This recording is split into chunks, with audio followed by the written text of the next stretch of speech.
Chapter 933. Looking down from the sky, the entire city was immersed in darkness. In the North City, there were still shadows of subterranean dwellers moving around, but the center of the old city was dead silent. Looking further south, there was a group of people moving quickly along the streets without any lights. Faster. Don't give them a chance to react. Medusa took the lead. She was like a silver flame that swept across the street. The patrolling subterranean dwellers that were blocking the road immediately fled in all directions. Those who were unable to dodge in time were engulfed by the soul flame of the silver elf princess spear and burned to ashes. The elegant and tall unicorn galloped on the street. Its 4 hooves that were covered in soul flame flashed and disappeared in a flash, leaving behind only a trail of light behind it.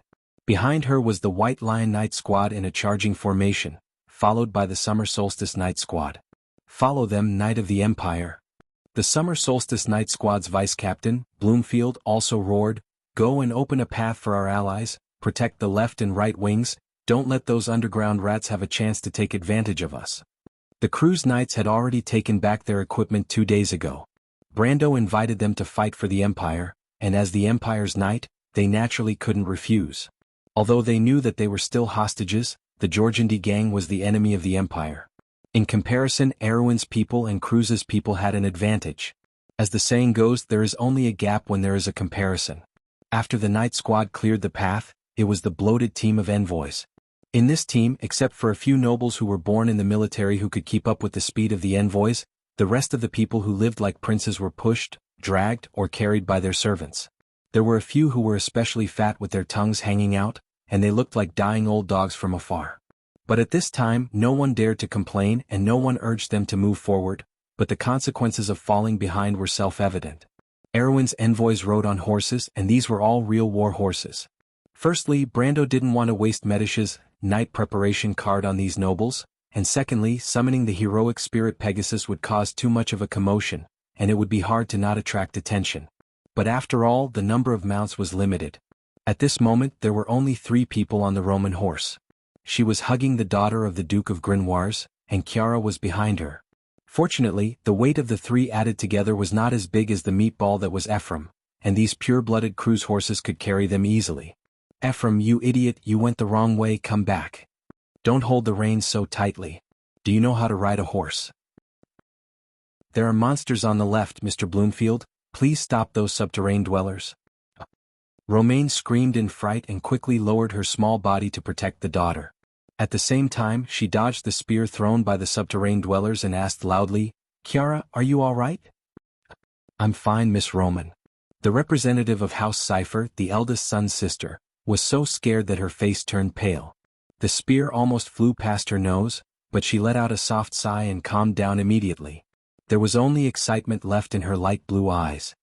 "Miss Roman, there's a subterranean dweller over there, quick, let's go take a look." The book said that when these monsters are alive, their skin can change color according to the environment, just like a chameleon, but I've never seen one before. "Okay." Roman replied with great interest when he heard this. No. The only normal person among the 3, the daughter of Grenoires, Judith, was so scared that she cried out, "Sister Roman, Sister Chiara, let's run woo-woo." Romaine was in a dilemma.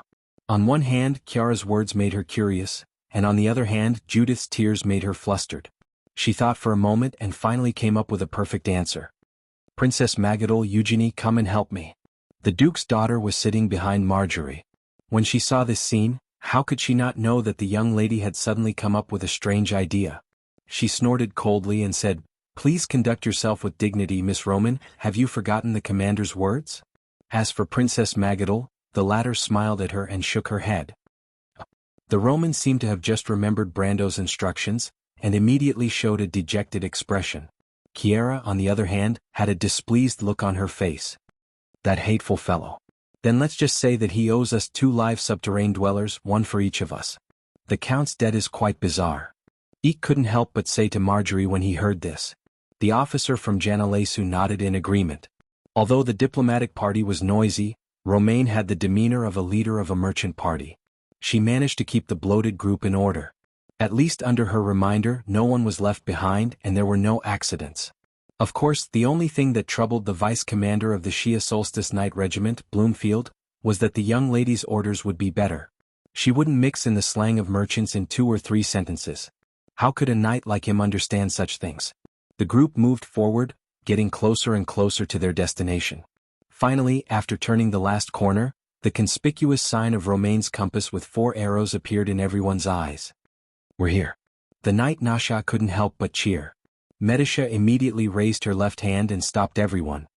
"Squads 1 to 8, spread out and find cover. Commander Bloomfield, get your men to find cover. Miss Roman, get the diplomatic party to hide in the house." "What's wrong?"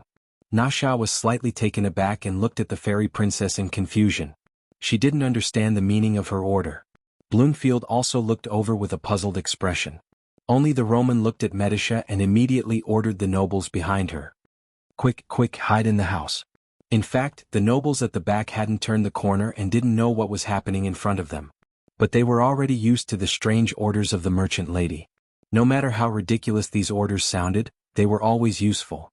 For example, she ordered the party to stop for no reason and avoid the ambush of the subterranean dwellers.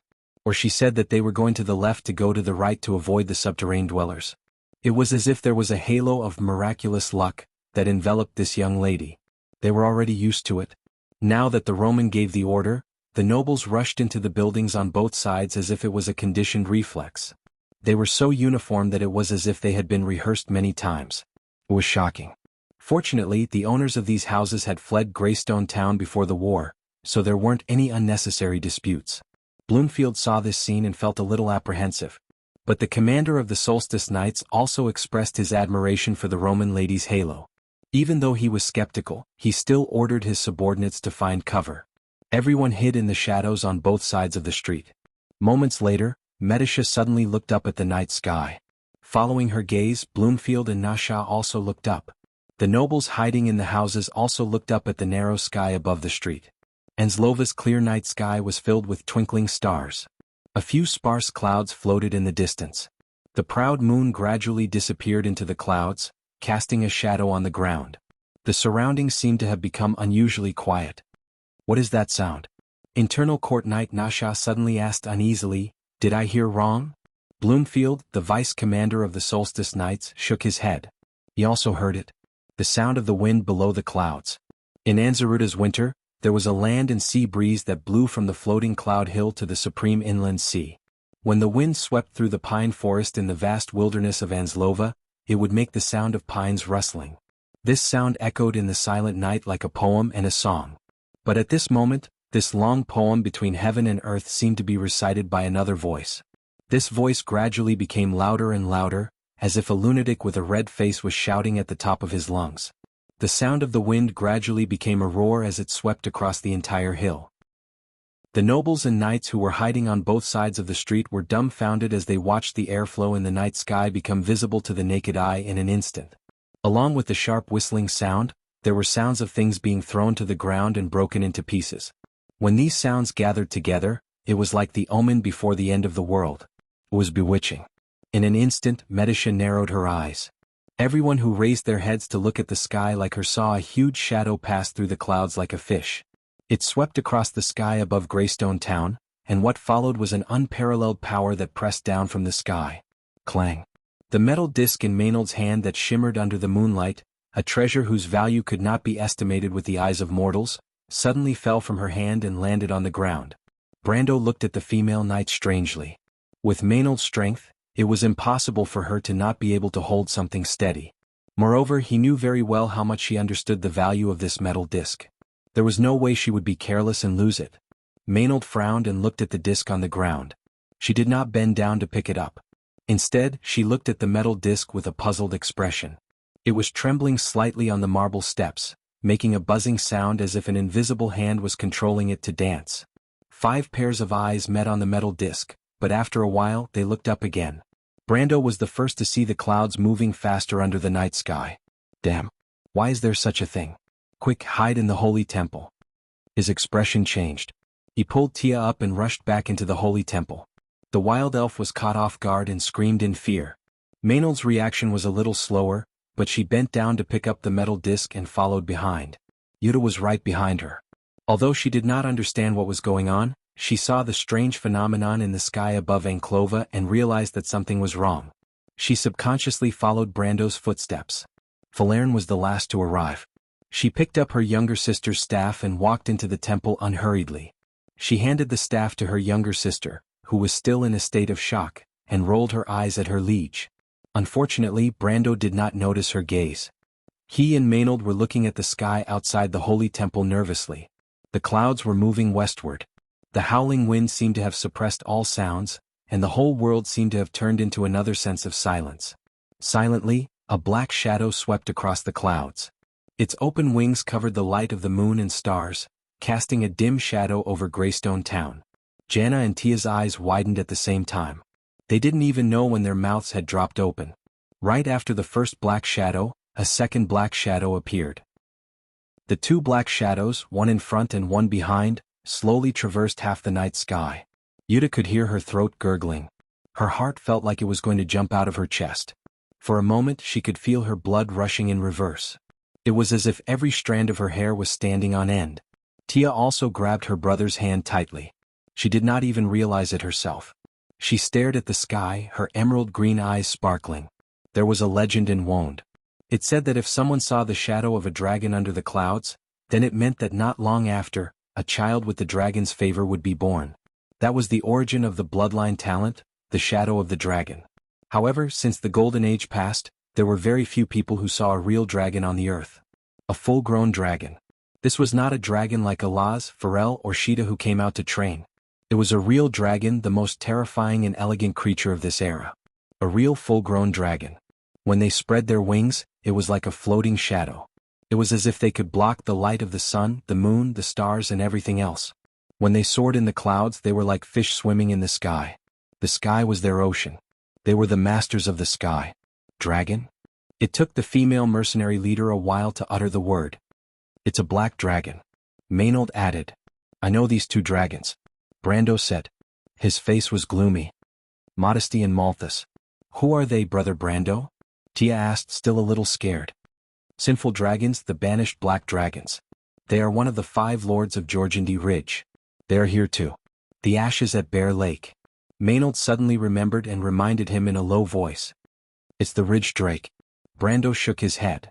It's a pity that I've never seen this top creature of Georgindy Ridge. Otherwise I would have recognized it. They are here for this thing? Yuta asked as she stared at the metal disc in Maynard's hand.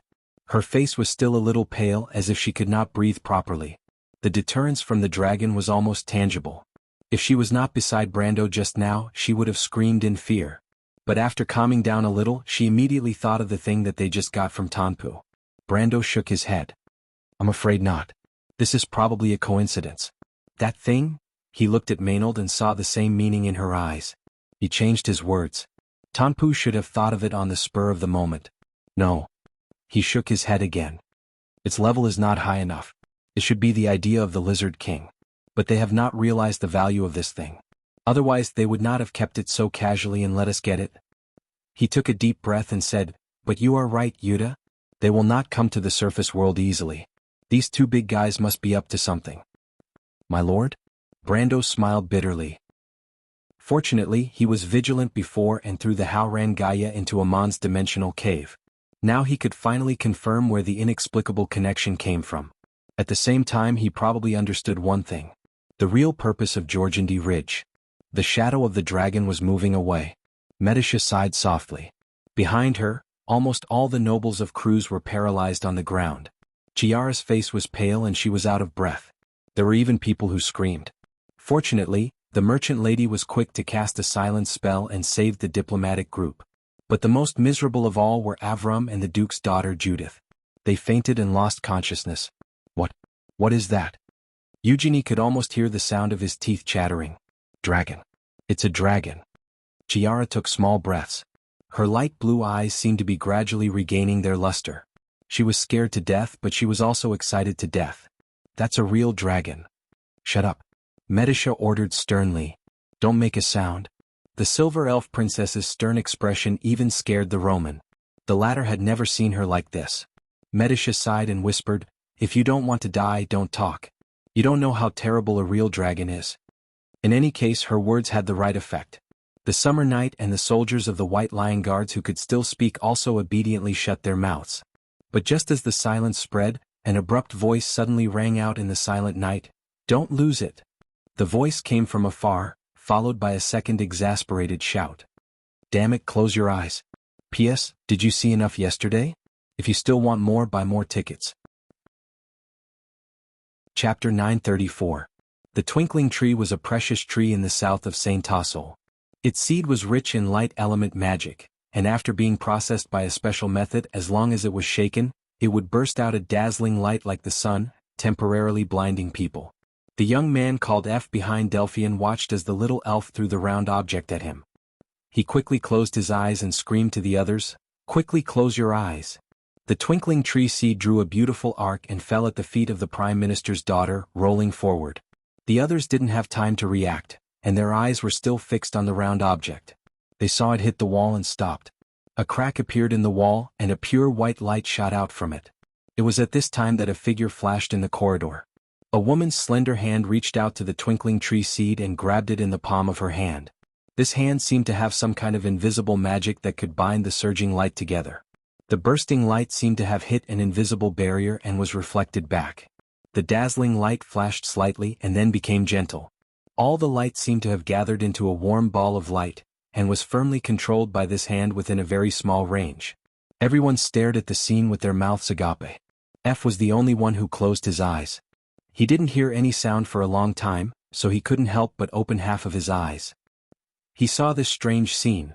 A woman with silver hair, wearing a white robe and holding a ball of light in her hand, was standing in the middle of the corridor.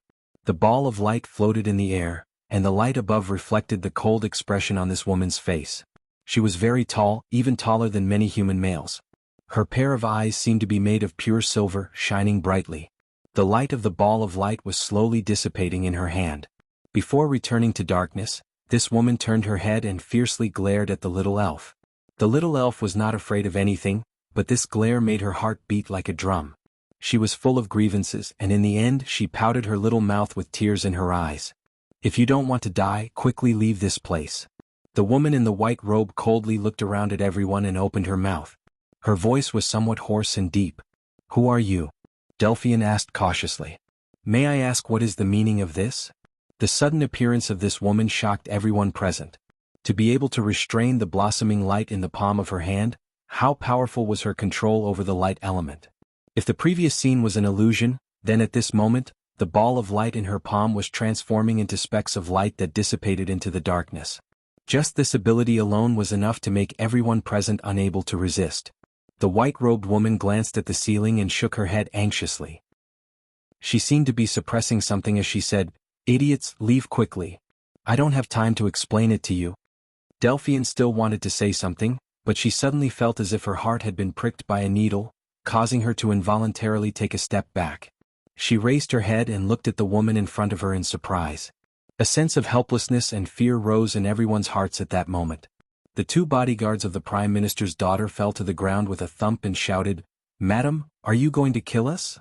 But at this time the only one who was not affected, Shinny, suddenly flew up and grabbed the cloak by the back of the elf's neck and pulled her back with all her might. At the same time she screamed, "Little elf, run! She's a dragon." Everyone could see that the woman's eyes gradually turned into a flowing mercury-like color, and slender silver scales gradually appeared on her forehead. Dong! The wooden house seemed to have been hit by a violent gust of wind, and suddenly the whole house shook. Outside of Rove's compass, the envoys hiding on both sides of the street could see even more clearly. A huge monster was descending from the sky, flapping its shadowy wings. Every time it flapped its wings, the wind was like a storm, sweeping across the sky above Greystone Town. The temperature rose steadily, and the turbulence formed by the air carried scattered sparks. Once the sparks landed on the roof, they would rise into a raging inferno. Everyone felt as if a distant scream rose in their hearts. This scream came from the distant darkness, piercing straight into the depths of their souls. Everyone's hearts contracted due to excessive nervousness, and blood flowed from all parts of their bodies. Their vision gradually turned pitch black from all sides to the center. They opened their mouths wide like fish out of water, and the weaker ones directly fainted. Kiera only pressed on her chest, and a flush of color surged on her pale face. She stared at this scene closely as if afraid that she would miss a single detail. It was a huge dragon descending from the clouds. It flapped its wings and hovered above Greystone Town. Its pitch-black eyes were like a pair of dull graphite balls, looking down at the world with indifference. It coldly stared at the city, but it gave people the illusion that this pair of terrifying eyes was looking down at them from above. This huge monster was almost half the size of the town, and the flowing flames under its wings were like a cloud of fire. The turbulence carried specks of golden light, and after the fragmented light descended, the entire area was plunged into a sea of fire. The streets were burning, creaking and groaning. Medisha, are we going to die? Medisha, is it coming to eat us? Medisha, will Brando come to save us? Will Brando be eaten too? Forget it, the Roman doesn't need Brando to save us. Brando, run. Run as far as you can. Romaine was scared out of her wits, and Medisha bit her lower lip as she stared at this scene. Beside her, Nasha had already fainted, Yenid was hugging herself in tears, and Dilfrey was hiding in the embrace of her cowgirl knight. Eek was trembling as she unsheathed her sword, and Marjorie was guarding the duke's daughter. Out of everyone, only the nun Princess Magadal was unaffected, and even she felt that it was a little strange. The silver elf princess was like a taut bowstring, ready to fight to the death at any time, but at this moment she let out a soft gasp. Another aura was rising from Rove's compass. It was weak at first, like a candle in the wind, but it grew rapidly, and in an instant, it was able to match the aura descending from the sky. From bottom to top, it actually pushed back the aura of the black dragon that occupied the sky. I didn't expect you to be hiding here, Mithril. In midair, a thunderous voice rumbled, with contempt and a hint of mockery, like a cat playing with a mouse. Obsidian. An angry voice resounded throughout Greystone Town. The source of the voice came from Rove's compass, the small wooden house that was drifting in the wind. The wooden house seemed to be under an unimaginable pressure, and it was creaking. Its wooden walls, floor, door and windows were all trembling, as if it would fall apart at any time. The aura of the white-robed woman was exploding uncontrollably. She looked at the others with pity, and tried her best to suppress the violent energy in her body. With difficulty she reminded them, "Run for your lives." The last syllable of her sentence turned into a distant roar. She stretched her neck and let out a long roar. Silver wings grew out from her back, and her limbs turned into sharp claws covered with fine and solid scales. Her white robe was torn apart inch by inch, revealing the body of a dragon. A tail also grew out from between her legs. When she turned her head again, she had completely taken the form of a dragon. Under everyone's horrified gaze, this silver dragon was rapidly growing. It broke through the corridor, the roof of the wooden house, and stepped on the floor. Everyone in the corridor slid down with the collapsed floor. Delphian screamed and fell down the stairs. The little elf dizzily fell forward and hit her forehead on the door frame. She flailed her arms and legs in an attempt to grab hold of something, and ended up grabbing hold of Sydney's tail and dragging her down, screaming. Effie, Solins, and two of Delphine's guards were all grasping at the nearest obstacle, but to no avail. After a sharp groan, Rove's compass was completely torn apart. Bricks and planks, dust and pillars all broke and collapsed, turning into dust and debris. In an instant, the place was turned into ruins. Above the ruins, a gigantic and elegant creature was spreading its wings. The dust and tiles on its wings fell to the ground like rain. Roman and Kiera looked up in a daze at the pair of wings that blotted out the sky as it rose higher and higher. When the silver curtain was fully spread out, it almost covered a few streets nearby. Both of their mouths were slightly agape. The silver dragon had become incomparably huge, occupying a few streets. Its silver body shone under the moonlight, and its scales seemed to be enveloped by a sacred and inviolable halo. She raised her head and looked at the black dragon in the sky with her mercury-like eyes. Obsidian, I'll ask you one more time. Why did you break your oath and leave Georgandy Ridge? The woman's cold voice echoed in the sky above Greystone Town. It even crossed the valley and spread in all directions, spreading to the nearby hills. 1 or 2 miles away in the center of the old city, Brando witnessed everything more clearly. He saw the shadow in the sky return and descend over Greystone Town. An aura that was comparable to the shadow rose from the city. In an instant, a silver dragon appeared out of thin air a few streets away and confronted the shadow. Yuta and Tia were speechless. Sir Cooper was walking out of the temple with Earl Alcorn, who was covered in wounds. When he saw the scene, he was so scared that his legs went weak and he knelt down. "Oh, Martha, what's going on?" Cooper screamed. Brando did not know what was going on. What was going on in Greystone Town? Medisha, answer me quickly. He shouted nervously through the spiritual link. "My lord." Medisha replied with some difficulty. "Where are you?" Brando asked nervously. I'm here. You should have seen it. I'm right here. Medisha glanced at the scenery outside that mortals might not see once in their lives. Brando was silent for a moment. Are you all okay? Fortunately, the target of the two dragons should be each other. We hid well and did not attract their attention for the time being. Is it Brando? Brando could sense the Roman voice in Medisha's senses. The silver elf princess waved her hand at her, motioning her not to make a sound. Medisha's words made Brando feel a little relieved. He thought for a moment and asked, Do you have any way to enter the secret passage now? I'm afraid it will be very difficult, Medisa replied. That silver dragon is on Rove's compass, but it's already turned into ruins. It's hard to say if we can find the entrance to the secret passage. I can only wait for them to fight before I can confirm it. Is it dangerous? It's fine. Don't worry, my lord, I'll protect myself. If there's any danger, find a way to return to the portal. I know. Wait for me, I'll be right there. Brando picked up the trembling Cooper. Come with me, take me to Rove's compass. Sir Cooper was so scared that his legs turned to jelly.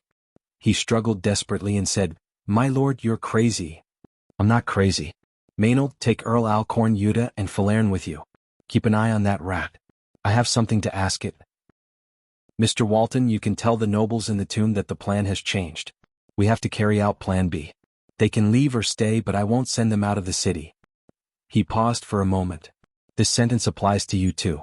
Walton looked at Cooper, who was in Brando's hand, and shook his head helplessly. Do we have a Plan B?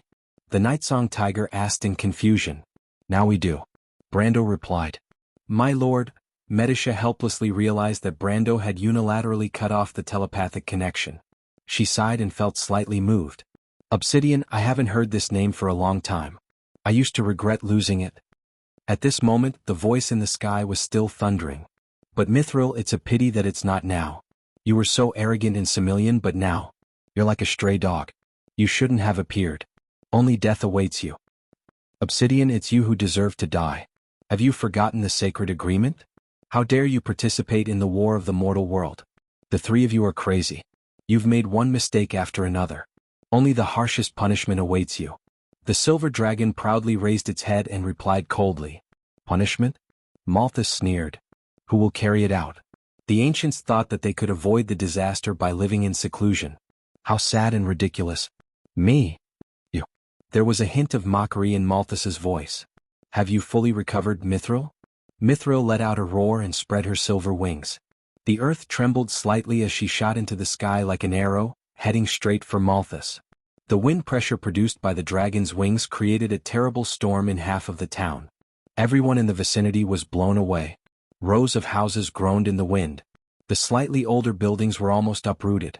The loose walls and roofs disintegrated into countless fragments like butterflies in the storm. The two dragons collided in midair. At that moment, the whole sky seemed to be shining with the brilliance of the lines of law.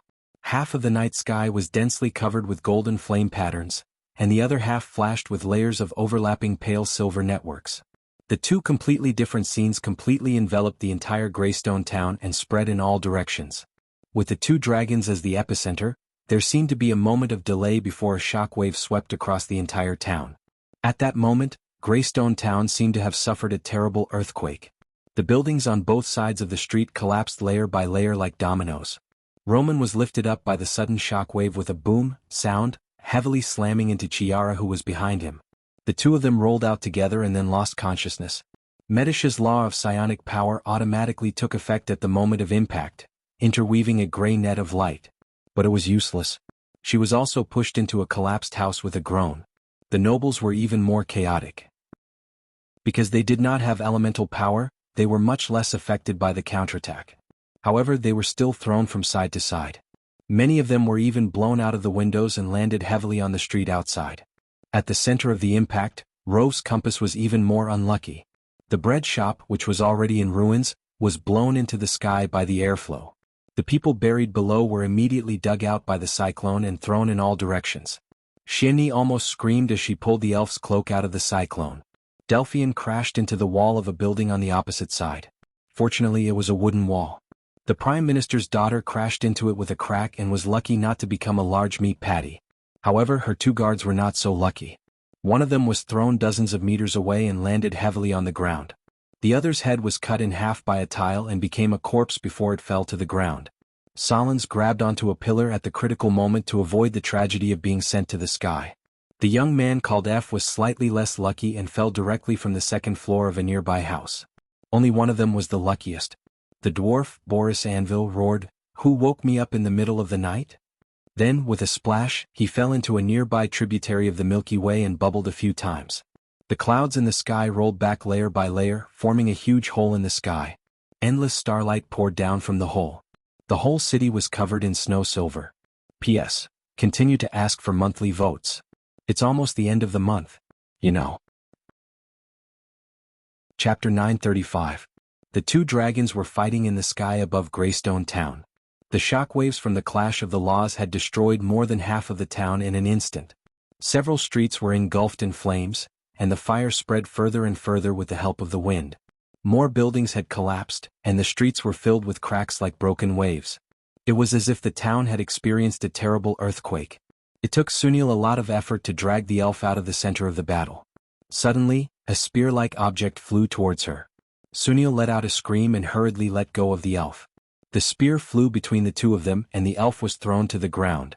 Sunil let out a cry of pain and finally woke up in a daze. Malthus spat fire in the air. The fireball hit Mithril's wings and exploded into sparks. The silver dragon roared in pain and rolled for nearly 100 meters before regaining her balance. Another fireball brushed past her tail and hit a wooden house near the center of the battle. The scorching air and the shockwave of the explosion blew the elf, who had just gotten up from the ground, a few somersaults. She flew across the ruins of a house and was finally stopped by something stuck in the ground. The elf covered her red forehead with tears in her eyes as she got up from the ground. She opened her mouth slightly and found that the thing that stopped her was a silver spear stuck in the ground. The spear didn't look like an ornament in a noble house. Even after such a violent explosion, it didn't leave a single scratch on it. The spear was shining with a silver light. From top to bottom, the spear was engraved with scenes from heaven to hell. Clouds and light, holy and beautiful, naked angels, ugly demons and original sins and the flames of hell. On the shaft of the spear was a pair of angel wings made of mithril. The spear was stuck in the ground upside down. The blade was flat and 4 fingers wide like a sharp sword. The edge of the blade was as clean as new, as if it had just been quenched in a forge. Treasure. The little elf's eyes immediately emitted a dazzling brilliance. For a moment she even forgot about the danger above her head. She quickly stretched out her hands to pull the spear out of the stone slab. Unfortunately, her small body was not even 2/3 the height of the spear. Even after using all her strength she could not move it at all. But at this time, a crystal-like icicle shot from the top of her head and hit her wide cloak. The impact of the icicle directly pulled the little elf up from the ground with a scream. Together with her spear, she was directly dragged out and nailed to a nearby wooden stake. Damn thief. The young man next to the Prime Minister's daughter appeared from the second floor of a nearby building, his body covered in injuries. He bared his fangs and brandished his claws at the little elf. "You are the thief." The little elf was very angry and immediately retorted, "The little elf is Nightingale." Then she desperately tried to pull out the icicle above her head. That icicle had nailed her cloak to a crooked wooden stake, hanging her in midair. She twisted and turned for a long time, but her short little hands still couldn't reach the icicle. She was so anxious that her little face turned red. Seeing this scene, Ev couldn't help but laugh. "Who told you to be stubborn?" He raised his right hand, a ball of ice was floating in the middle of his palm, and then he shouted at the little elf, "Quickly put down the thing in your hand and I will spare your life." The little elf was a little scared, but she was even more angry. She pulled her lower eyelid with her index finger, stuck out her tongue at him and made a face. "No way. You deserve to die." Ev shouted, flustered and exasperated. He reached out his hand and was about to cast a spell. "Shieni, don't wait, quickly catch him." The little elf hurriedly shouted. Ev was startled and hurriedly looked back, but behind him was a dark room and there was no sign of Shieni. He immediately realized that he had been fooled, and when he turned his head, he found that there was only an empty cloak left on the wooden stake. The little elf had already drilled out of the cloak and ran far away. The young man immediately felt that his intelligence had been severely damaged. He was so angry that he didn't care that he was a weak elementalist, and directly jumped down from the second floor. He screamed as he fell and only then did he limp up from the ground. He gritted his teeth and chased after the little elf. At this time, Solens came out from the other side of the ruins. Seeing his companion in such a sorry state, he couldn't help but ask in surprise, "Ev, what happened to you? Did you see the young mistress?" "I don't know where the young mistress is either." Ev gnashed his teeth and shouted, "Quickly catch that damned brat. She stole our demon slayer spear." Solens was shocked. The demon slayer spear was the family heirloom of the Floyds. Count Floyd had only lent it to them because his mistress was the fiancée of Viscount Elmond Floyd. If it was stolen, the reputation of the Prime Minister's family would be ruined. He hurriedly unsheathed his two-handed sword and chased after the little elf. When the little elf turned back and saw that there was one more person chasing after her, and one of them was the ferocious-looking fellow who had caught Shinny, she couldn't help but be scared out of her wits. Inwardly, she complained that Shinny hadn't come to save her yet. She ran for her life until she was out of breath. She was gasping for air, her face pale. Suddenly, she heard the sound of wind coming from the darkness. It sounded like the sound of wings flapping. She became alert and shouted happily, "Shinny, you're here to save me. Don't think this trick will work again." When Ev heard the little elf repeat her old trick, he was almost angered to death. She simply looked down on him too much. In any case, he was also a dignified magician, not one of those rude and ignorant barbarian beasts on the border. A fireball had already appeared in his hand, and he was ready to blow the little elf up. Solens grabbed him and said, "Careful, there's something up ahead. Don't listen to her nonsense." Ev was about to go crazy. He pushed Solens away and said, "She," but the latter half of his sentence was drowned out by a sharp whistle. His eyes widened. Suddenly he saw a pair of huge fleshy wings in the darkness ahead of him, followed by a terrifying face. Under the two pairs of huge horns, there were long and narrow emerald-like eyes shining fiercely. On top of the thick black scales, there were horny bone plates that looked like a swarm of bees. Strong and powerful limbs, sharp claws, and a huge bloody mouth that was filled with golden flames. Dragon. The young man didn't even have time to say a word before he was completely submerged in a sea of fire. Solens watched as his companion's skin peeled off in front of him, revealing burning muscles, bones, and internal organs. Then the blood evaporated and turned into ashes. He was stunned for a moment. The terrifying monster spat out flames and swept across the sky, turning the whole street into a sea of fire. In the dark night, many such dragon beasts were descending from the sky. They spiraled into Greystone Town and spat out fireballs to set the streets ablaze. They whistled as they flew over the fire, creating a hellish scene. "Get out of my way!" Brando roared. The icy blue sword in his hand flashed with a long and narrow light, and a dragon beast that was charging at him was cut in half. He carried Cooper and moved forward without any hindrance. The dragon beast that was cut in half fell to the sides and crashed into the buildings on both sides. Like a cannonball, the buildings made of wood and stone collapsed. Cooper looked at the scene with his mouth agape. He finally had a clear understanding of the Count's strength. That was a ridgetop dragon, a grade 7 creature of Georgandy Ridge. It couldn't even withstand a single blow from Brando. Brando walked on the street filled with blood. The frost chancina in his hand dripped with the same color. Behind him was a sea of fire, and the golden flames shone brightly on the river of blood. Walton followed behind him with mixed feelings. Count Alcorn and the other nobles of Cruz who were rescued from the tomb were behind him. Except for the Count, who was over 50 years old and still looked calm, most of the others were trembling in fear. From time to time they would look up at the two dragons fighting in the sky. From time to time, there would be flaming harpies falling from above, leaving long flaming trails behind them. Sometimes, there would be screaming cavemen fleeing in all directions. But no one cared. Everyone thought they were crazy, but no one dared to fall half a step behind. "How far is it?" "You can see it when you turn the corner." Someone among the nobles suddenly screamed. Brando looked up and saw the silver dragon falling from the sky. Medisha pushed away the collapsed wall with a crash. She coughed loudly and shouted in the smoke, "Miss Roman, Your Highness, are you okay?" After a moment, a weak voice replied, "I'm fine, Sister Medisha." Two figures walked out from behind the smoke, one tall and one short. The tall one was Medusa Lysimeka. She had a bloody wound on her arm, while the little prince was unharmed. "Where's the Roman?" "I didn't see her." "Where's Miss Chiara?" "Princess Magadol." "I'm fine." The nun princess replied softly. Cries could be heard in the darkness. Some were dead, some were injured. Everyone stood up weakly and tried to find the nearest person. Medisha quickly found Sergeant Marjorie, Duke's daughter Eugenie, Dilfrey and her knight Nia, Enid and Judith, and finally Nasha. The others also gathered together one after another. Other than Marjorie, who was slightly injured, the knight of the inner court was the most seriously injured. A sharp shard pierced her lung.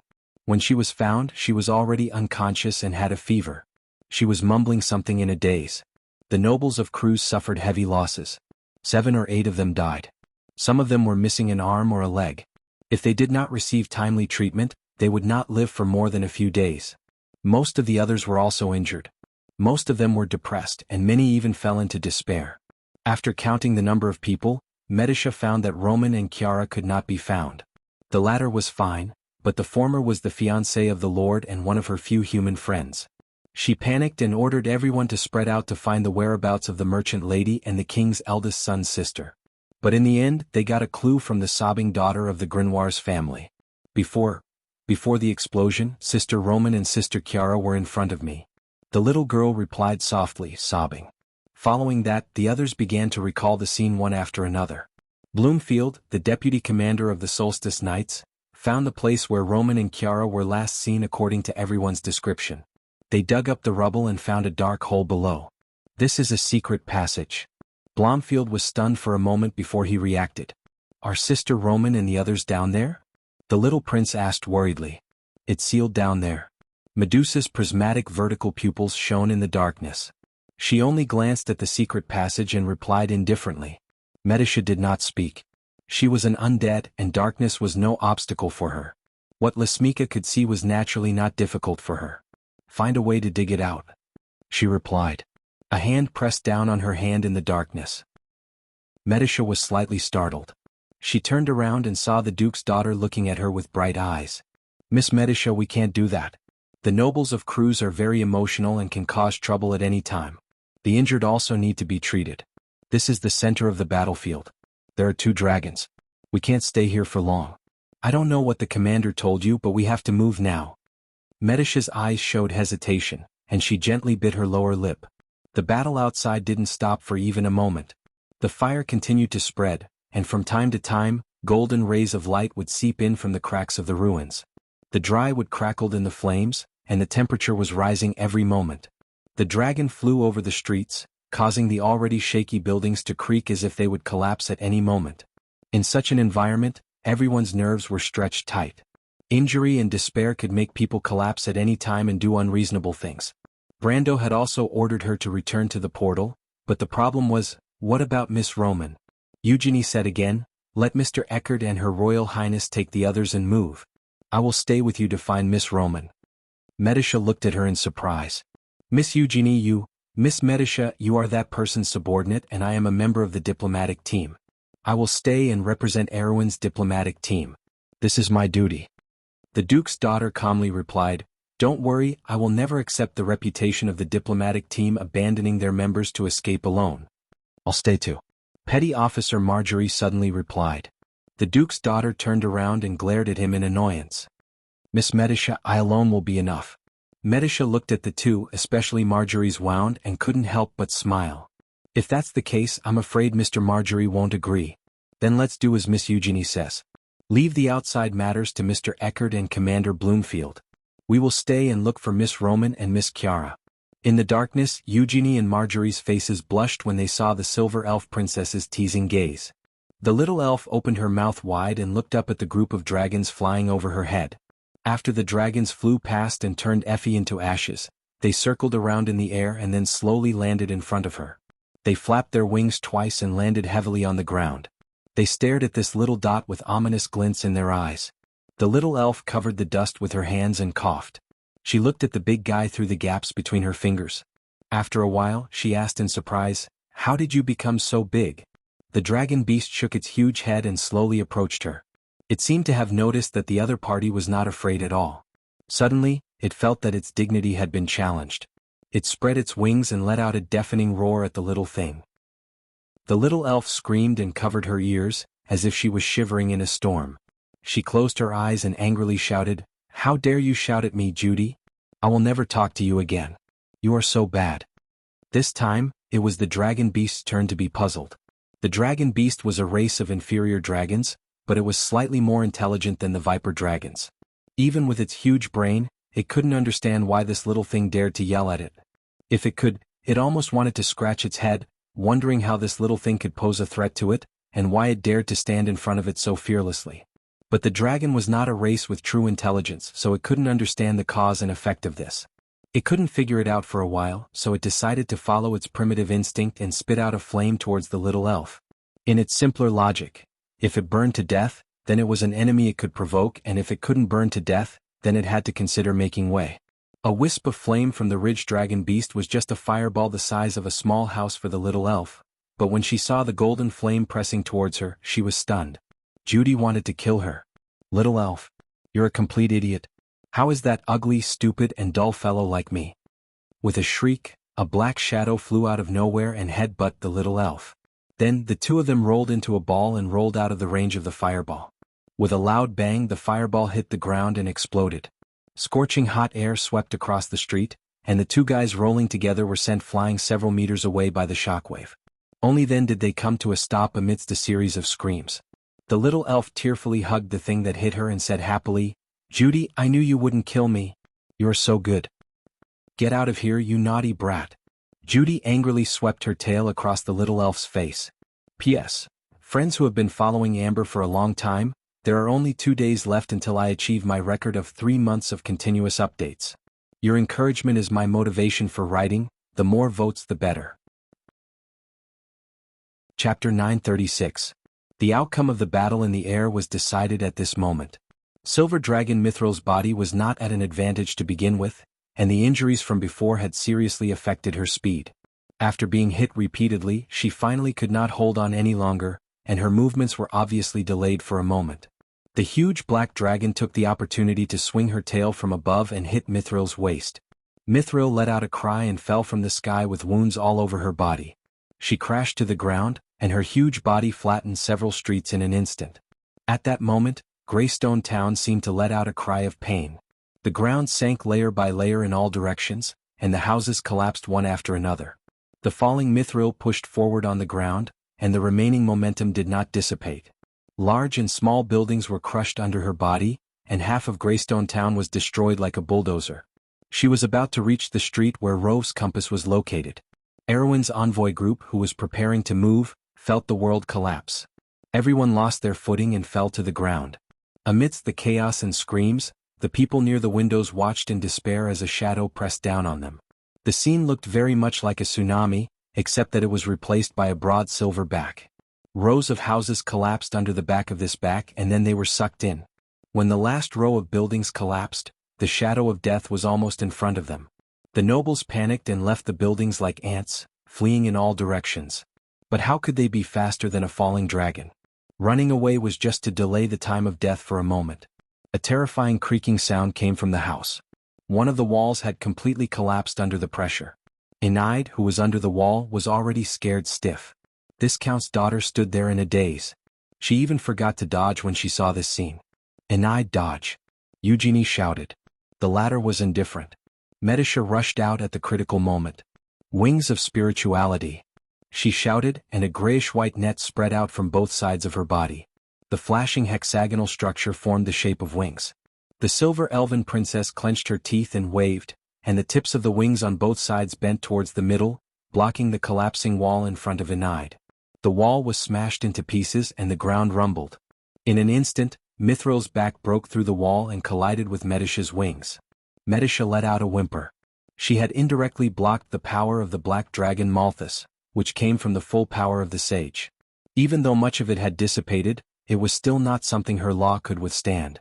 The moment the wings supported Mithril's body, the hexagonal structure immediately began to bend and deform, and then revealed white cracks. The fire of the soul. Arg! Enaid seemed to have just woken up. Medisha! The count's daughter shouted in panic. At this time a second person finally rushed out. It was Eek. Miss Medisha, let me help you. Then the White Lion Knights, followed by Marjorie, the deputy commander of the Summer Solstice Knight Regiment, Bloomfield, and the rest of the Summer Solstice Knights. Everyone rushed up and used all their strength to block Mithril's back. But other than Bloomfield, the strength of humans was so weak in front of a battle of this level that everyone was sent flying. Nia. Dilfrey's forehead was full of cold sweat. She reminded loudly, Hold me. Miss, you can't. Dilfrey had already put her hand on her chest. Dark spells flashed on her snow-white arm one after another. She reached out and pointed at the broad back of the silver dragon. Black flames seemed to burn from her chest. It burned fiercely and formed the upper body of a huge demon. The demon howled and waved its arms, pushing Mithril's back heavily.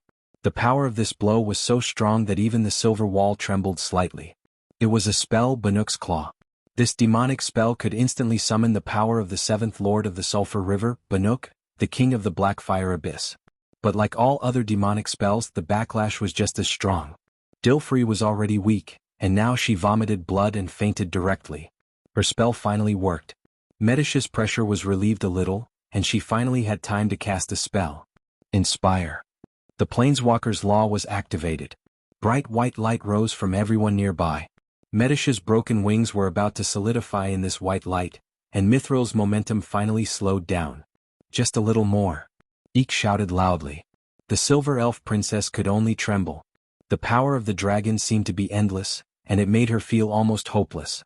At this time, a hand appeared beside her out of thin air.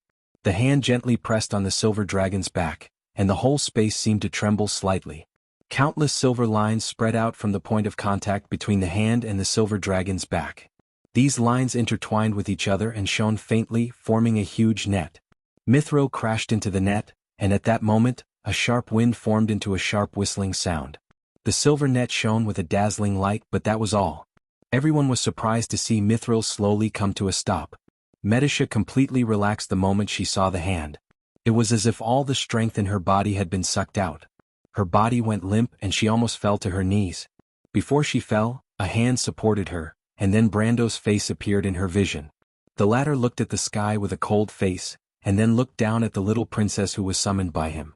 My lord. The Silver Elf Princess was so weak that she could barely speak. Didn't I ask you to leave early? Brando looked at Medicia's injuries with some heartache, but more than that he was angry. But Miss Roman, she's fine? Brando interrupted her and said, Come, let's take the others and leave this place first. Medicia was slightly stunned. She saw a hamster standing on Brando's shoulder. The hamster's appearance was very ordinary, but the breath of the soul was very familiar. She widened her eyes and said, White Mist, how did you become like this? White Mist snorted softly, obviously disdaining to answer the question. Seeing White Mist, Medicia knew that Roman was probably out of danger. White Mist was most likely a messenger. She sighed in relief and nodded weakly to Brando. Regarding Medicia's condition, Brando frowned. He held the little princess and asked softly, Can you still stand in your current condition? Medicia's face was slightly red. The fire of the soul in her body was quite serious. This was similar to a living person who had exhausted their physical strength, but she still nodded gently. Brando sighed and said, Don't try to be brave. After saying that, he bent down and put his hand through the little princess's knees and directly carried her up. Medicia immediately raised her head and smiled at Brando, who was holding her. Thank you, my lord. You're much more generous than Amandina. Brando said in surprise. After all, I am the commander of the Silver Elves, my lord. Medicia said in her heart. She was starting to feel very tired. She gently leaned her head on her lord's chest and closed her eyes, falling into a deep sleep. Brando looked at the silver elven girl in his arms and sighed. He told Medicia that he would take the others away, but that was only a consolation. The battle between the two dragons had completely destroyed Greystone Town. Now that they had nowhere to hide, they could only hope that the silver dragon would continue to attract Malthus's attention.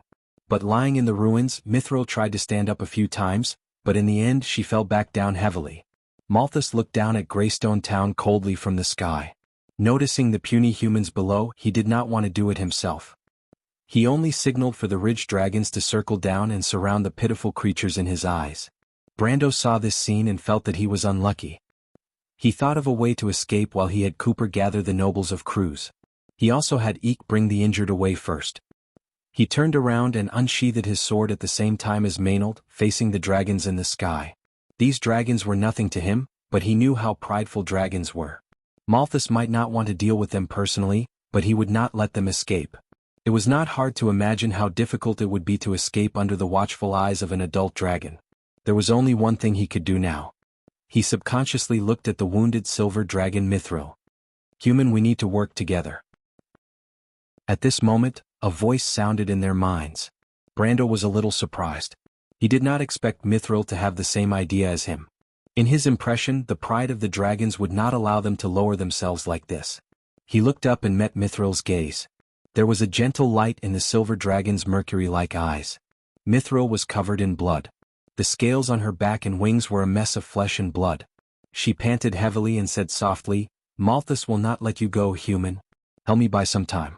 As long as I can fly, I can find a way to lure him away." By time? Brando was a little confused.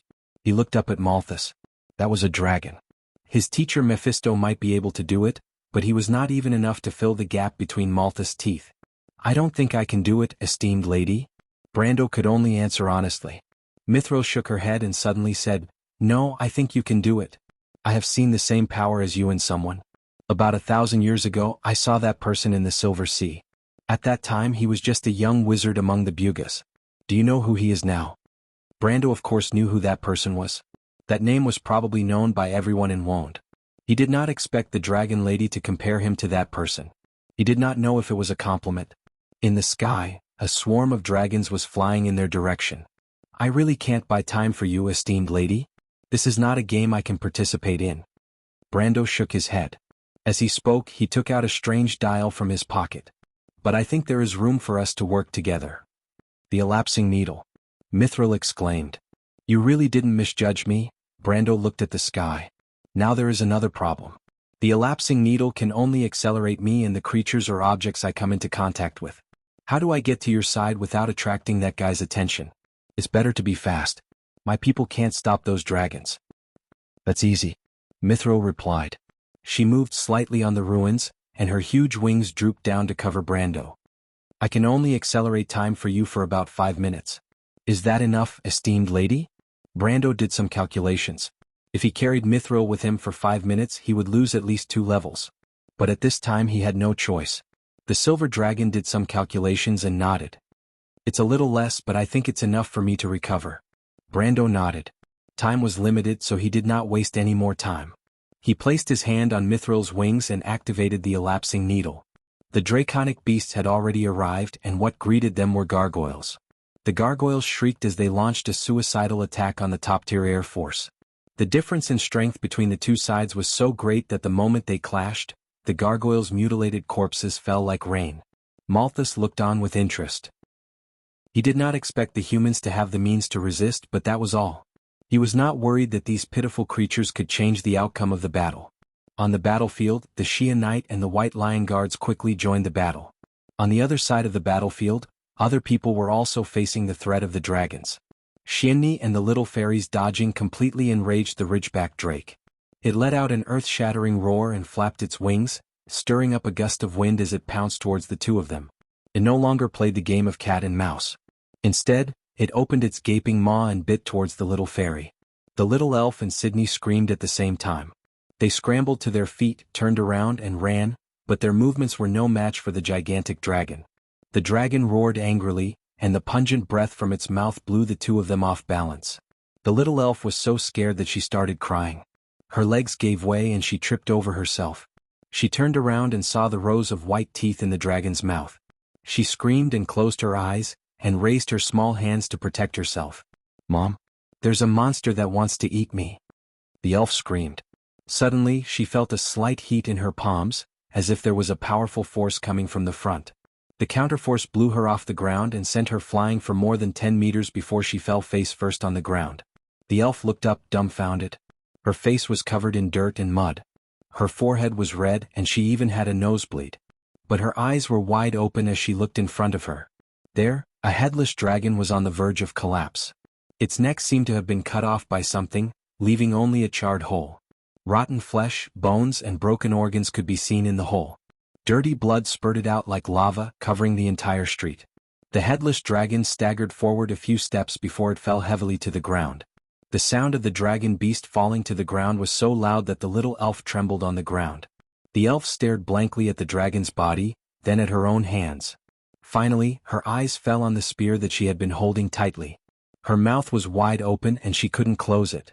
At this time, Shinny finally flapped her wings and flew back to the former's side. She was obviously scared out of her wits. She had only seen a flash of white light, and then the behemoth had been beheaded. She didn't know what had happened, so she shouted, "What happened? What was that? Damn elf, did you steal the bow of the world again?" No. The elf hurriedly explained, "It's this." Both of their eyes fell on the spear. The silver spear was slightly different from before.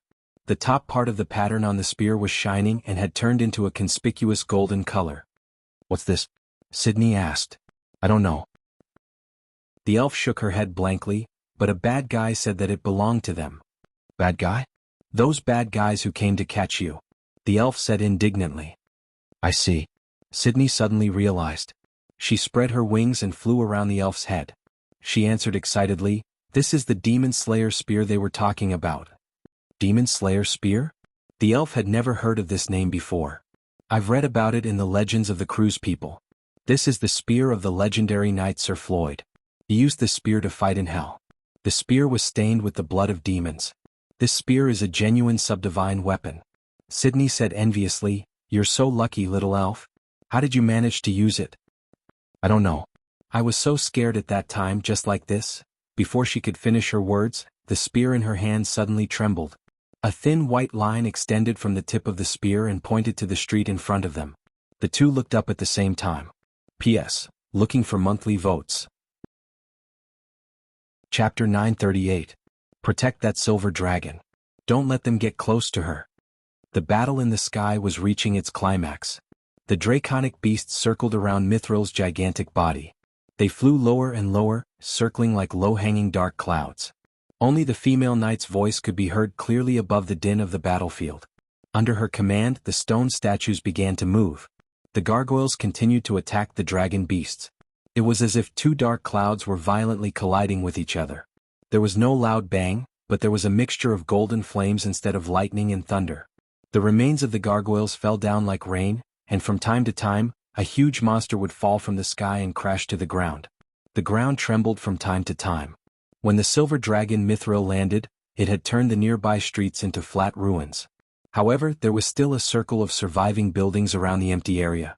The Knights of the Solstice Knights and the White Lion Guards climbed up these buildings and helped the gargoyles fight on the roofs. They built a temporary and stable line of defense. At least for the time being, they could still hold the dragon back. They blocked the periphery of the ruins. Their casualties were also heavy.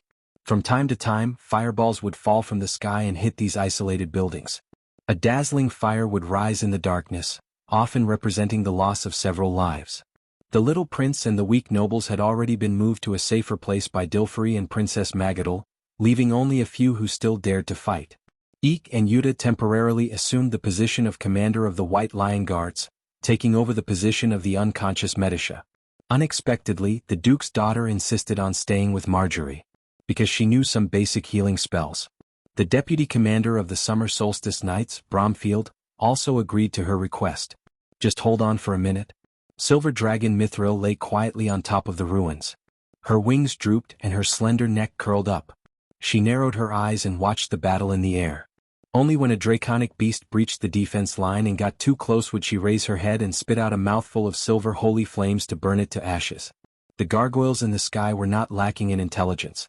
These Bugis creations gradually discovered this detail and began to consciously lead the dragons to the top of the ruins.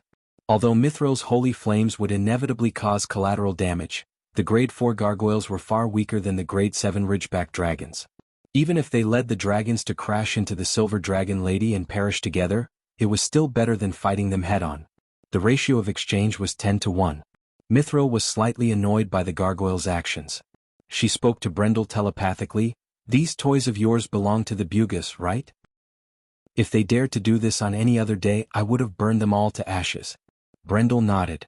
It turned out that before the Slate War, Won's best air force had become toys. Only a dragon would dare to say such a thing. Brando pretended not to hear it to avoid getting angry. He only replied, "Don't forget that they are protecting you. Also, don't attack anymore. The time distortion will speed up your movements.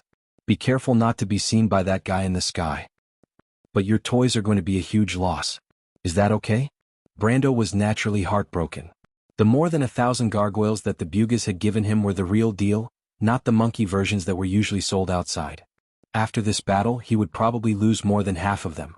Although the steel marionette and the gargoyles were originally intended to be used in the Holy War, his imaginary enemy was the Lion Men of Toquinen. If he had known that he would have to face the Ridgeback dragons, he would have asked for more. He would have probably asked for 3,000 gargoyles instead of 1,000. The problem was he had no choice but to do so. Brando shook his head, not in the mood to answer. Mithril looked at him and said, "Don't worry, human. If you survive, I will let you go to my treasury and choose a treasure. I promise that its value will not be less than your losses today." Brando's heart skipped a beat. After all, it was the treasure of the dragons. There was a legend in Wone that said the treasure of the dragons was the treasury of the kingdom. In other words, the treasure of a dragon was even comparable to the wealth of a kingdom. These two treasures, together with the ancient ruins buried underground, could be said to be the three ultimate treasures in the Amber Sword.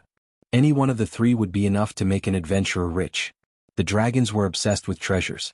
Every single dragon knew their wealth like the back of their hand. Even if someone were to steal a single gold coin from them, they would immediately discover it. Needless to say, the kingdom's treasury was heavily guarded. Naturally, it would be heavily guarded by the army. Not only that, the dragons were obsessed with treasures. Dragons were obsessed with treasures. Every single dragon knew their own wealth like the back of their hand. Even if someone were to steal a single gold coin from them, they would immediately discover it. As for the ancient ruins, they were even more elusive. In the entire south of Erewhon, Brando had only heard of one that was successfully excavated in Valhalla. Mithril was an adult dragon, and it went without saying how rich her treasures were. There must be a lot of good things in there, and there might even be subdivine artifacts. Even if he couldn't choose freely, as long as he could get a high-grade artifact, it would be enough for him to benefit for a period of time. But he immediately calmed down. "Let's talk about it after I survive." A hint of surprise flashed in Mithril's quicksilver eyes. The elapsed needle was slowly turning, and it was only a third of the way through. The maximum acceleration rate of this subdivine artifact was 10 times, but that was for Brando. The laws of nature were different at different levels. If Brando wanted to accelerate an existence like Mithril for 5 minutes, it would take him at least 1 minute. On the battlefield where every second mattered, it would be an extremely long time. More than once he wished he had the traceback plate. Because the traceback plate could rewind to 10 minutes ago, and it would take effect instantly. It didn't cost any EXP. 10 minutes ago, Mithril was still alive and could fight the Black Dragon Malthus head-on. It would be easy to lure the Black Dragon away. But that was just a thought. 40 seconds left. Cooper listened to the screams and roars in the sky outside with some trepidation. The flashes of the explosions lit up the night sky from time to time. The ground trembled slightly in the roar, and dust rustled from the ceiling. He stared straight at the dancing pebbles on the floor, thinking that this night might be the end of the world. Everyone could face a catastrophe at any time. But after all, he was on horseback. A noble's performance was much better than those pretty boys who were trembling in fear. Not to mention that the little Prince of Aween was sitting not far away from him. Although his face was pale, at least he was calm enough. This made it even more difficult for him to swallow his pride and act too unbearably, not to mention that there were two beautiful ladies beside the little prince. He knew Countess Yenbao and Nun Princess Magadal. Dilfrey had just recovered from the backlash of the spell, and her face was very pale. She leaned weakly on Princess Magadal, and not far away, Earl Alcorn sat opposite her with a gloomy face. No one knew what he was thinking. As the former's retainer, Cooper didn't dare to be unlucky. He could only hope that the Earl from Tonagel could continue to create miracles. A miracle just like the one that taught the Cruise's Border Legion a lesson, drove the damn Black Dragon away. A panicked guy ran out from the next room. Cooper knew this person. He was a small noble near the border of the Four-Leaf Clover Plains. He was Earl Jean's subordinate. He was white and fat, and there were no calluses on his hands. At first glance, he looked like a new noble who climbed up the ranks by relying on connections. And the fact was, this person was able to gain Jean's favor because he had an outstanding sister. The man rolled and crawled in front of Cooper and Earl Alcorn, and shouted as if he had seen a ghost. "Not good, someone ran away, someone died." "What do you mean?" Cooper was stunned. It was normal for someone to die at this time. In the situation outside, it would be strange if there were no deaths. However, it was obviously not that simple. The fat man couldn't even explain clearly with gestures, so he had to take the others to the scene. Finally, Cooper understood what had happened. Someone among the nobles ran away and killed another Cruise noble before he left. The unlucky guy had a long wound on his chest as if he was killed in the pulling. His head was tilted to one side and his face was sallow. It was obvious that he had been dead for a long time. It was likely that he had died before the battle. It was not surprising that someone ran away, but it was a little strange that someone killed someone before running away. It was puzzling. Cooper instinctively felt that something was wrong. He was about to order someone to investigate, but it was at this time that the crew's nobles outside screamed. "That guy is there. Murderer." Cooper's heart tightened and he hurried out of the house. In an instant, he saw a man not far away climbing to the roof of a nearby building. The man was wearing a viscount's black gown, and his collar and cuffs were stained with blood. He held a sharp knife and quickly climbed to the roof on his hands and feet, and then opened his arms in the air. Cooper looked at the guy with some confusion because he remembered this person. In fact, there were a lot of crew's nobles who accompanied Brando. In addition to a few people such as Sir Moore, there were also many knights and knights from other places. There were many knights and gentry from the countryside. These people responded to the Lord's call and brought their own retainers and attendants to participate in the operation to intercept Count Trentheim. Because there were so many people involved in almost all of Anzaruda, not everyone among the nobles knew each other. Cooper remembered that this man was one of the people he rescued from the tomb. At that time this guy was following them silently. Although they did not know each other, Cooper saw that he was wearing a viscount's costume and thought that he was a local noble. He did not expect that the latter would do such a thing. He watched as the man climbed up the rooftop with his arms wide open. He still didn't know what the man wanted to do. At this time, the rooftop was obviously the most dangerous place in the entire battlefield. Could it be that the man killed someone and ran out just to be a target? This was obviously not logical. "Lord Malthus," the man on the roof shouted at this time, "I'm the person who will take care of this, get me out of here." The sudden shout seemed insignificant in the midst of the chaotic battlefield, but Malthus still noticed it. The senses of the dragons were so sharp. In fact, in the whole of Greystone Town, even deep underground and in the nearby hills, Malthus could not sense anything except for the area around Mithril, which he could not sense. Even the softest whispers could not escape the giant dragon's ears. The only difference was whether the dragon was willing to pay attention to it. When Malthus heard the word person, he lowered his head in midair and looked down at the insect-like existence on the roof on the ground. The latter kept waving at him. Malthus thought for a while before he remembered the purpose of this abominable creature's existence. He snorted softly. When he saw the intimidating shadow in midair looking down in his direction, Willard Wallen was overjoyed. Willard Wallen was his name on the surface, but his real name was Ferguson, and he also had a code name, Knight. He was the human who had always been with Tonto. No, it was not the case. Contrary to what the Grand Chancellor's daughter and the others had guessed, he was neither the Count of Trentheim nor Tempu's aide. He rarely appeared in the outside world and very few people knew of his true identity. In fact, when that foolish subterranean dweller buried his future, Ferguson immediately hid in the tomb and locked himself up. Those foolish local nobles didn't recognize him and only treated him as a companion. No one even checked his identity. What made him even more ecstatic was that the enemy's commander was actually from Erewhon. This gave him a bold plan. Knowing that he would not be exposed, he did not choose to run away along the way. Instead, he sneakily followed them. Sure enough, it was just as he had expected. From the beginning to the end, no one doubted his identity. The only exception was when he encountered a little bit of trouble when he was about to escape. This was his best opportunity and Ferguson thought that he had grasped it. Tonto, that idiot, did not realize what he had gotten, but he recognized it. That stupid caveman treated such a treasure like scrap metal. He deserved to be humiliated. He did not intend to mention it.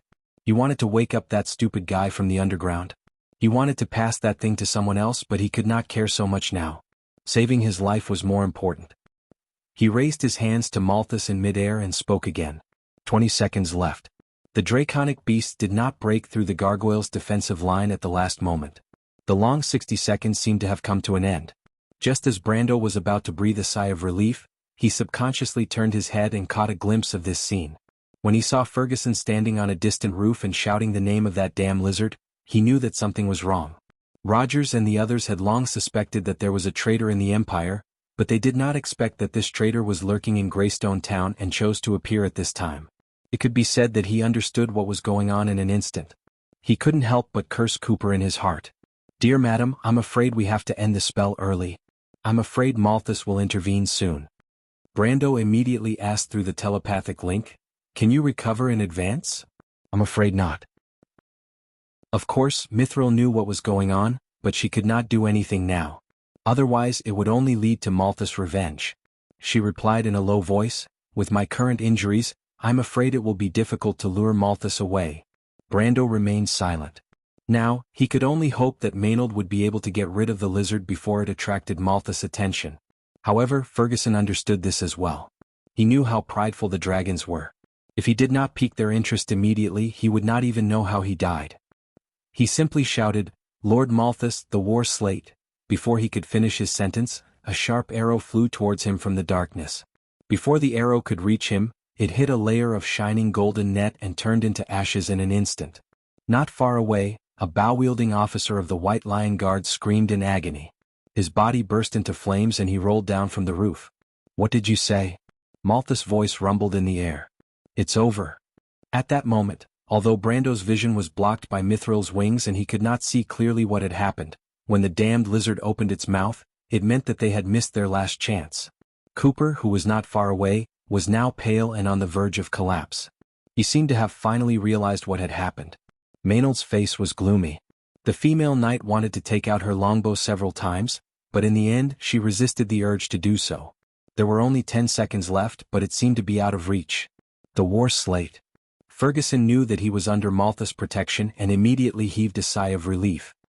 He even looked at Sir Cooper, who looked as if he had seen a ghost, and replied, "Do you still remember the divine artifact reaction in the nearby area a few days ago?" "Dear Lord Malthus, I—" But he did not finish his sentence because at this moment, everyone heard a soft buzzing sound. In the void, a straight silver line shot out of nowhere, piercing through the smoke and dust on the battlefield. One end of it seemed to extend from another street in the darkness, while the other end landed on Ferguson's chest, leaving a small spot of light there. The latter was slightly stunned and looked at this scene in confusion. What was this? This was probably the same question in everyone's mind at that moment. But the answer was immediately found. In an instant, a silver pillar of light pierced through the night sky. Chapter 940. After the beam of light, Ferguson was nowhere to be seen. There was only a 10-meter-wide hole in the roof of the building where he had been standing.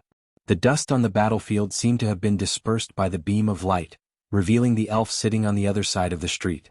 She held a silver spear in her hands and Jude was lying on top of her head.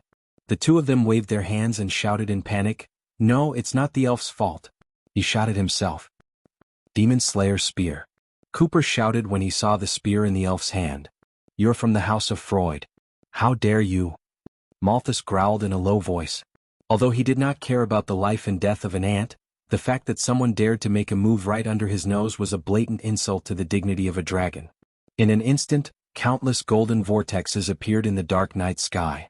Countless meteors with flaming tails shot out from the vortexes, forming a rain of fire that covered almost half of Greystone Town. They appeared above the little elf and Shinny's heads. The elf and Jude were so scared that their limbs turned to jelly. They hugged each other and cried, "Mother, I don't want to die."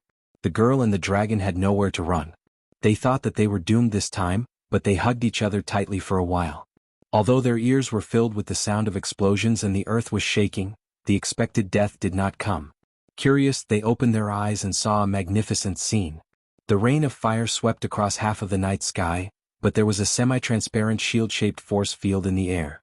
The meteors collided with the force field and exploded into flashes of light.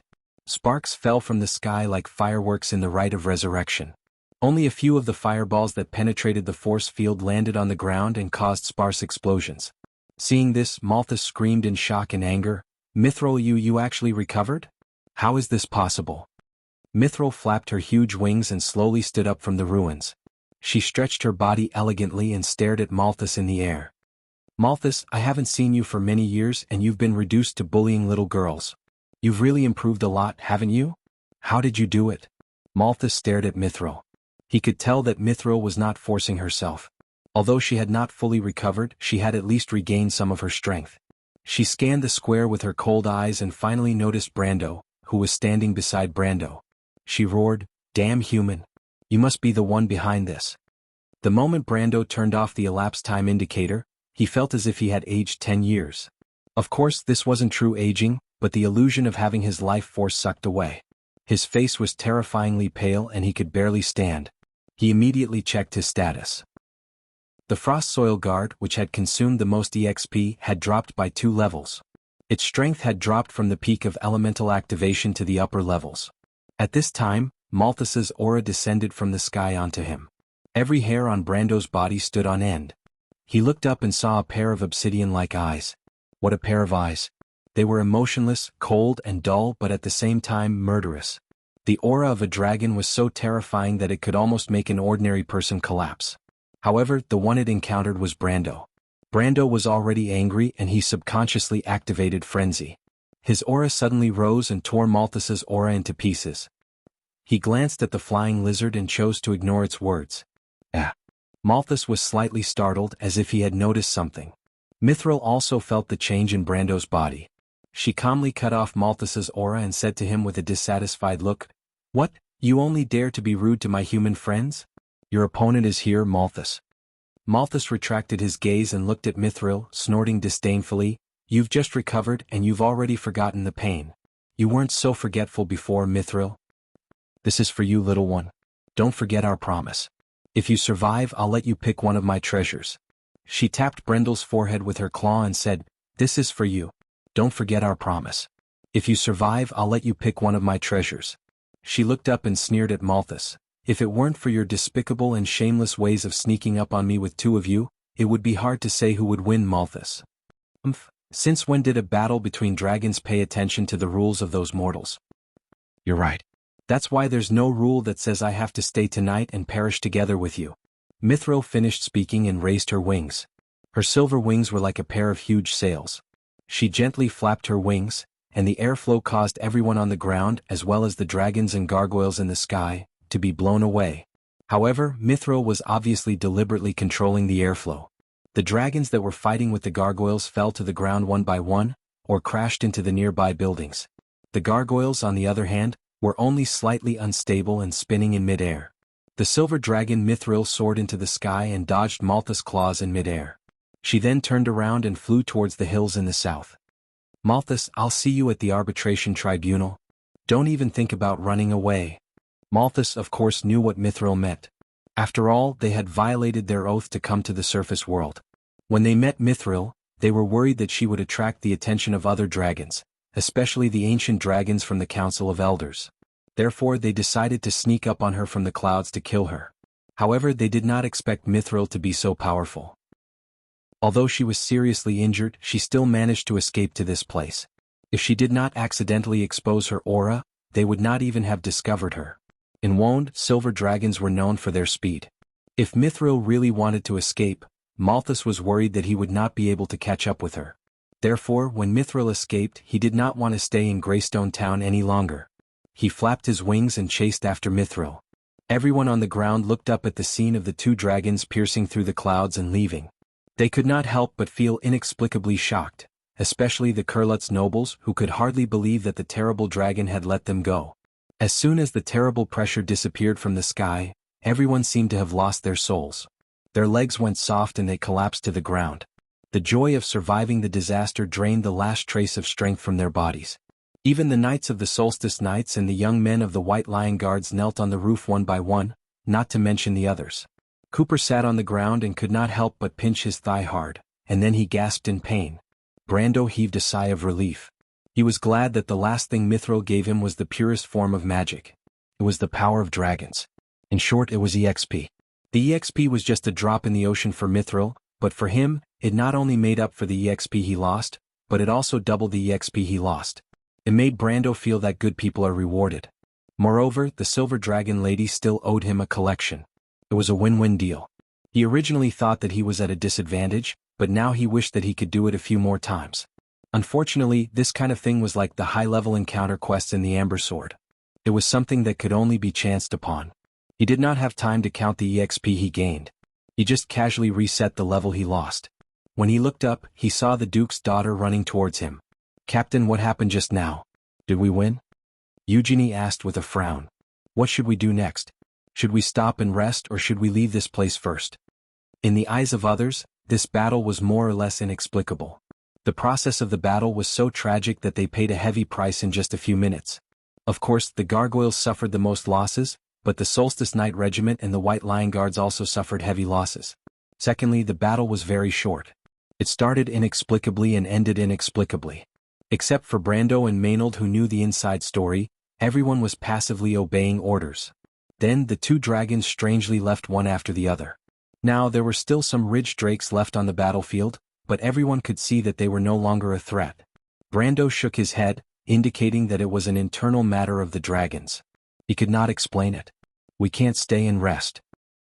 We have to leave this place immediately and go to the lower reaches of the surging Milky Way on the map. The lower reaches of the surging Milky Way? It's still quite a distance from here. Eugenie glanced at the crew's nobles. This battle had caused many casualties, and the others were more or less frightened. She doubted that these people could hold on until then. Even she was, to be honest, exhausted at this time. It's okay. Just tell them the truth. There's another dragon. Who knows when it will turn back? If anyone wants to stay here and wait for death, do as you wish. Brando replied. Eugenie's expression changed. She had seen the two black shadows passing through the clouds with her own eyes. This nightmarish scene was not something she wanted to experience a second time. In fact, Brando was more worried. He had a feeling that Mithril's last sentence was just to confuse his judgment. The silver dragons were known for their speed on the continent of Vaughn. If she wanted to run, she could do so at any time. There was no need for her to hide in this place and wait to be discovered. He did not know how much of an effect the 5-minute acceleration of the clock would have on a dragon, but he vaguely felt that the silver dragon lady was buying time for them. Although he did not understand why she was doing this, the only choice he had now was to leave this place as soon as possible. And after tonight's battle, the plan to head to Lone Harbor had to be reorganized. He didn't expect Georgandy Ridge to turn out in full force. Even the 3 black dragon overlords came to join in the fun. Although he didn't know what entanglements they had with the dragons, no matter how arrogant he wasn't confident that he could rely on a harbor to fight against a few adult dragons. He had already contacted the Shire. The nobles' private soldiers who attacked the West Gate were lucky. That place could be said to be the least affected place in the whole of Greystone Town. Although the private soldiers were frightened when the dragons appeared, and many of them fled almost immediately, those who fled to the West Gate found that the troglodytes who were originally stationed there had also fled in fear. They hid there all night until Malthus and Mithril left. Only then did they realize that they had actually occupied the West Gate and fortress of Greystone Town. It could be said that the Shire and Rogers did not expend a single soldier. They just took a stroll in the town and won. Brando could not help but sigh at this kind of luck. His order was quickly passed down. Unexpectedly, the resistance was surprisingly small. The nobles were already scared out of their wits. Even if Brando asked them to stay, they would not dare to stay in Greystone Town. They wanted to leave as soon as possible and hide as far away as possible. It would be best if they never returned to this place for the rest of their lives, lest they have nightmares. Brando had his own considerations for setting the assembly point at the downstream of the surging Silver River. He knew that there was an underground passage in Greystone Town that led in that direction. Just as Aween's envoys were about to leave Greystone Town, Nun Princess Magadal, accompanied by an officer of the White Lion Guards, found him. Both of them had heard of the 3 black dragons in the Georgandy Ridge, but they had never heard of the agreement between them and the dragons. They only knew that the 3 black dragons were expelled from the Dragon's Valley at the same time. No one knew when they were expelled because the surface world's understanding of the Georgandy Ridge was limited, not to mention the mysterious dragons. The information was even scarcer. They could only speculate that it was around 100 years ago, because the name of the 3 black dragons had not been heard during the Underground War before and after the Glorious Year, and the Minotaur Lord Gerald had become famous during that era. But when he saw Magadal, he couldn't help but be stunned. He met the Nun Princess in Ampere Seal and owed her a favor during the battle in Ampere Seal. Later on, he found the heart of the giant dragon for her and saved her from the hands of the Grim Reaper. The two of them were very close, but ever since the Nun Princess woke up, other than thanking him once, the two of them didn't have much interaction. It was for this reason that he didn't tell the Nun Princess about the secret of her body. On one hand, he didn't know how to tell her. Could he just say, "I'm sorry but miss, you're actually a puppet?" He did not know how scared Magadal would be if she heard it. On the other hand, Brando faintly felt that the Nun Princess seemed to be aware of the abnormality in her body, which was why she deliberately distanced herself from others. Regarding this point, Brando did not mention it. Since he did not know how to say it, he might as well let the Nun Princess figure it out herself. After all, there was no way to hide the truth. Just like how he had a lightning core in his body, Magadal would eventually realize the power of the heart of the dragon in his body.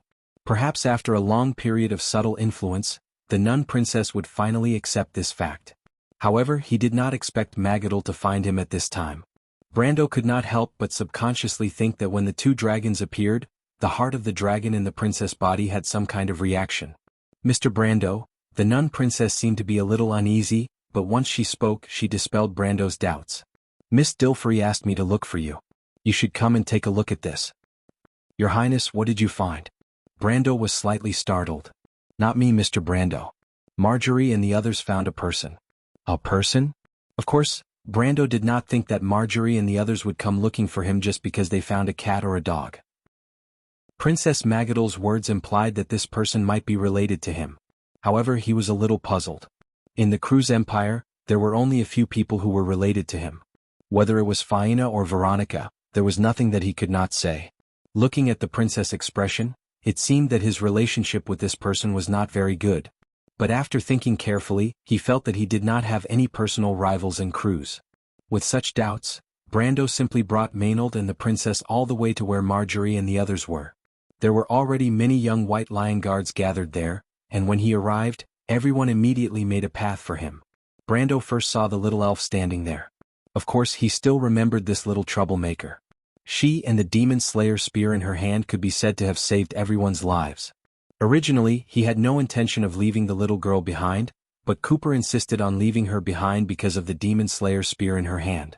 Brando did not want to interfere with the private affairs of the nobles and Cruz, so he decided to let the knight handle it himself. But at this time the little elf's lips were curled up high. She glared at Brando, obviously very dissatisfied. Brando sighed when he saw this scene. He felt that he needed to talk to Cooper. Bullying a little girl didn't seem to be a good reputation if word got out. And it was at this time that he finally saw the person in the crowd. Author's note, == I had too much fun last night. I played Dota 2 the whole night. I woke up late today and was not in the mood. I'm really sorry that I only finished my coding now. I have to postpone my outburst. Woo, I didn't do it on purpose, don't hit me. Chapter 941. Brando parted the crowd and saw the person. To be exact, he could vaguely see that it was a woman. She was wearing tattered and burnt clothes that barely covered the important parts of her body. Her entire body was covered in burns, and some parts of her body had already festered. Her right hand was almost charred, and her beautiful face was covered in horrifying blisters. Half of her hair was burnt away, and it was difficult to distinguish her original appearance. His first thought when he saw the woman was that she was still alive. It was a miracle. Her chest was moving up and down weakly, which was the only sign that she was still alive. Furthermore, Brando could feel the residual aura of holy magic on her body.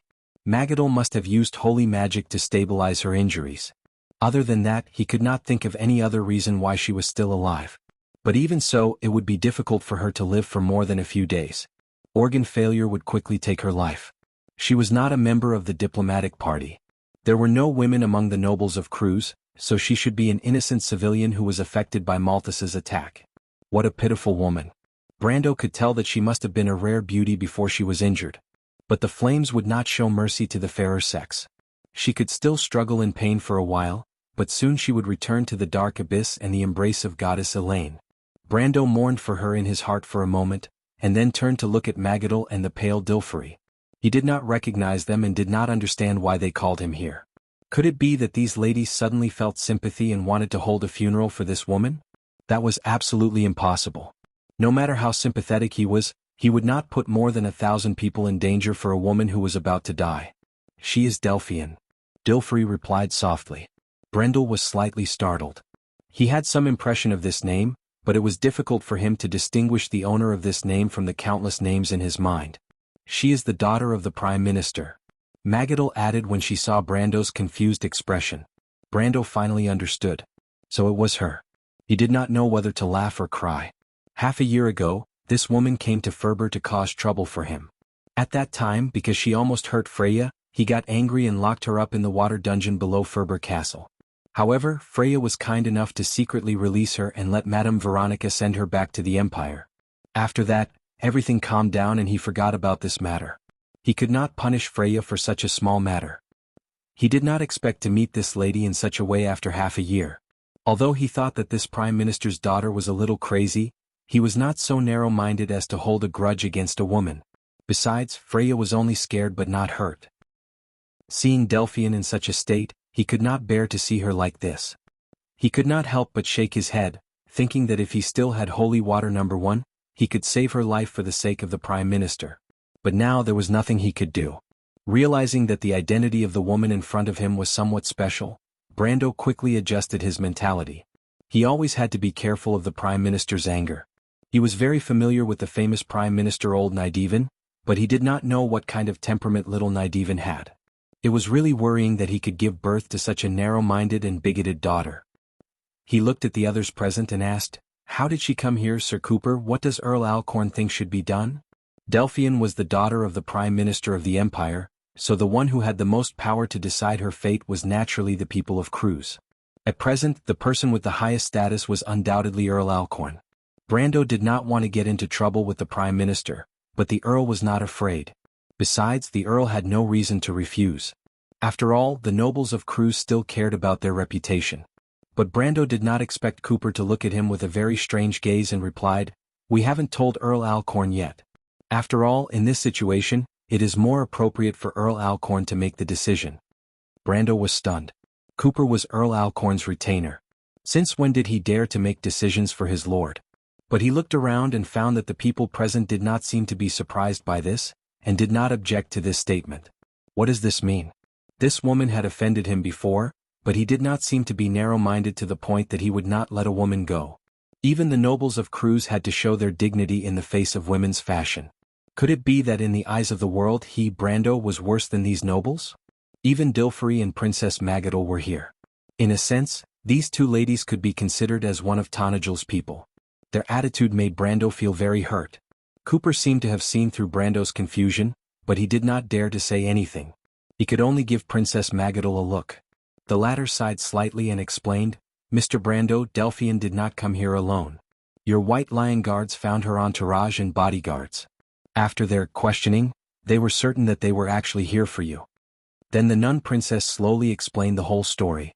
Brendel felt like he was listening to a fairy tale. He would never have thought that the demon-slaying spear in the elf's hand was meant to be used against him, but it ended up saving everyone instead. The Prime Minister's daughter really made his hair stand on end. He did not know if she was too stubborn, or if she had perseverance and willpower. But this crazy woman deserved it. She came all the way here to deal with him, but she did not expect to attract the black dragon Malthus and end up like this in a sea of fire. Brendel looked at Delphine's almost deformed body, but he did not feel the slightest bit of schadenfreude. If there had been a mistake tonight, he would have been the one who ended up like this, and there would definitely be more people who would be implicated. After all, this was not just a game. He shook his head and sighed. Forget it. After all, these things did not happen.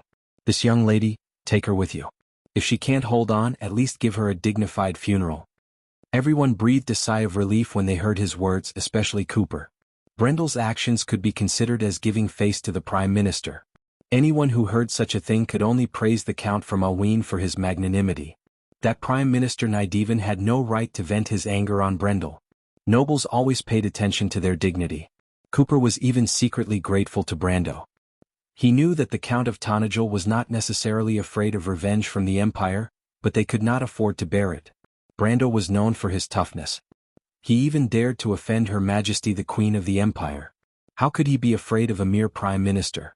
So in private, Cooper felt that the Count said this to take care of them. The Count's reputation in Erewhon was excellent. He neither flattered nor bullied the weak. This saying seemed to have been confirmed. Of course, Brando did not know that he was just saying it casually out of sympathy.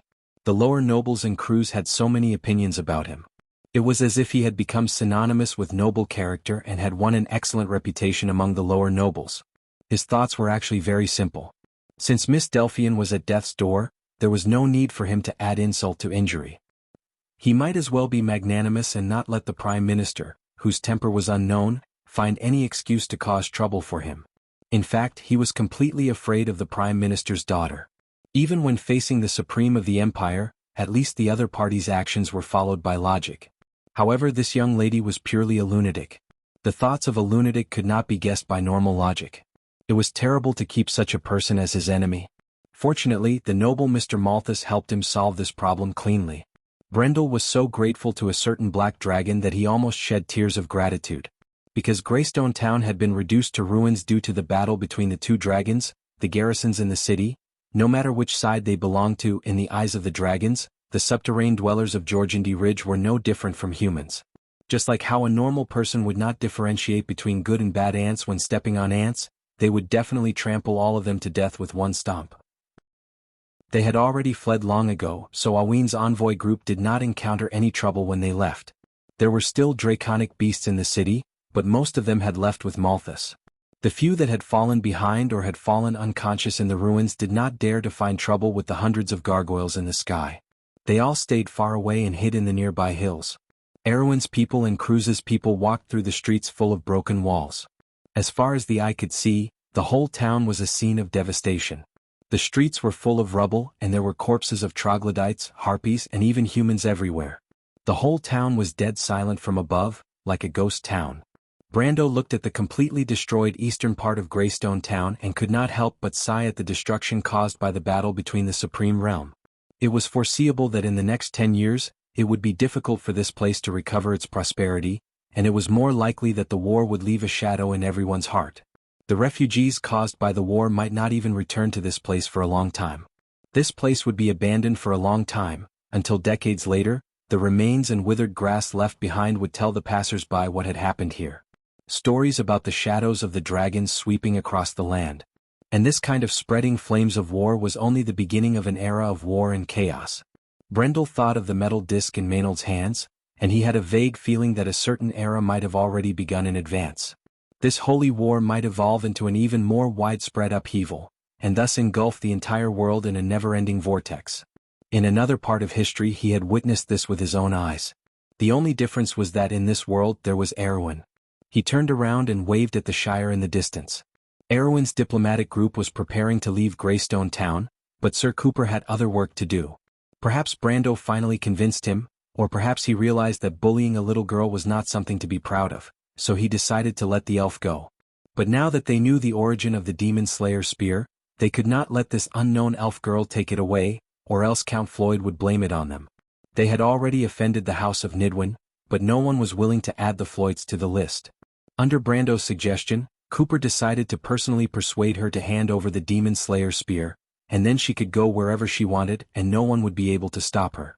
But the persuasion work was not easy. Little girl, we're not going to lock you up, but this spear belongs to us, the people of Cruz. As long as you leave it behind, you're free to go wherever you want. It was the elf who saved you, but you want to bite the hand that feeds you. You're bad. I admit that, and we can compensate you, but the spear is neither yours nor ours, so you have to leave it behind. Do you understand? Liar, you're bullying the elf. The elf's eyes glistened with tears. Cooper suddenly felt a headache coming on. He did not want to be known as a bully, but his mouth was already dry, and the little girl in front of him was stubborn. There were a few times when he almost fumed with anger, but he was too embarrassed to force himself on a little girl. Besides, even if he wanted to, Brando might not allow it. In front of him, the elf held the Demon Slayer's spear tightly and stared at him vigilantly. She did not want to leave it behind, nor did she want to give her treasure to this person. Although the other party was exaggerating, who knew if it was true or not? In her logic, if the elf picked up something, it would naturally be the elf's spoils of war. In the end, Cooper could only say, forget it. Anyway, before you leave the spear behind, you can only stay here. When you've thought it through, you can come back and tell us. After saying that, he left this damn place with a terrible headache. After Cooper left for a while, the elf said to the pseudo-dragon beside her in fear, Shani, what should we do? They're going to rob me. Shani rolled her eyes, thinking that it was obviously the elf who stole other people's things.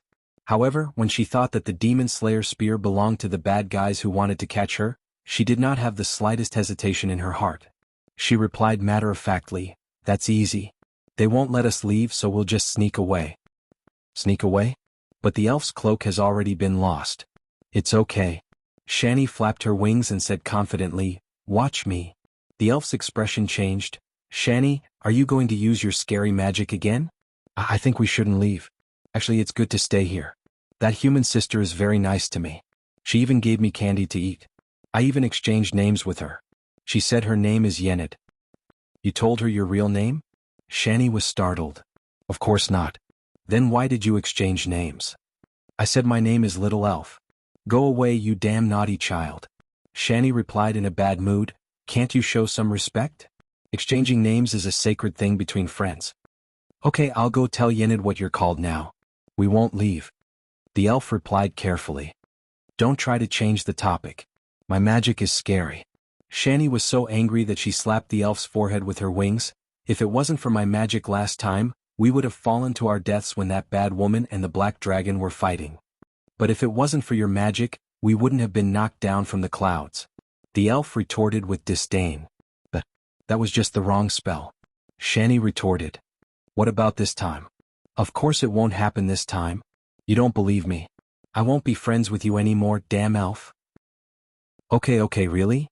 The little elf was startled and hurriedly comforted her companion. Of course it's true. Shani patted her chest and promised, just watch me.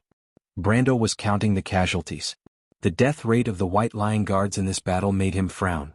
In just a few minutes, the casualty rate had exceeded half of them. Fortunately, most of them were either dead or crippled under normal circumstances. With the help of the holy water, they could be treated as acceptable light injuries. Otherwise he would have been worried sick. The White Lion Guards were his elites, the backbone of the future Erwin's basic infantry. Losing even one of them would make his heart ache. If it wasn't for the fact that he had no other choice, he wouldn't even dream of using them against a dragon. He listened to the numbers reported by Maynard and Yuta as he watched the diplomatic party slowly pass through the west gate of Greystone Town. At this moment, he saw Cooper coming from the back of the party with a sour face. Seeing his expression, he knew that Cooper's persuasion wasn't going well. Sir Cooper, how is it? Sigh, don't mention it. Cooper shook his head helplessly. I've made a fool of myself in front of the Count. It's not a big deal. Elves are naturally distrustful of humans, especially the wild elves. Although they often appear in human society, they are actually even colder than the wind elves. Brando replied.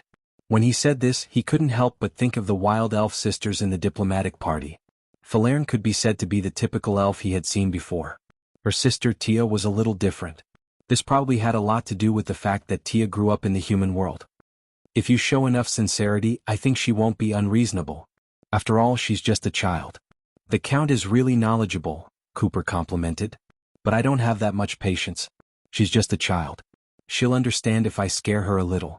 But does the Count have any objections to this? Brando looked at Cooper, a little surprised that this guy would actually take a child seriously.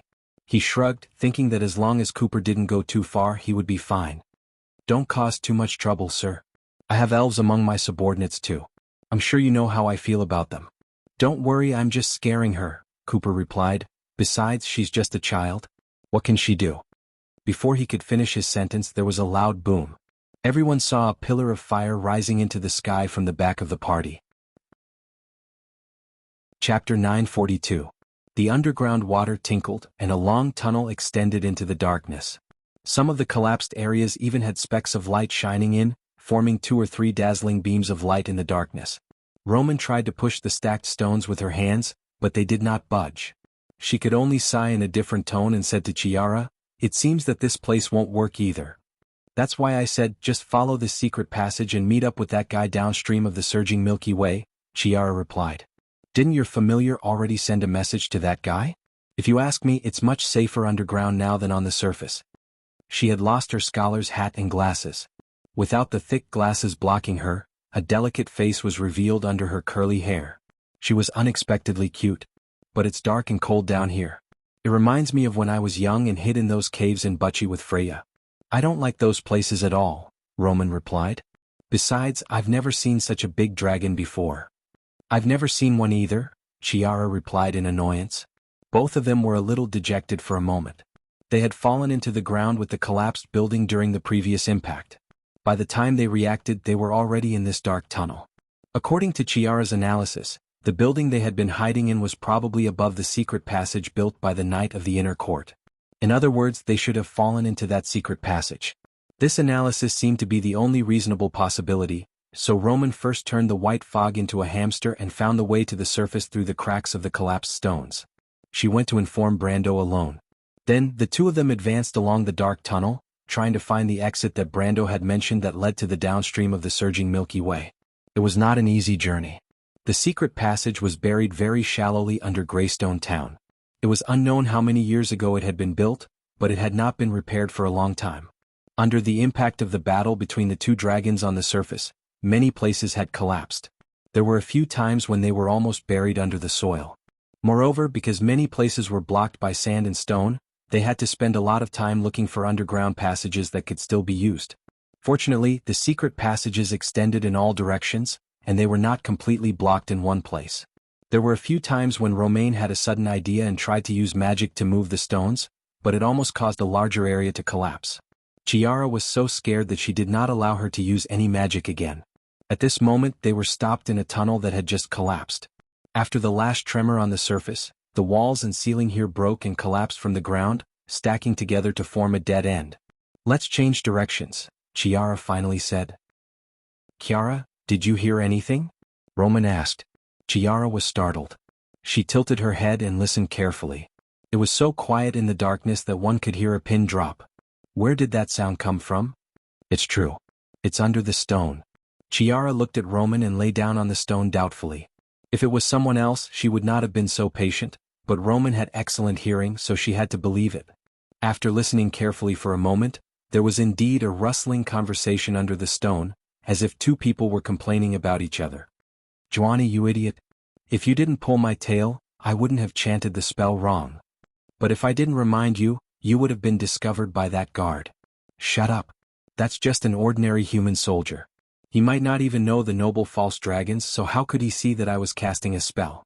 "Little elf, you're a complete idiot." "Then what should we do now, Giovanni? It's so dark down there and I'm hungry. You only know how to eat. There's no other way. Just wait for your death." "Oh, Giovanni, I don't want to die. Please save this little elf." The Roman widened her eyes and listened curiously to the intermittent conversation. She could not figure out why there were people inside the stone. She could not help but ask loudly, "Are you the elves inside the stone?" The voices inside the stone suddenly quieted down. After a moment, a tentative voice asked, I'm an elf." "Who are the people outside the stone?" "I'm a Roman." Chiara frowned and did not answer. "Who is a Roman?" The elf asked again. It was a good question. Even the Roman raised her eyebrows and did not know how to answer. "A Roman is a Roman, but why are you inside the stone? Are you the elves inside the stone?" Aunt said that there are elves inside the stone. They like to hide gems and minerals under the stone as a gift to the diligent. "Are you here to give the Roman treasures?" "No." The little elf replied resolutely. Chiara finally could not listen anymore and asked, "Who are you? Are you the residents of Greystone Town? From what you said, you seem to be elves. Are you a wind elf or a wild elf?" "I'm a wild elf," the elf answered. "Are they both?" "No, Giovanni is a dragon." "Dragon." The Roman and Chiara shouted in unison. No, no, no, it's not the kind of dragon you think. Giovanni is a false dragon." The little fairy hurriedly explained. In her limited impression, dragons were bad and Shinny was a better kind of dragon. "False dragon. God, it's a false dragon." Chiara raised her eyebrows excitedly and asked loudly, "How is it? Are you in trouble? Do you need us to save you?" You're not bad people, are you?" The elf was shocked by her tone. "Of course not." Half an hour later, Roman and Chiara spent a lot of effort to save the elf and Giovanni. At first, they wanted to dig away the sand and stones, but just as they moved the stones below, the stones above rolled down and scared the four people inside and outside the stone. After the shock, the two of them had to find another way. In short, they put their hope in the power of magic, but they tried several spells. In the end, Chiara caught a few rats and Roman used the witch's king's chariot transposition to swap the elf and Giovanni out. The elf, who was buried under the sand and stones, suddenly felt that the space in front of her was empty, and then she appeared in a dark tunnel. When she was in the secret tunnel under Rove's compass, she thought that the human secret tunnel was long, dark, small and not fun at all. But now she felt that the dark underground was very spacious. Then with a bang, Giovanni was swapped out and fell heavily on the elf's head. "Ah!" the elf cried. When she opened her eyes again, she found a few squeaking rats in front of her, looking at her with their sparkling little eyes. She immediately made a fuss and shouted, You're rats. You're the rat." Roman was still sizing up the little elf with interest, but Chiara stepped forward without mercy, grabbed the elf's pointy ears, and lifted her up from the ground. "Short-sighted fellow." "Ouch, ouch, ouch, let go of the elf," the elf cried out in pain. "You're really bad people. Shut up or I'll kill you," Chiara threatened fiercely. The elf was shocked and shut up. She looked at the little human girl, who was about the same height as her, with red eyes. "Where's your pseudo-dragon?" Chiara asked. Her eyes suddenly lit up in the dark. She had already seen the pseudo-dragon on the elf's head. She subconsciously reached out to hug it, but she immediately retracted her hand. Although pseudo-dragons often accompany humans, they have very strong self-esteem. This won't do. I heard that they are all creatures with very high intelligence. You have to be polite, Chiara. Chiara cleared her throat and ignored the elf. She asked Juani, who was on her head, "Dear pseudo-dragon, may I know your name? Can we be friends?" "No, Juani is my friend." The elf pulled Juani down and held her tightly in her arms. She stared at Chiara vigilantly, as if she was afraid that she would be snatched away. "Didn't you hear what she said, stupid little elf? I have my pride. If you keep hugging me like I'm a can of candy, I'll never talk to you again," Xianni said in an annoyed tone as she struggled to get out of his embrace. Then what should I do?" The elf panicked.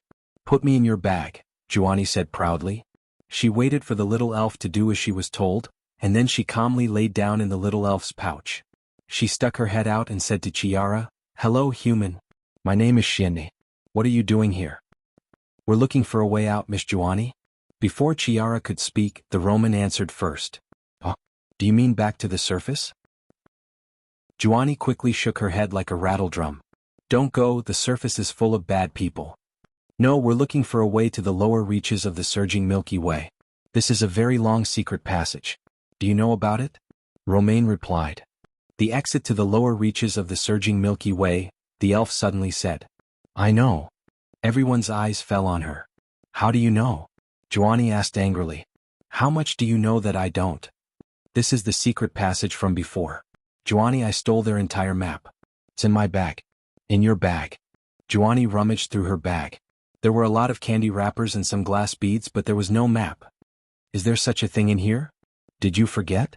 I used that paper to make a paper dragon when we started a fire a few days ago," the elf replied. "Damn it!" Juani screamed. "Is that how you use a map?" The elf was proud of herself. "It's okay. I can roughly remember what was on the map." "Roughly?" Chiara frowned as she stared at the elf.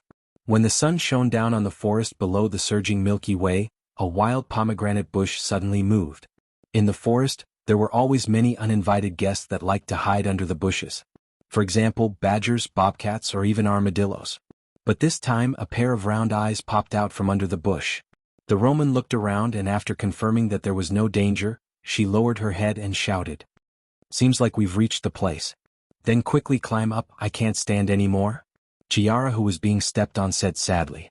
The Roman hurriedly pulled up her skirt and climbed up.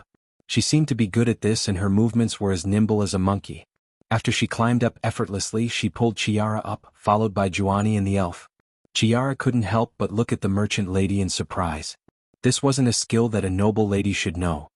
"This is nothing," the merchant lady replied casually. "I've even climbed onto Brando's roof before." The two young ladies were immediately filled with admiration. However, the elf rolled her eyes and after confirming that there was no danger nearby, she suddenly broke into a run. But before she could run 2 steps, a dark shadow pounced on her. She was so frightened that she screamed and lost her balance and fell to the ground. When she turned her head, she saw that it was Chiara who was gritting her teeth. "What are you doing? Let go of me!" The elf shouted angrily and anxiously. "I told you to run." Even though Chiara was dressed like a scholar, her strength was extraordinary. She easily pressed the elf to the ground and proudly announced, "As my captive without my permission, you are not allowed to leave even half a step." The elf was naturally unconvinced. She shouted for Juani while she wrestled with Chiara. The two young ladies rolled around in the bushes and soon their hair and clothes were covered with leaves and mud. They completely lost their previous image and looked like refugees and beggars from the north. Juani had already flown out of the elf's bag to avoid being caught in the crossfire. She landed on the Roman's shoulder and looked at the two as if they were idiots. Romain, on the other hand, was quite interested in watching the two fight. She didn't get tired of it even after watching for a while. If she didn't suddenly realize something, she was afraid that this nonsensical fight would have continued. The Roman's ears suddenly twitched. She raised her head and looked at the other side of the forest. Then she walked over and picked up the two young ladies. She patted the leaves and dirt off their bodies and said, "Stop fooling around, I think there are people coming from that side." Chiara spat out 2 mouthfuls of mud. Her gentle and quiet face had long turned into a dirty little kitten. She glared at the elf and asked, "Who are they? Is it the diplomatic party?" The elf's hair was messy like a bird's nest. Her eyes were red and swollen as if she had just cried. She looked at Chiara fearfully and then said to the Roman, "It must be those bad guys. Let's run, they are bad. There are only a few people. Their footsteps are very light." The Roman shook her head. "It doesn't sound like them. It sounds more like short people like you. Those are subterranean dwellers." Chiara thought of the subterranean dwellers that she had missed. "Great, when they come, we will think of a way to catch them." "Why do you want to catch them?" the elf asked in confusion. Chiara was too lazy to explain to her. She only threatened her fiercely. "It's none of your business. Hide well with me. If you are discovered, you are done for." The elf was not afraid of anything, but she could not beat Chiara in a fight. As the saying goes, a wise man knows better than to fight when the odds are against him. She could only keep quiet. The three of them quickly found a place to hide. Sure enough, not long after, there was a rustling sound of footsteps in the forest. The three ladies hiding in the wild pomegranate bushes saw a few bushes of incense in front of them suddenly split open, and then a few green-faced, fanged faces came out from behind. When the elf saw these faces, she was so frightened that she almost screamed. If Chiara had not hugged her and covered her mouth tightly, she would have screamed. Those were goblins. Roman and Chiara recognized them immediately. The elf's nose was covered by Chiara, and her face turned red. She kept winking at Chiara, but Chiara did not seem to see it. It took her a long time to break free. She could not help but gasp for air. Before she could protest, she could not help but ask curiously, "Aren't we going to catch them?" "It's me, not you," Chiara replied in a bad mood. "Besides, who wants to catch these smelly guys? They're just a bunch of goblins. So boring." She suddenly let out a soft cry of surprise. Because the bushes behind the goblins shook again, and then a dwarf came out. This made her very confused. Everyone knew that the dwarves and the goblins were enemies. However, this dwarf was wearing a wet alchemist's robe. He did not look like a captive of the former. Although he looked miserable, it seemed that his personal freedom was not restricted. The goblins around him looked more like his bodyguards. "Little elf, it's that dwarf," Shinny whispered. The dwarf who fell asleep after falling down. The elf clearly recognized the dwarf. Chiara almost wanted to kill the two of them. She hurriedly pulled them back. Sure enough, a few spears came flying. Roman lowered her head, and a simple wooden spear flew past her hair and nailed into an unknown tree behind her. The goblins had obviously discovered that there were people behind the bushes. They screamed and threw the spears in their hands. They even pulled out their rusty scimitars and rushed over. Behind these goblins, two tall figures quickly appeared from the bushes. "Ogres." Chiara bitterly grabbed the elf's pointed ears. "It's all your fault. We're going to become the ogre's lunch, you idiot." "Ouch, it hurts." Before the goblins rushed into the forest, the two little Lolas were already fighting. Chapter 943. 2 or 3 goblins at the front of the group screamed and rushed forward. The Roman was shocked and hurriedly cast a slow curse. The second circle spell was very useful against weak monsters like the goblins. The goblins at the front of the group slowed down at a speed visible to the naked eye, as if there was glue on the soles of their feet. Even raising their hands became heavy. They ran with big strides, but it was funny that they were running in slow motion. The former was surprised to find that her spell actually worked. She quickly took out a mirror from her backpack and said, "You can see but you can't touch." The small group of goblins behind her bumped into each other one after another, as if they had bumped into an invisible wall. The goblins at the front of the group had their faces pressed against the glass. Their pointy noses were tilted to one side and their whole body was deformed. The other goblins who were slowed down were lucky enough to escape because they were too slow. Unlike the wizard's mirror image spell, which came from the refraction of light, the witch's mirror image spell turned the world in the eyes of the target into a mirror. As the saying went, "You can see but you can't touch." At this moment, the goblins and the 3 ladies were separated by an invisible mirror. There was a boundary between the real and the fake world. If this law could not be broken, then this boundary could not be broken. Witches were a class that players could not choose. The strength of their magic was generally higher than other types of spells in the same circle. It could be said that their magic was second only to dragon magic. However, there was always a trade-off. Black magic was very harmful to the caster's body, so most witches were eccentric. Mirror image spell was a one-way spell, which meant that it only worked on the target. When the elf and Chiara saw that Roman's spell had taken effect, they stopped fighting. The former hurriedly took out a heavy crossbow from her back and shot down a goblin. After shooting an arrow, she immediately threw away the heavy crossbow and replaced it with the demon slayer's spear.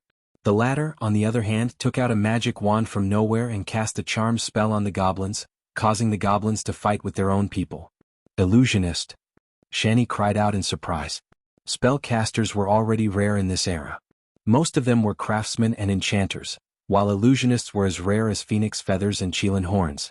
I only know a little, Chiara replied. Compared to this, I can't deal with those two big guys. The big guy she was talking about was at least 5 or 6 meters tall. When it stood up, it looked like a tower of meat. It had grayish-white skin, long mane or hair, and carried a spiked club as a weapon. It was the most dangerous magical creature in the wilderness, the ogre. The two ogres with fierce faces strode forward, crossing the dense bushes as if they were crossing a meadow. They punched Roman's mirror spell, and a circle of ripples appeared in the air. The spell made a teeth-numbing sound like glass and shattered in an instant. The three ladies were so scared that their hair almost stood on end. They screamed and ran away. But how could they possibly outrun the ogre? Chiara was the first to be caught. The ogre in front of her reached out to grab her, but the little elf hurriedly knocked Chiara away, causing the ogre to grab empty air. Then the two of them rolled into the nearby bushes. The ogre roared and lifted its foot to stomp on the ground. Seeing that the little elf and Chiara were about to be stomped into meat paste, Roman quickly stopped under a beech tree. He raised his hand and cast grease on the ogre's foot that was propped up on the ground. The ogre slid backward and fell to the ground with a loud bang. Perhaps this ogre was just too unlucky. When it fell, its head hit a moss-covered rock in the forest, creating a large hole in it and killing it instantly. When the remaining ogre saw that its comrade had died, it went berserk. It roared and swung its wooden club at the Roman. Chiara had no choice but to cover her head and roll away. The wooden club broke the beech tree she was hiding in and broke it into two. The broken beech tree fell with a loud bang, and branches and leaves rustled onto the Roman. The latter calmly crawled through the gap between the beech tree and the ground. However, at the last moment, a branch caught her in her bag. Chiara pulled hard and tore a large hole in her bag. The caltrops and crystal beads in her bag fell to the ground. Although she was heartbroken, she did not pick them up and continued to crawl forward. On the other hand, the ogre behind her was unlucky. It stepped on the caltrops. These caltrops were originally prepared for war horses, so they were a little too small for an ogre. However, even a toothpick would hurt if it pierced the soles of the ogre's feet. The ogre could not help but scream and jump in pain. In the end, it stepped on the crystal beads, slipped, and fell on its back. Chiara, who had just crawled up from the bushes, saw this scene. She shouted, "Now!"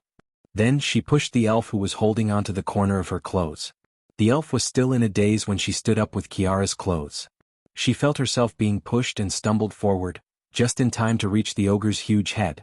Before she could see what was going on, she lost her balance and fell towards the ogre. Her subconscious action was to thrust the silver demon slayer's spear forward into the ogre's wide-open mouth, penetrating it beautifully from the front to the back. Ah! The ogre was only halfway through its scream before it was deader than dead. The forest seemed to have quieted down. The goblins who were chasing after the ogre were dumbfounded when they saw this scene. As the saying goes, the fox uses the tiger's might to intimidate others. Even the tiger is dead, how could the fox use the tiger's might to intimidate others? For a moment they stood there, not knowing whether to advance or retreat. If they advanced, they might not be able to defeat the three ladies. This was proven in the previous battle. However, behind them, Miss Chiara was waving her magic wand and pointing it at them. Yes, it's you. Now it was Chiara's turn to intimidate others. She loudly gave an ultimatum. Hurry up and capture that shorty for me and I'll spare your lives. If you want to run away. With the last word, Chiara waved the magic wand in her hand. A bolt of lightning struck a small sapling nearby, turning it into ashes. This spell was an elementalist spell. Obviously, it was a spell that came with the wand. The goblins immediately ran back the way they came, wailing like ghosts and howling like wolves. Not long after, they carried a short, fat dwarf who was tied up into a ball and appeared in front of Roman, Chiara, and Wisp. They threw poor Mr. Boris Anvil to the ground and stood in a row, trembling with fear. It's you again. When Boris Fire Anvil saw the little elf, he couldn't help but flare up and struggle. Boris Anvil felt that he was really unlucky. Although he knew that this job was a little ridiculous, he felt that the risk was worth it for the sake of the money. He was just a small character. He was already favored by Gaia to be chosen by the big shot of the Empire to participate in such a huge plan. Besides, he was only responsible for a small part of the plan. There shouldn't be any big problems. He thought so too, but the nightmare started last night. To be exact, it started from the moment he saw these two seemingly harmless faces. First, he was sprayed with his proud alchemy work. Then he was inexplicably thrown into the river. Poor old Boris. He had not touched water many times in his life, let alone swim. He hugged a piece of driftwood that flew out of nowhere and floated in the water all night, shivering. He finally met a group of goblins under Lady Shagos and fished himself out of the cold river. The precious alchemy potions and materials in his robe were almost all gone. He had not even set foot on dry and comfortable land for a few minutes before he was inexplicably beaten up by his own people and tied up like a dumpling. The Anvil family's dignity was completely gone. Before he could react, he saw the two little demons' faces again. "You damn demons, why did you make fun of me?" he shouted angrily. Before he could finish his sentence, Kiera kicked him hard, causing him to suck in a breath of cold air from the pain. "You know this short and fat guy?" Kiera pointed her magic wand at the dwarf's head and asked the elf. The elf glared fiercely at the dwarf. It's all his fault that the elf was discovered. He even wanted to use that green powder to stun the elf. This is bad, he must be a slave trader. Damn it. How could you do that to such a cute little girl? Kiera whipped the latter's face. I hate slave traders the most. I'm not. Boris Anvil replied angrily. I'm a law-abiding citizen. You still dare to lie. Kiera whipped his big nose again, causing the latter to wail in pain. Let me ask you, do law-abiding citizens mix with goblins? Boris Anvil was slightly stunned and hurriedly denied it. I was caught by them. Umph. Chiara smiled triumphantly. Let me ask you, were you with him before? Faced with the little girl's knife-like gaze, the goblins hurriedly nodded their heads. Then was he caught by you? The goblins shook their heads in unison.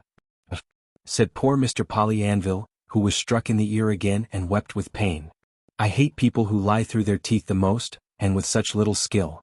Kiera poked the dwarf's forehead with her magic wand and said fiercely. This time the dwarf was like a deflated balloon, deflated. This guy is mixing with the goblins at this time, he must be up to something. Kiera excitedly reported to the Roman beside her. The latter was looking at his torn leather bag with heartache and said absent-mindedly, oh. However, Kiera did not seem to mind at all. She continued, I think we can interrogate him properly, maybe we can get some important information. Boris Anvil was shocked. Of course he knew some secrets, but it would cost him his life if he revealed them. He hurriedly shouted, No, no. I am a noble, you have to treat the captive well. Before he could finish, he was whipped in the nose, causing him to cry out in pain and roll on the ground. Shut up, I didn't ask you to speak. Kiera obviously did not have the words treat the captive well in her dictionary. Then she stepped on the dwarf and asked, Let me ask you, whose subordinates are these goblins? Boris Anvil kept his mouth shut and stared at Kiera, not saying a word. I know even if you don't say it. Kiera rolled her eyes and thought of something. Goblins usually don't mix with ogres, it's not like there's a magical wave. If there's something similar to a magical wave nearby, there should be goblins and ogres in the army of Georgandy Ridge. Boris Anvil stared at her in fear. Got it right? Ouch. Another red mark appeared on the dwarf's face. He could not help but cry out in grief and indignation, Why did you hit me again? You should be the one to answer this question, but you didn't. I answered for you, so of course I have to pay, right? Kiera smiled proudly, showing her sharp, snow-white teeth. I'll give you a discount this time, but next time you'll have to pay in full. Boris Anvil's face turned pale. He struggled and shouted, Do you still have the demeanor of a noble? But before he could finish his words, he received a solid blow. This is a lady's privilege, Kiera answered matter-of-factly. Then the second question, what do you do? I've said it before, I'm a law-abiding citizen of Kurlutz. You'll have to pay the price for treating me like this. Boris Anvil's face was red and blue, his messy beard trembling, he was about to go mad. Kiera pretended not to hear him. You're a citizen of Cruz, but you're still with the goblins. Looks like you're a traitor. Damn it, I'm not. Then tell me, who do you serve? I said I'm not. Kiera snorted softly, turned around and asked the elf, Little idiot, where did you meet this guy? The elf looked at her with great dissatisfaction and replied, I'm not a little idiot. If you want to prove that you're not an idiot, you have to tell me the whole story. Otherwise, how will I know whether you're an idiot or not? Kiera answered. The elf puffed up her cheeks and replied angrily, I met this bad guy in a candy shop. Candy shop?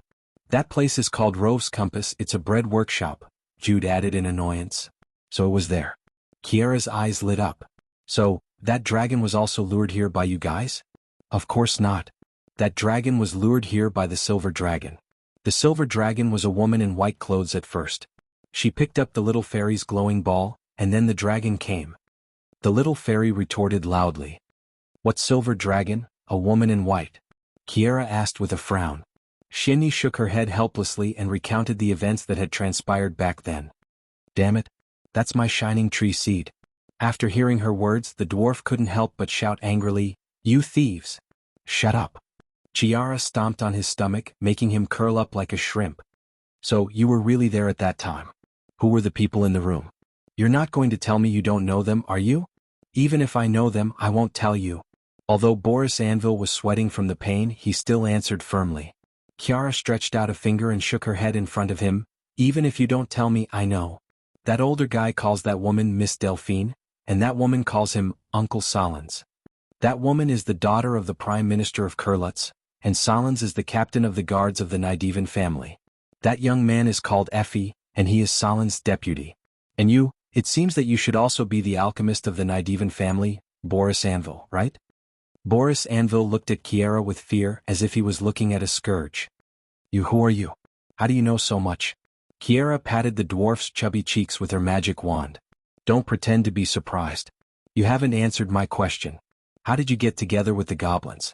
Strange, Kiara muttered to herself. Could it be that even the Prime Minister has joined Georgindy Ridge? Boris Anvil's face turned red and white. He was about to say something when Kiara interrupted him. Stupid dwarf, if I were you, I would think carefully before speaking. I'm not that little idiot over there. I'm not an idiot. Kiara ignored his words and continued. You can fool them, but you can't fool me. Let me guess. You obviously have another mission, but the others may not know. Let's assume that this mission was given by Prime Minister Nedwin or the old Prime Minister. If it was for Solens, F or anyone else, then there's no need to hide it from Miss Delphine. That means your mission target can only be the Prime Minister's daughter. Boris Anvil opened his mouth and stared at her. His beard trembled as if he had seen something unbelievable. Kiara, of course, noticed the dwarf's expression. She smiled proudly. Looks like I'm right again. As she spoke, she whipped the dwarf's nose twice. The latter's tears flowed down his nose as he groaned. After receiving her reward from the dwarf, Kiara put away her magic wand in satisfaction. She tapped her lips and asked curiously, But this is strange. Would the Prime Minister of the Empire harm his own daughter? P.S. Begging for votes. Chapter 944. Chiara muttered to herself. The Roman seemed to have regained her composure. She turned around and asked, What are you talking about, Chiara? I know that woman. She's a bad woman. That's for you and that fellow. Chiara chuckled. Although I can't rule out the possibility that the Prime Minister and his daughter don't get along, the possibility of that is very small. You can see that from the woman's arrogance and stubbornness. A daughter who isn't loved by her father wouldn't be able to do that, Chiara snorted softly, obviously not having a good impression of the Prime Minister's daughter. However, the Roman did not ask her where she had seen the Prime Minister's daughter. Chiara quickly skipped the topic and stared at Boris Anvil. In my opinion, it's more likely that this fellow is a traitor. Chiara stared at the pitiful Boris like a cat teasing its prey. Her beautiful sapphire-like eyes were filled with danger. In other words, Prime Minister Nidevan might not be the traitor, but this traitor is at least not far from the upper echelons of the empire. Burly Fire Anvil trembled. He had thought that the other party was just a capricious noble lady who was throwing a tantrum. As long as she vented her anger on him, she would let him go. As for the matter of the Prime Minister's daughter, he didn't dare to say a single word. He thought that he could get away with it, but he didn't expect that he was only half right. This noble lady didn't like to reason with her defeated opponent, but she had a shrewdness that exceeded her age. He didn't say a single word, but the other party had already guessed most of it. Boris Anvil began to feel that he had chosen to do the wrong thing at the wrong time. He looked at Chiara as if he was looking at the legendary demons in hell who could see through people's hearts. Why do you say that, Chiara? The Roman asked. Isn't it simple? Why would the Georgindy gang want the Prime Minister's daughter? If their target was the Prime Minister, they would not have done anything to Delphine. Prime Minister Nidevan might not be as good as his father, but he would not betray the empire for a daughter. On the contrary, doing so would only anger him. Chiara answered with disdain. It was as if these schemes were written in an open book to her. There were no secrets to be found. So even though they knew that this would anger the Prime Minister, they still did it. Who would have such an idea? This person must be Naidivan's enemy. Maybe it's just revenge, or maybe it's to make the Prime Minister do something wrong. But no matter which it is, most people would not make enemies with the Prime Minister. Even if they did, they would not have the ability to retaliate. Those who could do this would at least have the same status and identity as the Prime Minister. Because only a conflict of interest will lead to hatred. A mediocre lower-class noble or a small workshop owner who works hard to make a living would never have anything to do with the Prime Minister of the Empire. Is that what you mean? The Roman answered with his unique businessman's logic. That's a good analogy. In fact, there are only a few people like that in the Empire. There are only a few dukes, the commanders of a few large legions, the leaders of local nobles, or the higher-ups of the Holy Cathedral of Fire. Chiara nodded. The little elf was confused. She looked at the demon slayer spear in the mouth of the ogre, thought for a moment and pulled it out in disgust. Then she rubbed the spear on the nearby grass, trying to clean up the dirty blood. Chiara raised her eyebrows as if she had found a new point of suspicion. There's something more interesting. This guy is with the goblins and he's related to Jorgendi Ridge. She poked the dwarf's big nose again with her magic wand. It's more likely that the person who is related to Jorgendi Ridge isn't him, but the big shot behind him. That's interesting. Someone in the Empire's high-ranking officials has betrayed the Empire. No wonder Jorgendi Ridge's invasion was so timely, and the situation on the surface was so clear. Stop talking, you demon. Boris's face turned ashen. How dare you tell me to shut up? It seems that you still don't understand your situation, Chiara said fiercely. But when she saw the dwarf's pleading expression, she changed her mind. All right, since you're so pitiful, I won't say anything. But in exchange, you have to tell me what you plan to do to that woman, Delphian. She has a grudge against that guy, but she appeared at this place at this time. You're not going to tell me that it's a coincidence, are you? It's Count Delphian, the dwarf said, trembling. His son, Elman, died because of that heroine, but he believes that Miss Delphian was the one who instigated his son to avenge Vahina. That's why she should be responsible for it. He deliberately lent the demon slayer's spear to Miss Delphian in the hope that she would perish together with that heroine. What's the demon slayer's spear? Roman asked. It's a weapon that's been passed down in the family for generations. I heard that it's almost as powerful as a subdivine artifact. Then will Brando be fine? The merchant girl was shocked. Don't worry. That guy is so lucky that even a demon can't kill him. A mere demon slayer's spear won't be able to do anything to him, Chiara said disdainfully. She stepped on the dwarf with the tip of her foot. Count Floyd hopes that the Prime Minister's daughter will perish together with that guy. What, does the demon slayer spear have the ability to self-destruct? I don't read much, so don't lie to me. Boris shuddered. Miss Delphian wanted to wait for that heroine to arrive at the imperial capital before making her move. My mission was to persuade her to come here and find a chance to expose her to the people of Jorgendi Ridge. How did you persuade her? Tell her that the guy won't go to the imperial capital because he's leading the subterranean dwellers to cause trouble for the Empire. He'll fight his way to Rushta, and even if he can't, he'll retreat to Erewhon. Tell her that the people of Erewhon and Jorgendi Ridge have formed an alliance with Toquinen, right? Let me think, that guy has a team of subterranean dwellers as his bodyguards. This way this scam doesn't make sense. Chiara analyzed word by word while tapping her wand. Boris seemed to have heard something unbelievable. He couldn't help but open his mouth wide. Chiara's analysis was exactly the same as their original plan. But there's still a question. How did Count Floyd know that the people of Jorgendi Ridge would appear here? Because he's a traitor? The elf interrupted in a daze. Poor Boris seemed to have just thought of this question. He looked at Chiara with pleading eyes, hoping that she would be just a little bit stupid or just confused for a moment. Unfortunately, Chiara disappointed his hopes. She shook her head confidently. If Count Floyd is a traitor, why would he offend the Chancellor over such a small matter? Wouldn't that be exposing himself? This guy's mouth isn't honest. The way I see it, Count Floyd is most likely kept in the dark. He's just being used. She looked at Boris mockingly. I didn't know that you were a multi-faced spy.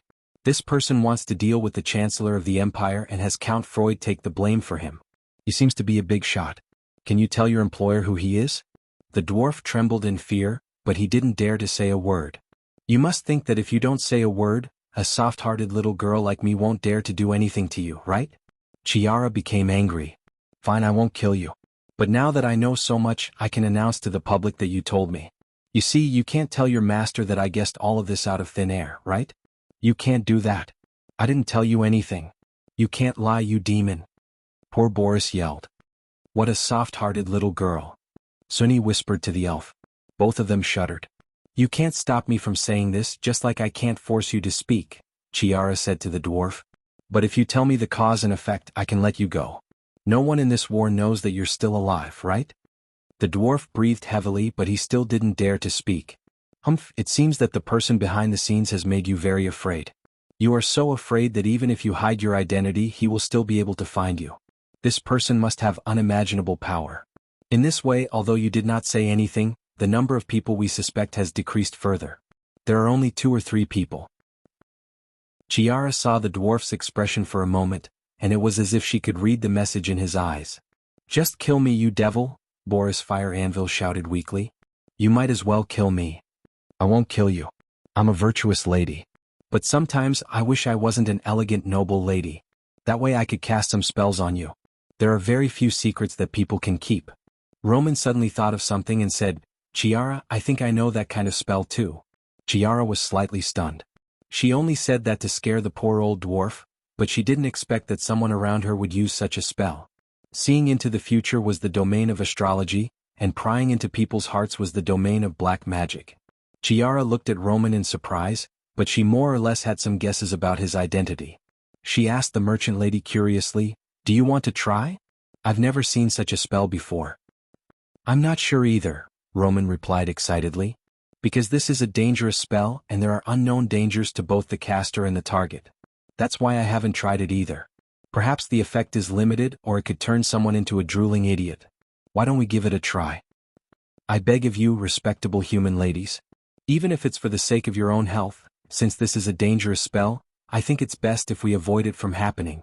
At the thought of turning into a drooling idiot, Boris Anvil couldn't help but wail. That won't do. Chiara shook her head in dissatisfaction. The pursuit of truth is not to be afraid of hardships. How can we shrink back in the face of a little danger? Roman nodded vigorously. He felt that the little girl had spoken his mind. Compared to danger, curiosity and fun were more important. Prepare to cast the spell, Miss Roman. Chiara looked at the dwarf and said solemnly, Knowledge and truth will remember your contribution, Mr. Dwarf. Before that, may I have the honor of knowing your name? Poor Boris Anvil finally broke down. He couldn't help but cry like a child. Damn it, don't turn me into an idiot. I'll tell you whatever you want to know. That won't do, Roman said anxiously, as if she was afraid of losing the chance to cast the spell. But this time, Chiara stopped the merchant girl. The dwarf was almost scared to death. Chiara pointed her magic wand at the tip of his nose and said, You're so useless. You're already an adult and you're still crying. Tell me who's the person behind you. The dwarf replied with tears and snot, Damn it, sob, I really don't know who that is. But I know the person who contacted me. He's called Freeman, a member of the Royal Archaeological Society. Who's that? Roman asked. Freeman Lillis. My brother told me about him before. He's the vice chairman of the Royal Archaeological Society of Crews. He's from the Lillis family. Have you heard of this family? They're part of the Cecil faction. Roman sat on a moss-covered rock with her knees together. Her round boots stepped on a piece of rotten wood. She rested her elbows on her thighs and supported her chin. She looked at Chiara with her bright eyes, implying that she didn't understand anything. But Chiara was still interested. The Cecil family is the noble family closest to the Holy Cathedral of Fire. Since he's from this faction, it means that he's related to the Holy Cathedral of Fire. But the Holy Cathedral of Fire would never collude with Georgandy Ridge. The other party's choice of contact is very interesting. This person is probably a pawn that they've deliberately chosen to stir up trouble. So you're saying that we can't know who's behind this? Sunil asked while lying on the head of the elf. The latter was already confused and squatted on the ground to count the ants. Fortunately, there were many colorful insects in the forest for her to identify. Has he schemed against you? Chiara looked at Miss Drake curiously. Not really. But according to you humans, when we're in the middle of such a huge conspiracy, don't you think it's more immersive for me to say this? Sunil spread out her claws and replied. That's true. This is indeed a fun game. Chiara's eyes lit up. But Miss Sunil, you're wrong about one thing. Although the clues are broken here, in other words, there's still other information. The person who designed all of this is even willing to implicate the Holy Cathedral of Fire. This means at least two things. Either he's not afraid of the Holy Cathedral of Fire, or he's a fearless fool. But if a fool can do this, I can only admit that I'm a fool. So there's only one possibility. Maybe you're wrong. That person could be a high-level spy that the Holy Cathedral of Earth has placed in the Holy Cathedral of Fire. Sunil rested her chin on her claws and asked deliberately. She seemed to have fallen in love with this mystery game. First, I can't be wrong. Second, why do I say that I can't be wrong? Because if that person is a spy from the Holy Cathedral of Fire, any spy will always have something suspicious about him. The only difference is how much and how little. The only way for such a person to not be discovered is not to make himself unsuspicious, but to reduce the attention of others as much as possible. So what he should do is to not let anyone suspect him. But now he's doing this. So when we think it's him, the answer may be the opposite of ours. After hearing this, Miss Drake was convinced by a human for the first time. What surprised her was that this human looked like a little girl of about 10 years old. Even her voice was still childish. Chiara poked the dejected dwarf with her magic wand. Since these goblins can recognize you, you must have a contact among the Georgandy Ridge people. It's Miss Shagos. Boris Anvil replied weakly. Who's that? An underground lizard man. I only know her name, but she should know of my existence. That means she knows about your mission, or at least knows that you're here for some reason. The dwarf's face changed. What do you want? Nothing. You can rest first. Chiara smiled proudly. She turned around and raised her hand to give Roman a high five. Don't you need to cast that spell? Roman asked curiously as he hugged his bag. Not for now. Chiara shook her head. But do you really know how to cast that spell? I know a little, but the so-called mind-reading spell can only tell a person's current emotions. For example, whether you are angry or happy, this spell can reveal your true emotions and let the caster feel it. Roman thought for a moment and answered seriously in a low voice. This is in the category of black magic. Can this spell really turn people into idiots? Chiara asked. Roman glanced at the dwarf. No spell can turn an idiot back into an idiot, Chiara. Chiara agreed. I think so too. P.S. I want to warn those who spread rumors about me in the book review section that I don't even know how to count. Let me tell you, after 2 it's 4. There's no such thing as 3 in this world. 3 is just your imagination. It's a conspiracy. Chapter 945. The Shire. Here we are. Hippamera. I'm here, my lord. Lady Maynold. The female knight hid behind a dragon blood tree and nodded to Brando from afar. Translator. Naoibo Studio Editor. Naoibo Studio. The afternoon sun filled the entire valley, but the valley was silent. Looking down from the dense branches, the first thing that came into view was a slender and beautiful back. Dark and shiny scales were arranged closely in order, followed by a pair of huge bat wings and a curled neck. At the top of the neck was a skull. Was a dragon. She lay quietly in the valley, and her huge body almost filled the whole valley. Some small creatures were busy around her. On the light screen where Charles was using the peeping spell, goblins, earth goblins and some kobolds were shown. The giant dragon seemed to be resting. Its rubbery eyelids were lowered and it was motionless. Only its long tail was wagging occasionally. Earl Alcorn looked at the elegant and huge creature with some fear. This dragon was slightly smaller than the one they saw last night. It should be the black dragon that left alone. At his signal, Sir Cooper asked, "What should we do, Mr. Captain?" Mr. Captain. Since last night's battle, this title had become the official title of the surviving nobles of Cruz to Brando. Brando understood that this subconsciously represented the rise of his status in the hearts of these people, but it was hard to say how much this rise would do. He also glanced at the valley, then shook his head gently. This dragon happened to cut off their path, which was really unfortunate. It's lying here basking in the sun, which means it hasn't found us. Maybe it's resting or maybe it's waiting for Malthus. We'll wait until evening. If it doesn't move by evening, we'll have to find a way to take a detour. He turned back to Yuta and said, "Be careful of its servants. Don't let the goblins and kobolds find us.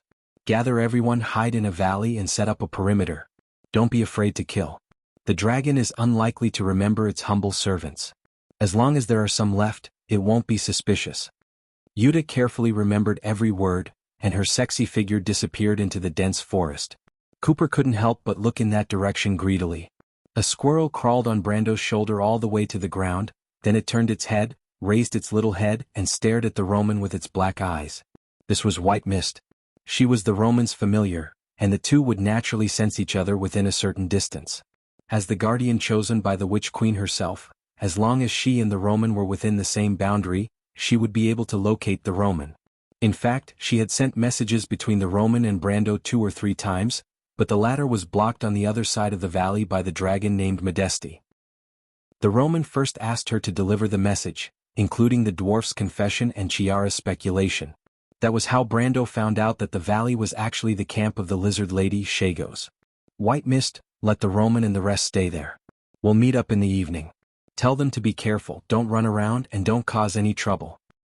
Okay. White Mist was silent in front of anyone, as if she only had the patience to answer with an okay in front of Brando or the Roman. The little prince, who was squatting beside Brando, was itching to stroke the squirrel's furry head with his fingers. As a result, White Mist mercilessly bit his finger, scaring him so much that he quickly retracted his hand and covered his finger. This is a familiar? Haruz looked at the grass where White Mist disappeared and asked curiously.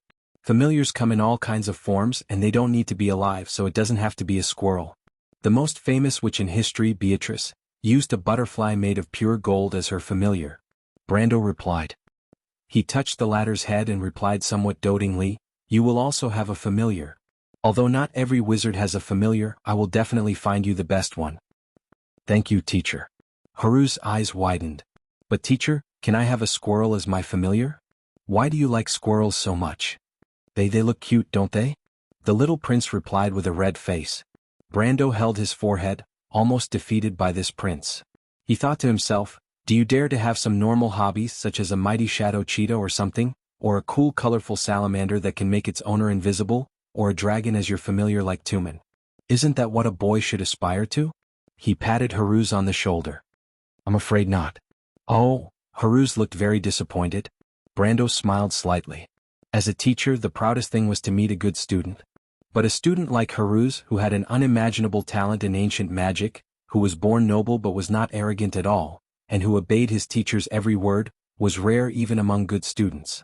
Haruz's talent in black magic could indeed be described as terrifying. Ancient magic, the earliest magic of Wand, shared the same origin as witchcraft, runic spells and spiritual spells, which the witches claimed to have magic in words and language. These magic actually came from the obscurity of the dark, the exploration of the unknown by the law. They were part of the dark magic itself, and even today witches still use such power. Ancient magic was very different from today's magic system. Most of the ancient spells' incantations were lengthy and slow. The spell-casting movements were complicated and strict, and the casting environment was extremely demanding. Most of the ancient magic was derived from array spells and runic spells, as well as the unique string spells of the dragons and witchcraft. The most important part of casting ancient magic was to display runes and formations, which were only used in array spells in today's magic system. In fact, there were simplified ways to shorten the casting time by drawing a magic circle in advance, but this method did not work in the ancient magic system. Ancient magic required the spellcaster to be able to instantly form a magic circle and display the correct runes at the same time. This required a wizard's innate talent to reach a terrifying level. It required extraordinary magic sensitivity, namely the bloodline attribute, as well as terrifying elemental sensitivity, to accommodate countless runes under the 4 major elemental laws, as well as an almost limitless capacity for the spirit, namely the mana pool. Otherwise, one would not be able to activate those astronomical spells. As early as the Age of Silver, there were very few people who could master ancient magic, but all this was easily solved for Haruz. Brando suspected that the young prince's talent was the Twin Pact, or something like the Blue Calamity. He had never seen Haruz overly tired from casting spells, which meant that he could practice spells from morning to night without the help of the Wizard Tower's mana pool, and he could still be as energetic the next day. Similarly, an apprentice could master 7 to 9 runes depending on their talent. Most players could learn elemental magic or rune magic at a fixed rate of 10, which was already considered an extraordinary talent in the eyes of the NPCs. When Romain learned witchcraft, he mastered 15 runes during his apprenticeship, which made Brendel extremely jealous. As for the young prince, he had mastered 14 runes so far. The reason why he was one less than the Roman was that Brando and the Wind Empress could only teach him that much in the past 3 months. That was to say, the young prince had mastered as much as they taught him. Haruz could only perform some small tricks now, and he was not even an apprentice. He could only be considered a beginner. Who was the protagonist here? For a moment, Brando could not help but doubt his own life. He suspected that he might have transmigrated to this world to open the door to the young prince's future. And in all kinds of stories and legends, people like him usually didn't have a good ending. If this story was evil, then he would definitely be pierced through the heart by the little prince in the future, and then the latter would say something very cool, for example, "Teacher, now I don't need you anymore," or something like that. If this story was knight-oriented, then he would most likely die in front of Haruz because of something, and then the latter would finally wake up and embark on the path of the strong. Brando glanced at the young prince's delicate face and thought that it was most likely the second development. But it was impossible for him to give up teaching Haruz now because the average player could never have Haruz's talent. Players were born with heroic attributes, slightly weaker than the prophets, and Haruz was almost certainly a chosen one. His personality was his biggest flaw, which could be said to be negligible among the chosen ones Brando had seen. What was more terrifying was that he might also have the talent of fate and an extremely outstanding bloodline talent. This delicate young prince was the legendary Face King, and Haruz listened to him. It felt like he was leveling up with a cheat. Brando knew the direction of the future and understood what kind of class combination was the strongest. Coupled with Haruz's talent, he could imagine what kind of monster he was creating. That feeling was absolutely irresistible to him. The future of a wizard often depended on the direction of his development. Some people were limited by their talent, some by their personality, but more people were limited by their knowledge. There were many outstanding geniuses in history who were buried because their mentor was nothing more than a charlatan. Even a court mage's knowledge was often limited by his lifetime of learning. Not everyone had the complete and complex inheritance system of the craftsmen of Buga. It was impossible for players to have the talent of the legendary natives, but natives rarely had the ability to plan their classes so strictly as players, even down to each level. But Brando had it. Although he might not be able to find some things in a short time, he knew what was best. He would never replace the young prince with something temporarily. Some things, once missed when laying the foundation, were likely to become a lifelong regret. Brando wanted to see how far his student could go in the future when the two were combined. As far as he knew, there were several body-level wizards among the players, but their talent was not as abnormal as Haruz. Of course, Haruz and even his sister did not know what kind of path his teacher had prepared for him. For him, what he was worried about now was how to become a qualified king. The throne was an annoying burden for him, far less interesting than following his teacher to other countries. Although the journey was full of danger and fear, it was very exciting. After answering Haruz's question, Brando glanced at the valley again, as if to confirm the terrain or the distribution of the lizardman's camp. This was like a natural habit for him, a subconscious behavior. After memorizing the nearby terrain, he waved to the others and motioned everyone to retreat into the dense forest. After the group quietly retreated into the bushes, the Shire stopped peeping. Brando asked the others, "How was it?" "I smell a conspiracy, my lord," the Shire replied. "Nonsense," Brando reprimanded angrily. "Two of the three dragons plus Queen Medusa have already appeared in the surface world. Georgandy Ridge is making such a big fuss. It can't be that they are just here to be bystanders." "What is bystanders?" Sir Cooper was stunned. "Soy sauce is a kind of tea. You know, afternoon tea, right? My lord means that these stinky guys are not here to invite you to tea," the Shire kindly explained, but Maynard couldn't help but look at Brando very strangely after hearing this explanation. The latter's expression didn't change as he continued, "Lady Shagos is the confidant of the Lizard King. Most of the underground lords don't get along well with each other. Since Modesty dared to stop here, it means that their relationship is not as simple as a joint invasion of the surface world, but a closer alliance. I suspect that the Minotaur King Geralt and the Dragon Queen have also arrived on the surface. Since Modesty and Malthus are here, the Dragon Queen Gwendolyn naturally won't act alone. Since 4 of the 5 underground lords have already moved out, why would the remaining Minotaur King Geralt stay alone in Georgandy Ridge?" "Georgandy Ridge has already turned out in full force," Brando said quietly. His voice was like a ghost. A cold wind passed through the forest in the afternoon, making everyone shiver involuntarily. This sentence is now not just an adjective but a statement, and it is very likely to be very close to the facts we know now. The 5 underground lords have joined forces, plus characters like the Lizard King and the Blind King. Their voices are likely to be transmitted to every corner of the dark underground. For a moment, The forest was so quiet that one could hear a pin drop. What do you mean by that? Earl Alcorn finally asked. It means that you are lucky enough to have witnessed the birth of the only grand unification in the underground world of Georgiandy Ridge since thousands of years ago, or even in history. Now that they have collectively appeared on the surface world, they are about to become a new witness of this holy war. They are not just a sudden force but a new player. Imagine when the entire army of Georgiandy Ridge poured into the world on the surface. That's impossible? Cooper sucked in a breath of cold air. It's unlikely from a common-sense point of view, but if the 5 underground lords have all appeared on the surface, then they will never leave any other lords in the underground world to threaten their rule. These underground lords are all cunning and astute. I don't think they are inferior to all of you here, Brando replied. Earl Alcorn chose to remain silent. But what's their reason for doing so? Cooper asked. They have been in the underground world for thousands of years. I'm not sure about that, Brando shook his head. But there may be someone in the Empire who knows. You mean the person who attacked little Nydiven's daughter? Earl Alcorn asked. Brando nodded.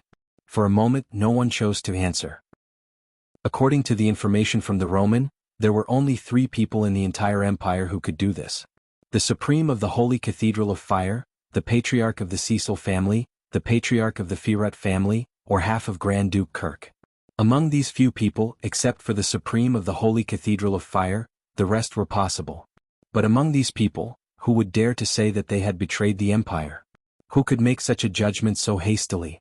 Perhaps even Her Majesty the Queen would have to think twice before acting.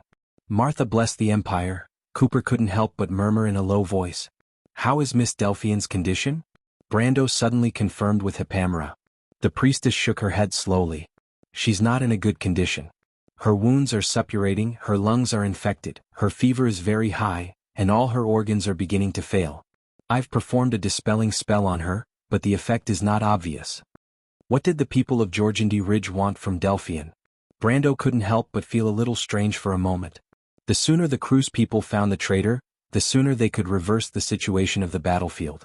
But this cold dagger was hidden so deep that the fate of the entire empire was tied to a dying, paranoid woman.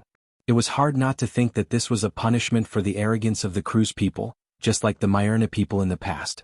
P.S. Begging for monthly votes. Chapter 946. Modesty narrowed her eyes as she watched the little creatures pacing back and forth in front of her. The goblins and kobolds offered her fresh prey, such as elk and wild boar from the forest. They placed the prey in front of Modesty's mouth and retreated far away, as if they were afraid that the dragon would swallow them in one gulp. However, Modesty did not have much of an appetite. She only opened her eyes occasionally to scare the little creatures away, and took pleasure in it.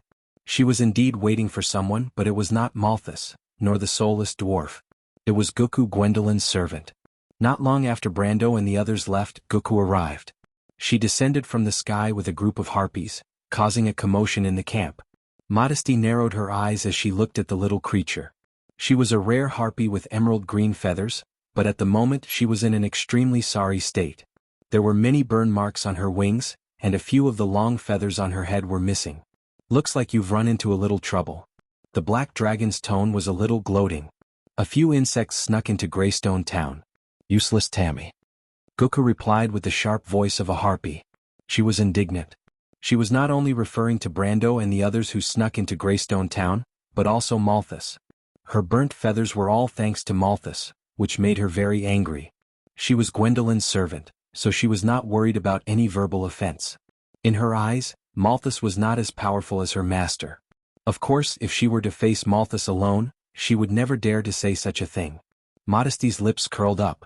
She did not care about the little creature's sarcastic retort. After all, it had nothing to do with her. She said playfully, "Your master, that woman asked me to wait for you here." Praise the master. Guko finally showed a respectful expression. This attitude made Modesty a little unhappy. Although she had to admit that Gwendolyn was the strongest among the 3 dragons, a dragon was a dragon. She would not easily show her fear in front of outsiders. Modesty sniffed, and a small flame rose from the canopy nearby. The air was suddenly filled with the smell of sulfur. She coldly interrupted Guku and said, "My time is limited. Have you found that person? The person your master asked you to look for?" Guku seemed to have sensed the change in the attitude of the female dragon in front of her. She hesitated for a moment before answering, No, I couldn't find her. Those humans were too powerful. I could only see them from afar. Then Lord Malthus and the city was in chaos. And I took advantage of the chaos. You can't even ask. Modesty said disdainfully. However, she was not disappointed at all.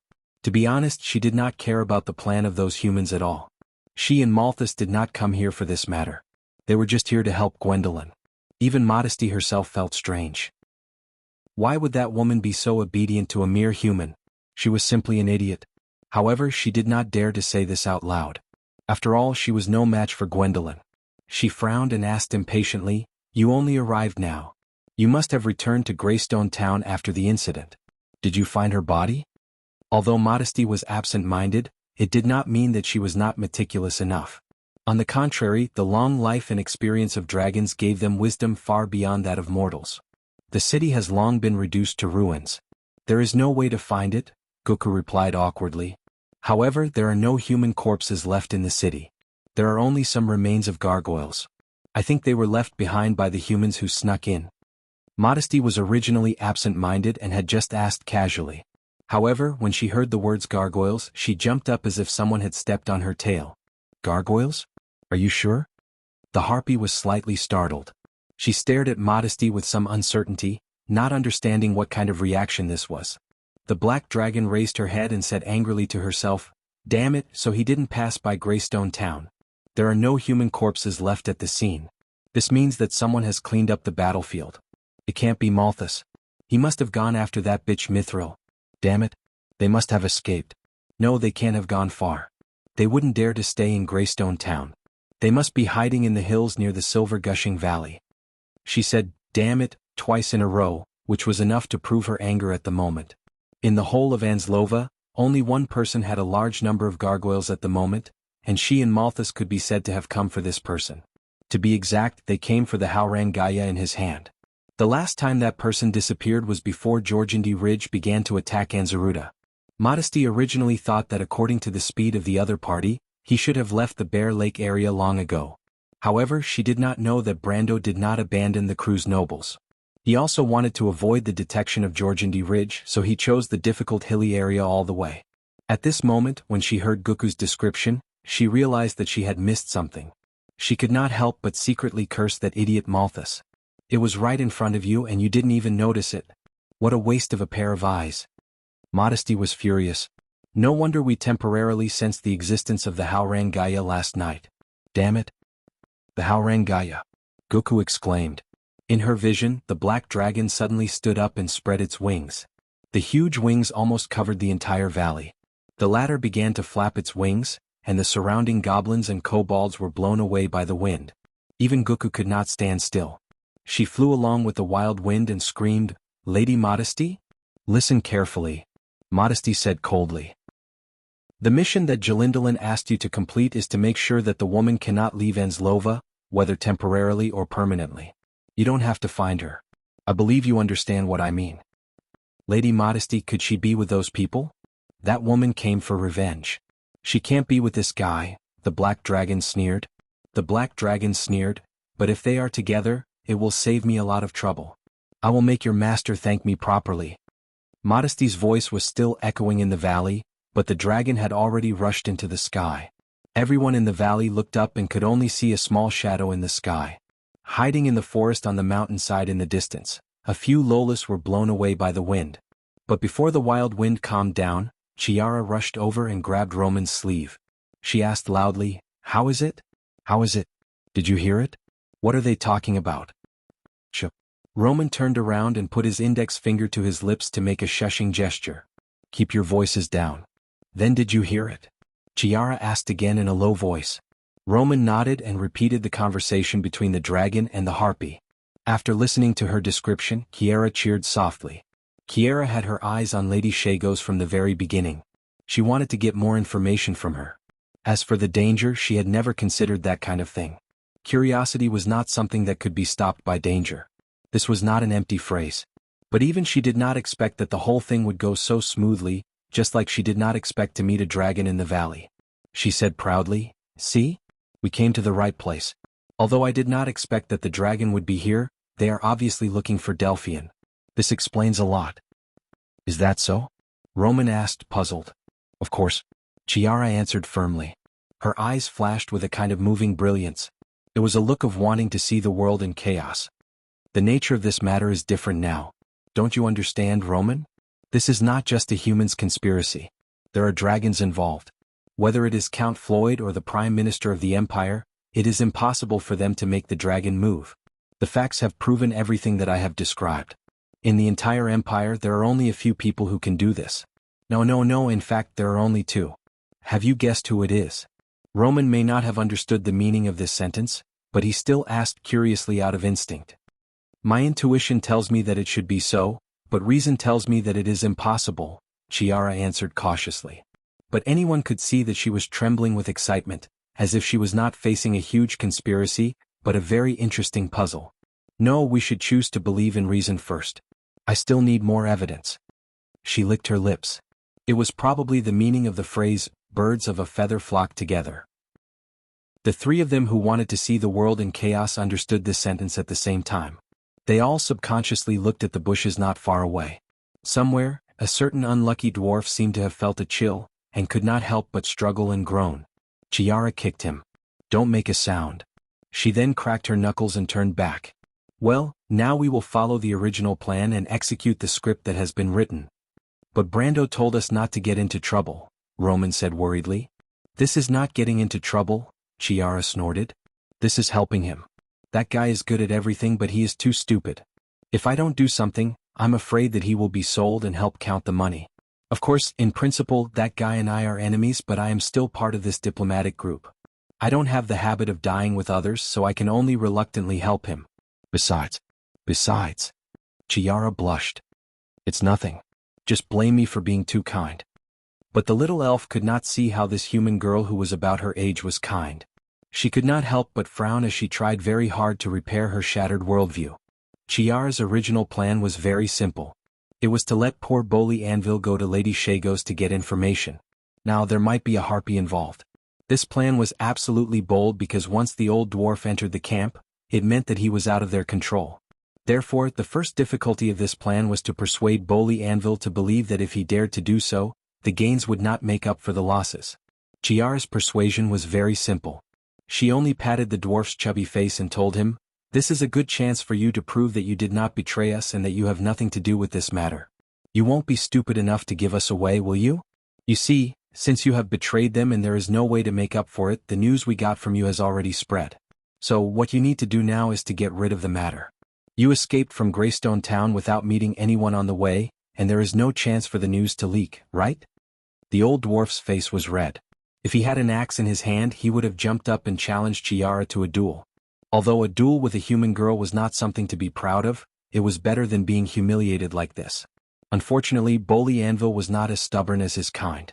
They could endure the monotonous mining work in the underground tunnel day after day as if such a rigid character had been integrated into the blood of their race. But he was different. He was a dwarf who pursued freedom and pleasure. He had always been proud of his maverick ways. Except for this moment, Bolly Anvil had never hated his weakness as much as he did now. A moment ago he was solemnly swearing that once he escaped, he would avenge himself no matter what. But after Chiara untied him, he could not help but hesitate. Perhaps Chiara was right.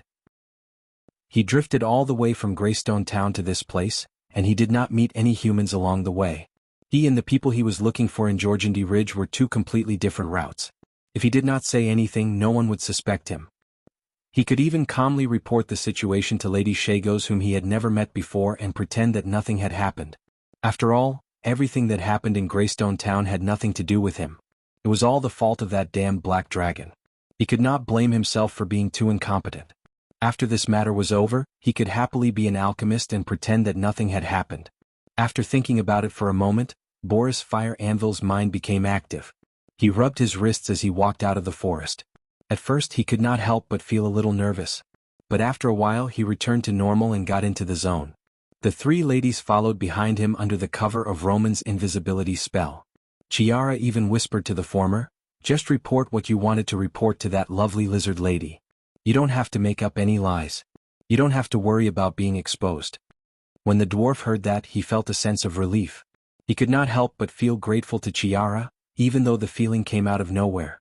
But after a while, Chiara threatened, "But if we are unlucky enough to be captured, we will betray you immediately. As reliable companions we must go through thick and thin together. This is the quality that nobles should have." Poor Mr. Boley Anvil's face darkened when he heard that.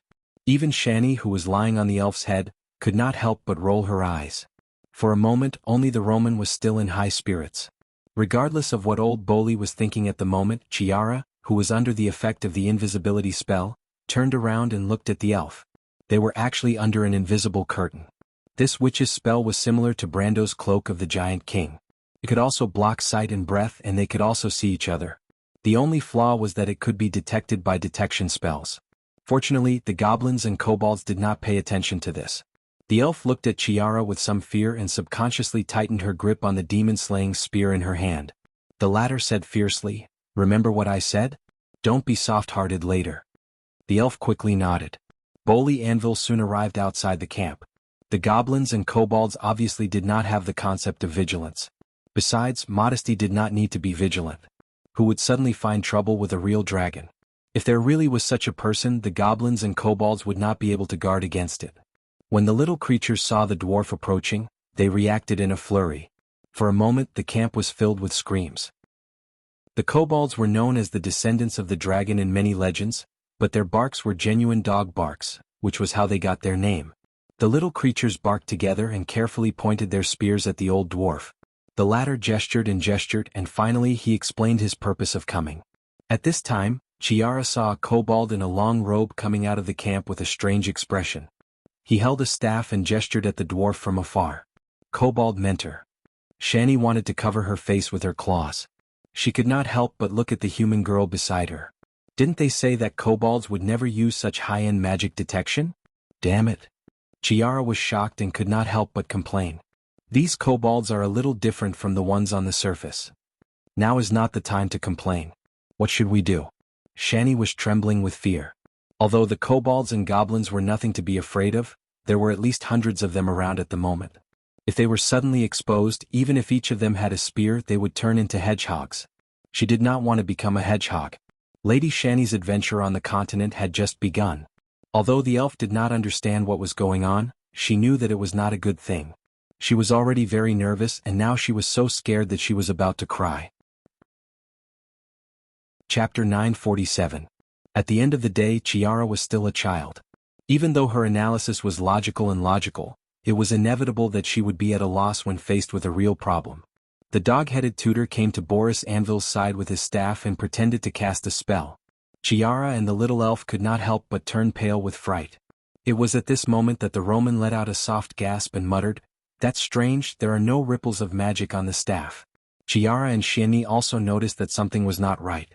Even though the dog-headed tutor's spellcasting action looked decent, the incantation that it was uttering was not the case at all.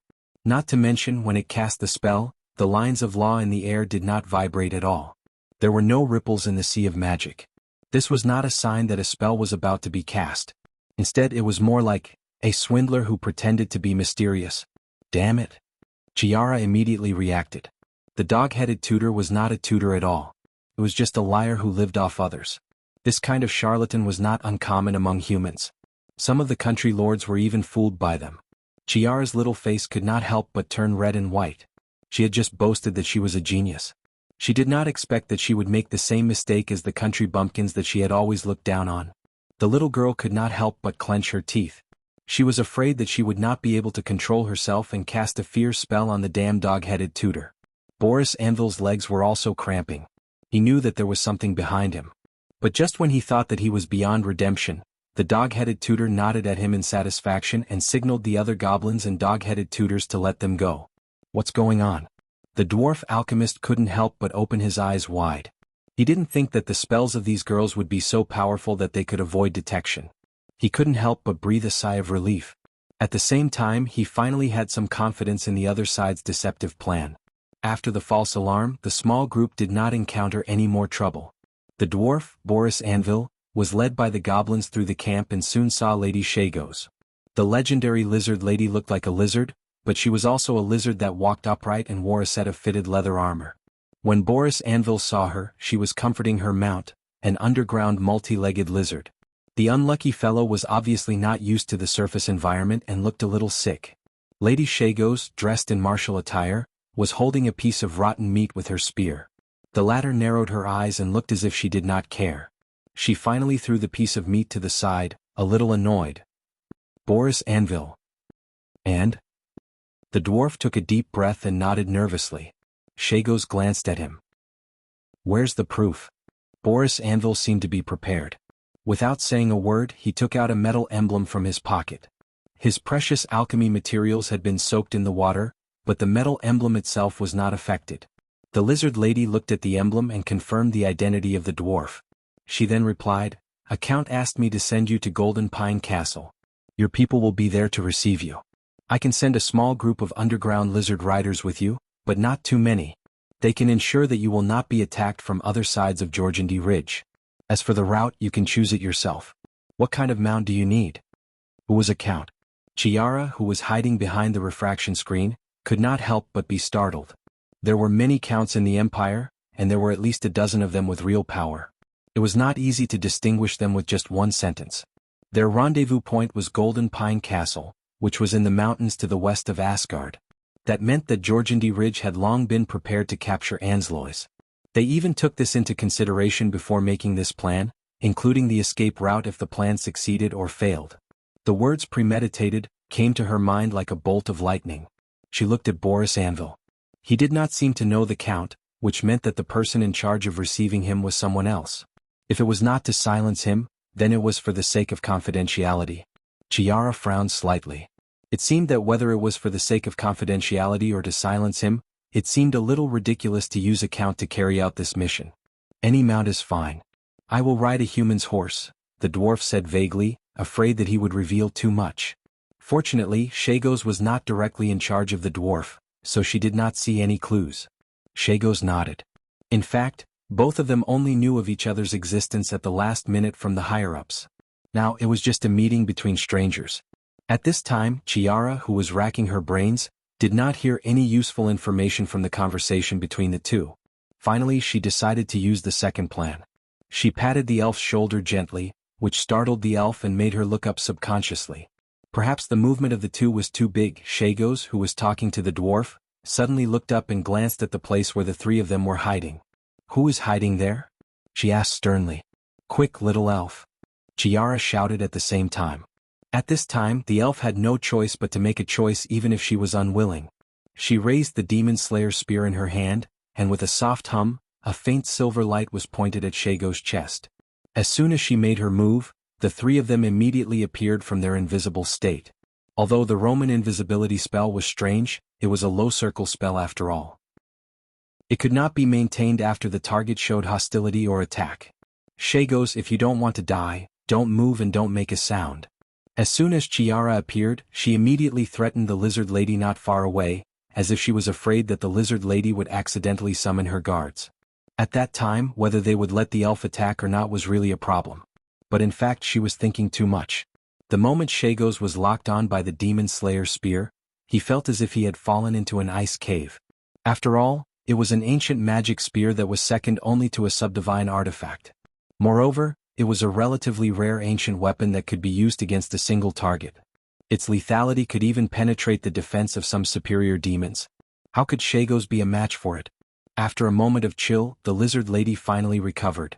She looked coldly at the children and then at the dwarf in front of her, as if she had understood something. "Damn it, you traitor!" Boris Anvil was also stunned. This was not what they had agreed on.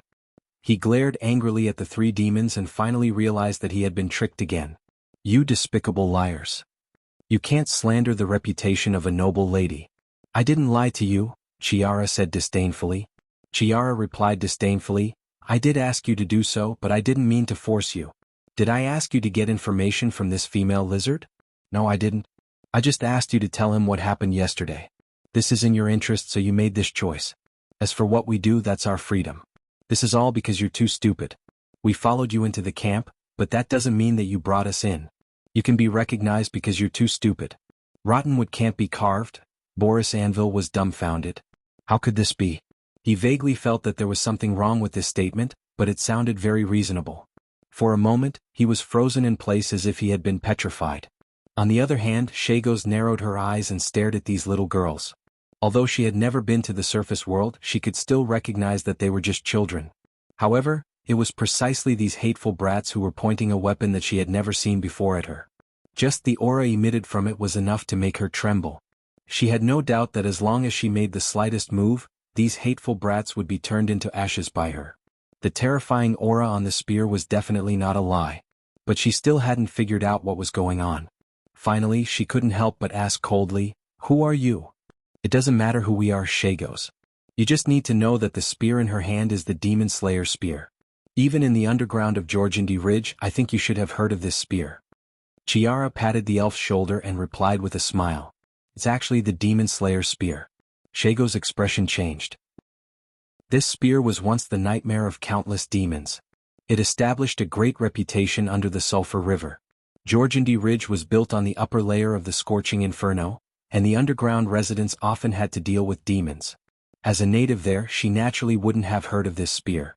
The magic ripples on the spear in the elf's hand were so dense that it couldn't be a counterfeit. She had experienced hundreds of battles in the underground world, so she still had a discerning eye. "What do you want?" Shagos squeezed these words out of his throat. "Now that you're our captive, you naturally have to listen to our orders," Chiara replied. "You're dreaming."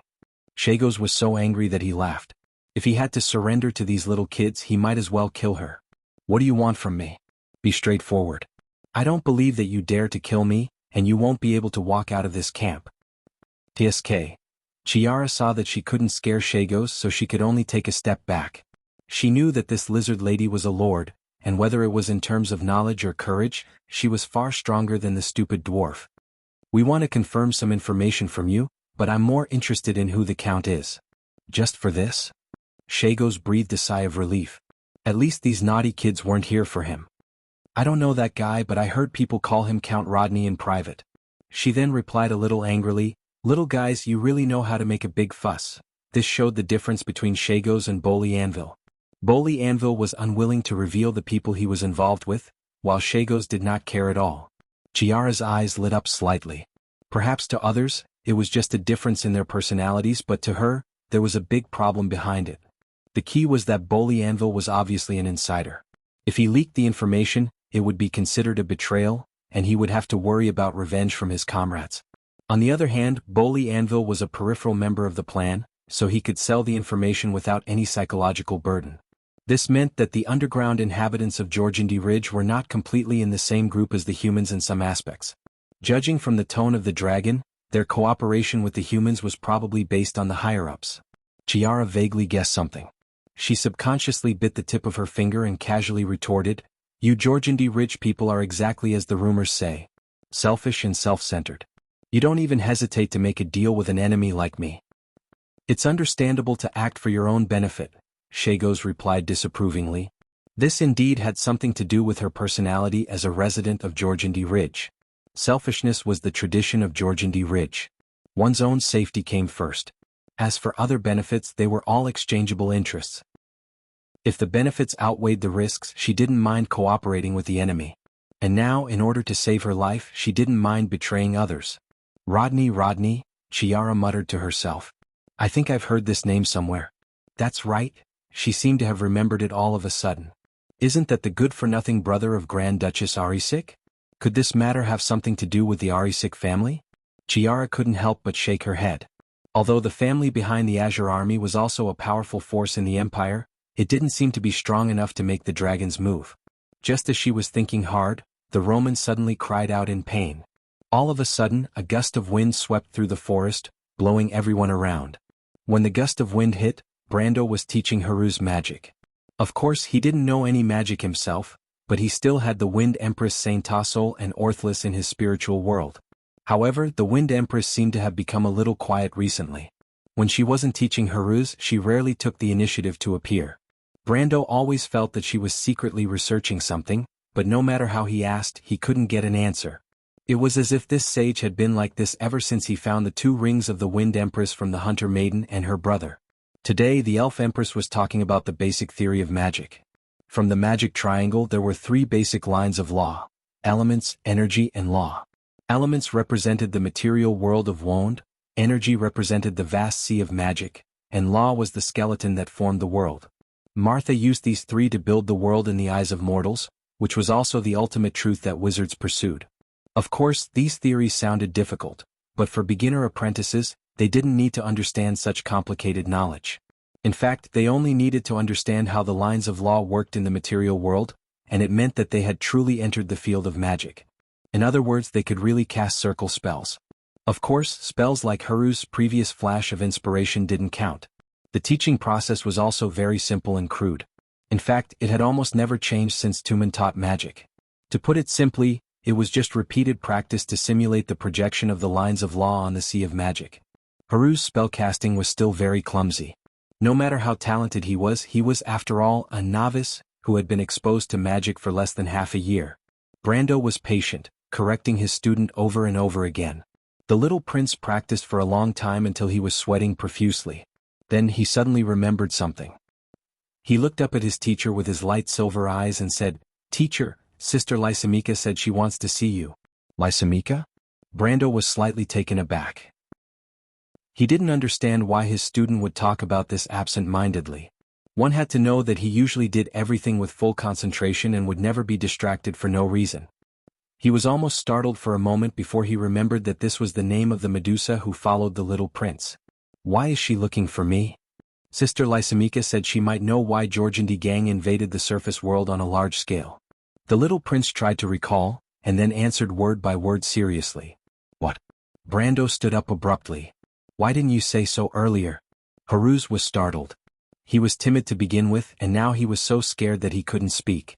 Seeing this, Brando realized that he had overreacted, but this was indeed a mystery that had been bothering him for a while. The invasion of Jianghu gang was completely out of line with history. In his understanding, there must be a reason for it, but the surface world had no understanding of the underground world at all, and he couldn't collect any relevant information at all, let alone analyze why this was the case. But he never dreamed that the answer to the mystery was right beside him. Perhaps it was. He took a deep breath and asked, "When did she tell you this?" "Earlier today." Brando was not a fool, and he immediately realized that the Medusa might not have made up her mind to tell this secret, but something must have happened to prompt her to change her mind. From last night to today, it seemed that something big had happened, but he thought that the biggest impact on everyone was probably the dragon.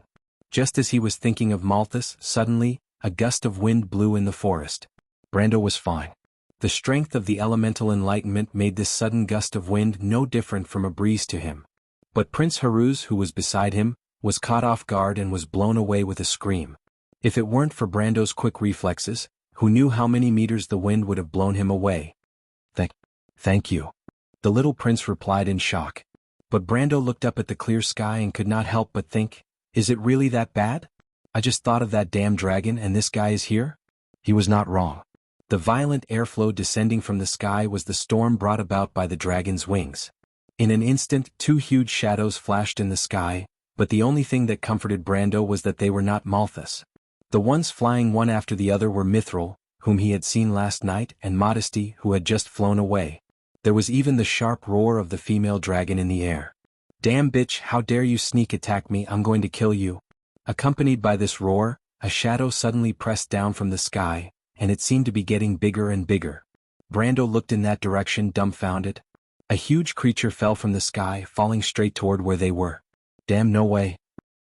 P.S. The I in the previous chapter was typed wrongly, please ignore it.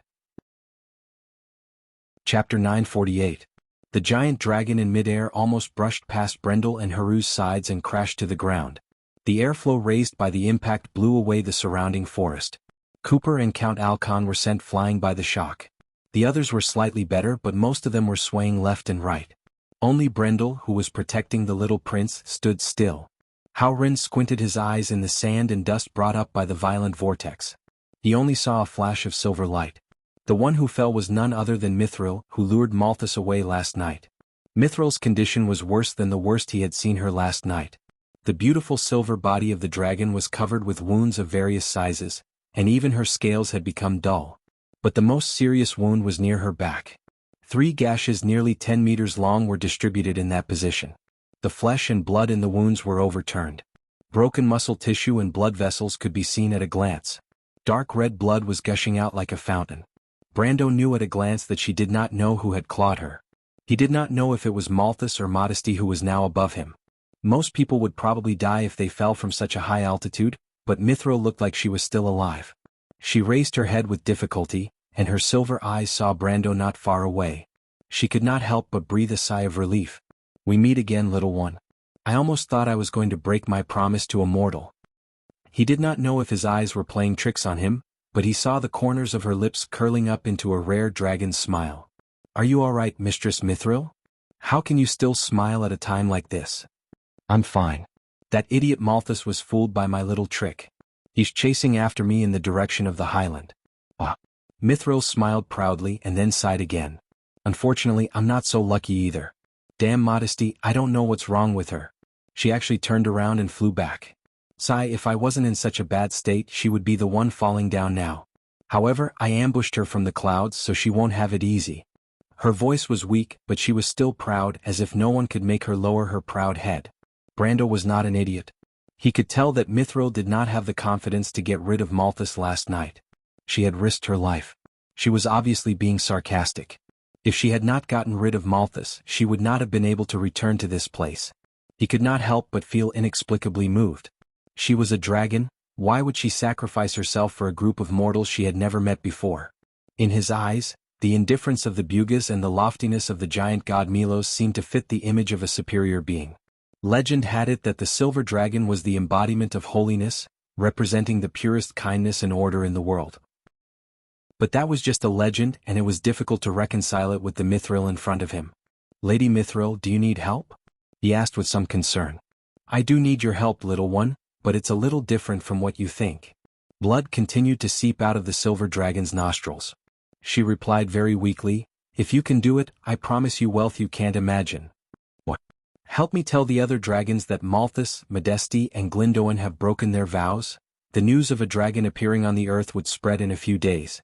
There was no need to specifically inform them. Besides, where could he find the other dragons? The only way was through Alaz or the little fatty Sheeta, but he could not contact them now. By the time he left Anslova and sent the news back to Tonajal, it would be too late. Was there a need to inform them by then? Brando was slightly startled. The silver dragon Mithril looked into his eyes and seemed to see his doubts. She said softly, "The news will indeed spread quickly, but it will be too late by then. We have to send the news out immediately." "I'm afraid I can't do that." Brando shook his head. "Georgindy Ridge has sealed off Anslova. We can't leave this place in a short period of time. I'm afraid you have to do it yourself. Lady Mithril, let's get you out of this place first. The rest can wait until you recover. Don't forget I still have the elapsed needle." Mithril smiled gently. "I'm afraid that crazy Modesty won't let me go. She's still angry. Go, I'll stay and help you attract her attention. You go to Lone and take the ship to leave Anslova. The army of Georgindy Ridge hasn't attacked the port yet. As for how you're going to inform my people as soon as possible, I'll leave it to you." Brando looked up at the female black dragon in the air. Just as Mithril said, she was heavily injured. She was even hit by a draconic spell and her eyes were injured. She was flying in the air like a headless fly, roaring angrily. Unfortunately, any magic effect could not last for too long on a dragon. Once she regained her sight, the silver dragon lady would be in trouble. Looking at this scene, Howrin suddenly felt a sense of pride. "She won't let us leave, but that doesn't mean we can't. She's just a black dragon. Although I may not be her match, she might not be able to keep me here." Mithril looked at the little human in surprise. He was bragging too much. However, she still admired Brando's courage. Not everyone dared to say such bold words in front of a dragon.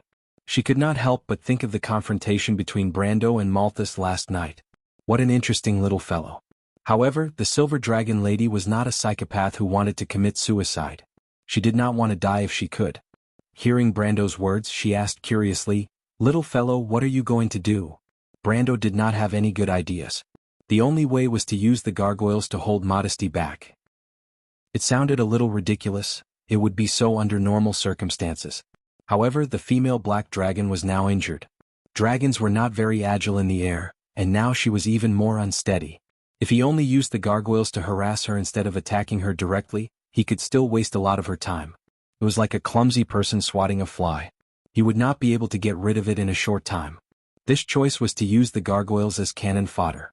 Modesty was not a fool. Only hundreds or even thousands of gargoyles could stop her. However, the gargoyles that were sent out would not come back. Brando's heart was bleeding. These were all the help that he had asked for from the Bugas. Although they were originally used as cannon fodder, he was still very reluctant to give them away. After hearing his words, the silver dragon lady asked with some amusement, "That's a big deal. You're a count, right? Do all human counts have such means?" "That's not it," Brando replied. "It's just that I have a little relationship with the Bugas. I've heard rumors about you. These gargoyles are also precious assets to you. Don't you feel sad?" Mithril asked.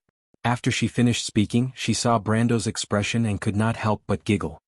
"I understand. Don't worry, I'll make it up to you, little guy." After hearing this, Brando felt a little better. The dragons were different from the Bugas. As the last golden race in Wond, they had always liked to be alone. They neither established a country nor had any system. Other than the dragons, there were almost no low-level troops. Although there were many wyverns and draconic beasts in this world, most of them did not have a superior or subordinate relationship with the dragons. When Mithril said that she would make it up to him, it was mostly through her personal collection and treasures. Unfortunately, the gargoyles of the Bugas were not something that could be bought with money. Rare troops were sometimes much more useful than wealth and magic treasures. However, compensation was better than no compensation. At least it could be used as a psychological comfort. "Can you turn into a human?" Brando asked. "Lady Mithril, I can only turn into a silver elf. I don't like to turn into a human." "That's fine too." Brando could not help but laugh. Even at this time, she still did not forget to joke around. He really did not know whether this was the natural calmness of dragons or the latter's strange personality. At this time, Modesty, who was in mid-air, seemed to have finally regained her vision. Although she was still circling in the air mindlessly, she roared, "Mithril, you're going to regret this soon." Without further ado, Brando immediately sent an order to the gargoyles hiding in the forest. Suddenly, countless small black dots appeared between the hills and mountains. These small black dots were all gargoyles. Under Brando's order, they screamed and flew towards Modesty in the air. The blind black dragon was completely unaware, but countless goblins and kobolds in Shago's camp below witnessed this scene with their own eyes. They could not help but scream in fear. Hearing these chaotic screams, Modesty finally realized that something was wrong. She screamed angrily, "What happened, Shagos? Report to me." But could Lady Shagos report to her? Obviously not. The one who reported to her was the little elf. A faint silver light rose from Shagos' camp, and in an instant, a white light flashed towards Modesty in midair. Brando's eyelids twitched when he saw this silver light. These little girls were too lawless. How dare they attack a dragon? Did they really think that his words were not in their ears? However, Brando had actually wronged the little elf. When Mithril fell from the sky, the airflow swept across the entire camp of the lizard men and kobolds. The little elf who was pointing the demon slayer's spear at Lady Lizardman was directly blown away. Chiara, who was too weak to stand up to the wind, crashed into the Roman. Both of them rolled out together. Only Chiara was the quickest. She flew up immediately and escaped the disaster. Shagos, who was still happily making a deal with Chiara, suddenly let out a low growl.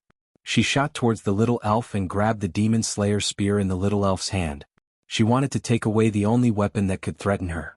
Shagos originally thought that the little girl would not have much strength. Moreover, she could tell that the little elf was very weak from the way she was blown away by the wind. However, Shagos did not expect that she would not be able to snatch the demon slayer's spear from the little elf's hand. Instead, she lifted the little elf up along with the spear. "Don't take my treasure." Bah, bah, bah, bah, bah, bah. The little elf was still eating the sand in the wind as she shouted. At that moment, the lizard lady's mind was in a mess.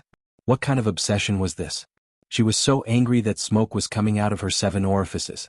She raised her foot and wanted to kick the little elf out. "Get out of my way, damn brat."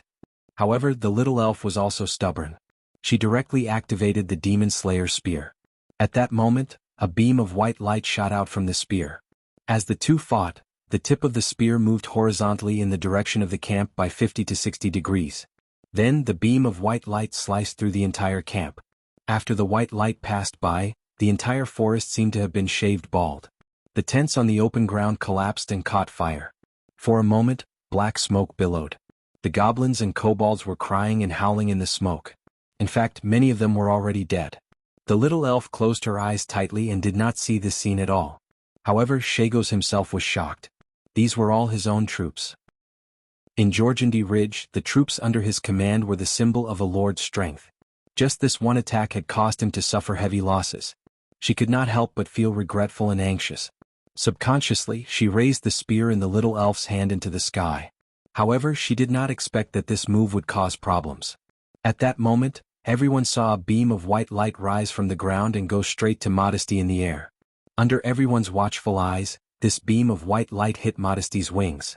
A golden red line of law flashed out from where the beam of light hit. The white beam of light also turned into hot molten steel, sprinkling a rain of light. The demon slayer's spear could not penetrate the dragon's defense, but it was enough to hurt her. The female black dragon was already blind and anxious. She hovered in the air because she was afraid that she would hit the mountain if she flew too low. She did not expect to suddenly feel a sharp pain in her left wing where the damn woman had attacked. She could not help but scream, lost her balance and crashed into a nearby hill. Shagos watched as Modesty was shot down by herself and fell into the valley with a loud bang. The lizard lady was stunned for a moment. She was not afraid of the little elf, but she could not be afraid of an angry dragon. At that moment, her brain seemed to have been crushed by an elephant. Her mind was blank. The most terrifying thing she could imagine in her entire life could not be compared to this scene in front of her. She had actually shot down one of the 3 most terrifying underground city lords in Jorgandi Ridge. The clouds of death shrouded her head in an instant.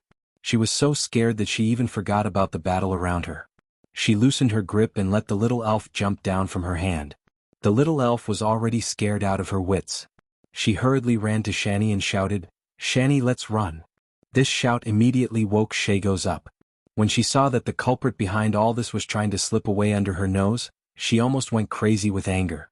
She immediately took out a short bow from under her cloak, knocked an arrow and shot an arrow at the little elf. "Behind you!" Shani screamed. The little elf turned her head and stared blankly at the arrow flying towards her. She was so scared that she didn't have the mind to dodge it. However, the arrow that was sure to hit her flew past her cheek. Then she saw the bad woman named Chiara dancing at her not far away. "Run, little elf." So she was also a good person, the little elf thought in a daze. This scene was completely different from what Shagos saw. She saw her arrow hitting the little elf's head. The little elf fell to the ground, but a moment later, her body disappeared. Shagos was stunned for a moment. Then she realized something and roared, "Damn it! It's an illusion." She did not have time to find out who was casting the spell around her. In her fury, Shagos had already lost her mind.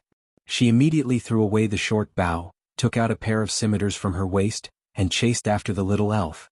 After all, the little elf was not even iron-ranked. There was no way she could outrun Shagos, who had been through hundreds of battles under Jorgandi Ridge. The lizard lady caught up with the little elf in a moment and raised her scimitar to slash at the little elf. She thought that the little girl would not be able to dodge the attack, but she did not expect that a huge force suddenly came from the blade. Shagos only had time to see a long line of sparks in the dust rolled up by the wind. The scimitar in her hand flew out of her hand as if it was out of her control and flew far away. She raised her head in a daze, only to discover that the little elf had unknowingly hidden behind a human male, and that human was pointing a black sword at her. "Earth?" Shakitha's eyes widened. Before he could finish his sentence, he watched as the sword pierced his throat. The latter half of his sentence turned into a meaningless gurgling sound. His slanted pupils constricted slightly, and he fell limp to the ground. Chiara caught up from behind and saw Brando grabbing the little elf's arm. She frowned slightly and complained angrily, "Why did you kill Shagos? She knows a lot of information." "This is Shagos?" Brando was also slightly stunned. He thought that it was just an ordinary lizard man soldier. But this thought flashed through his mind, and he did not feel that it was a pity. He killed the little elf after seeing the beam of light. Now that Modesty had crashed into the mountain, it was the best time to escape. He immediately put the earth ring back into the dimensional hole and asked Chiara, "Where's the Roman?" "I'm here, Brando." The merchant girl finally caught up with him, panting. Brando glared at her, but he did not have time to explain too much. He said directly, "Come with me, we have to leave this place immediately." "What?" Chiara almost jumped up. "We didn't rest for the whole night." "It's okay, you can rest under the dragon's nose." Brando replied unhappily. Sigh. The little lady of House Cypher could not help but sigh. She glared at the little elf and said, "It's all your fault." "Why is it the little elf's fault?" The little elf retorted, feeling wronged. Chapter 949. After Modesty crashed into the mountain, the wind howled above the forest, and in a moment the pungent smell of sulfur filled the air. Visible sparks floated in the air, and these sparks fell on the canopy of the trees, forming bright flames. The temperature was rising steadily. After Brando finished speaking to the three ladies, he grabbed Roman's hand and led them out of the camp. The camp was now in chaos. Without Shago's command, the goblins and kobolds were like headless flies, screaming and running around in the camp. Brando held Roman's hand and walked in front. The little elf hesitated for a while whether to follow them or not. At this time Shagos, who was lying in a pool of blood, suddenly moved his arm reflexively. She screamed in fright and hurriedly carried Shani and chased after them. Kiara walked at the back of the group. She saw that after Shagos fell to the ground, the magic equipment on his body disintegrated along with the loss of magic, but there was still an ivy-shaped ring shining. She quickly took off the ring, then went around the corpse and followed. In the end, only the dwarf remained frozen in place. Boris Anvil had witnessed many things happen in a short period of time.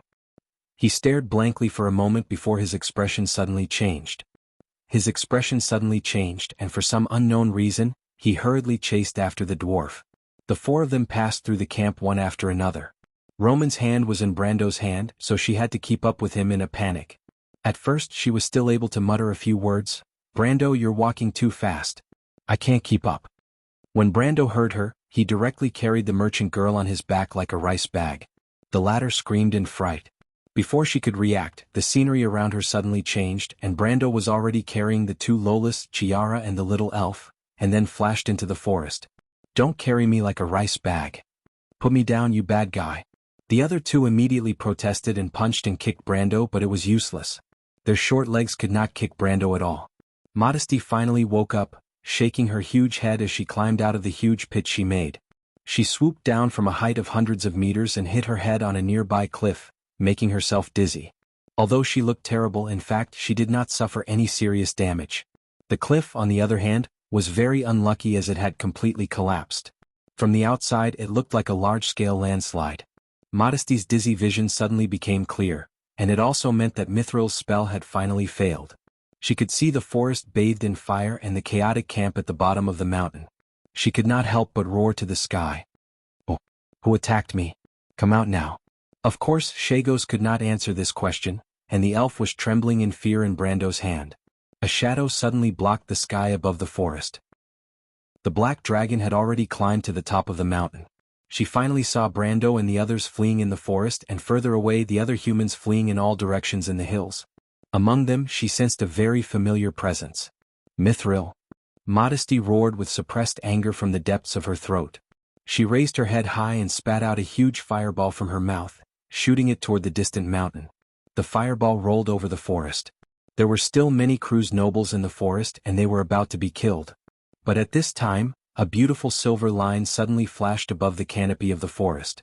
The silver line emitted a dazzling light under the impact of the fireball, but in the end, it changed the direction of the fireball, causing it to roll over the treetops and fly over everyone's heads. It was a false alarm. All of this happened in an instant. In the end, it seemed that only a long sea of fire was left behind in the wake of the fireball. Mithril blocked the attack and could not help but look even more defeated. She had already transformed back into her human form, the elf lady in the white robe. She looked at the stunned nobles around her, frowned, and gestured to them to run. Obviously, Modesty would not let her go so easily. The black dragon stood on top of the mountain, and the whole hill was like a small mound under her feet. She opened her upper and lower jaws, and a new golden flame was brewing between them. Apparently, Modesty was preparing to launch a second fireball. She narrowed her eyes. She knew very well that the bitch, Mithril, would not be able to survive this attack with her current injuries. Just as Modesty was about to launch an attack, a squeaking sound suddenly echoed in the mountains. Modesty turned around in surprise and saw countless gargoyles rising from the hills. They were flying in her direction. Modesty could not help but be startled. If she did not want it, she could just ignore the gargoyles. Even if she stood there and did not fight back, these gargoyles might not hurt her at all. But there were too many gargoyles in front of her. Even Modesty did not expect there to be so many gargoyles hiding in the hills. They were like a flock of buzzing flies, and anyone would be flustered when faced with them. Modesty was shocked. She subconsciously spat out the flames in her mouth. The flames drowned half of the gargoyles in the sky in a sea of fire. Gargoyles were magic puppets directly under Brando's control. When the flames from Modesty's mouth came crashing down, Brando only saw a red warning message in the system log. He turned around and saw countless black dots falling from Modesty's fire cloud. For a moment, it looked like it was raining and the remains of the gargoyles fell in the valley. Brando felt that he had lost contact with at least a large group of gargoyles. This was not like the battle between the gargoyles and the dragon last night. This was a direct battle with the dragon, and the loss was only because he deliberately scattered them. But even so, it still made his heart ache. Maynard soon appeared in front of him.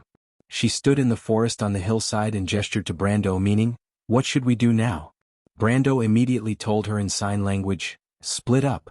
This was the only way to survive. No matter how terrifying Modesty was, she was only one dragon. What he needed to do now was to lure the bad-tempered female dragon away. There were too many people in the envoy group.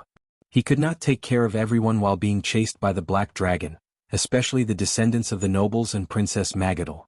Their fighting strength was only slightly better than the commoners. If he was not careful, he could die in the sea of fire. But he was alone, a small target, and it would be easier for him to shake off Modesty's pursuit. What he needed to do now was to attract the attention of the black dragon and divert her anger from Mithril. And there was a ready-made way. Brando raised his hand and shouted to the elf, "Do you see that dragon? Shoot her." The elf looked at the shadow of the dragon that was bigger than a mountain in panic. Her face turned pale and she quickly shook her head. "If you don't shoot her, she will kill us. Dragons have excellent eyesight. She will find us immediately." Brando had already expected the elf's reaction and immediately comforted her. "Don't be afraid. If we work together, she will not be able to defeat us." The little elf doubtfully asked, "Really?" "Of course it's real. It's more real than a pearl." Then what should I do?" The little girl immediately regained some confidence and stuttered, "Should I aim for her head?" "Oh, Mother said that the dragon's weakness is her abdomen." "I'll aim for her abdomen. It's the same no matter where you hit." Chiara and the elf were being carried together and were very annoyed. At this moment, Chiara said unhappily, "Anyway, just hit her quickly. Don't let her continue to spit fire at those gargoyles." Chiara immediately guessed Brando's idea. Modesty was spitting fire at the annoying flies in the sky one after another. It had to be said that this attack method was very effective against the scattered gargoyles. Every time she spat fire, countless gargoyles would be burned and fall from the sky. If this continued, she would be able to clean up all the gargoyles in a moment and then catch up with Brando and the others who were running away, brutally killing everyone. After all, no matter how fast the people on the ground ran, they could not be faster than a dragon in the sky. And just as a brand new ball of golden flame was being bred in her mouth, a reflection suddenly flashed across the edge of the ink-black graphite ball's eyes. Modesty's reaction was very quick. She subconsciously turned her head sideways and a white light flew past her horn. "Hey, you are quite accurate." Chiara, who was being carried by Brando, turned her head sideways and saw the elf's attack. She could not help but praise, "It was so far away, just a little bit more." The elf's face turned red and Shieni, who was holding tightly onto Brando's cloak and being swung around, could not help but laugh. However, neither of them said that she was actually aiming at Modesty's abdomen. Although the shot did not hit, the black dragon lady was already furious. She had already identified that this was the same attack that had sneaked up on her before. And that sneak attack made her even angrier than Mithril's sneak attack on her. Can you imagine the ugliness of a dragon soaring in the sky crashing into a mountain? When she thought of so many lowly creatures witnessing this scene with their own eyes, she could not help but want to kill all the creatures present, especially the culprit. And now she finally found the culprit. "Damn vermin, I'll let you run. Let's see where you can run to." Modesty flapped her wings and blew the gargoyles around her away. She was about to fly in the direction of Brando, but at that moment, the gargoyles in the sky turned around in the violent airflow and flew towards her together, as if they did not care about their lives. They gathered into a black cloud and rushed towards her face.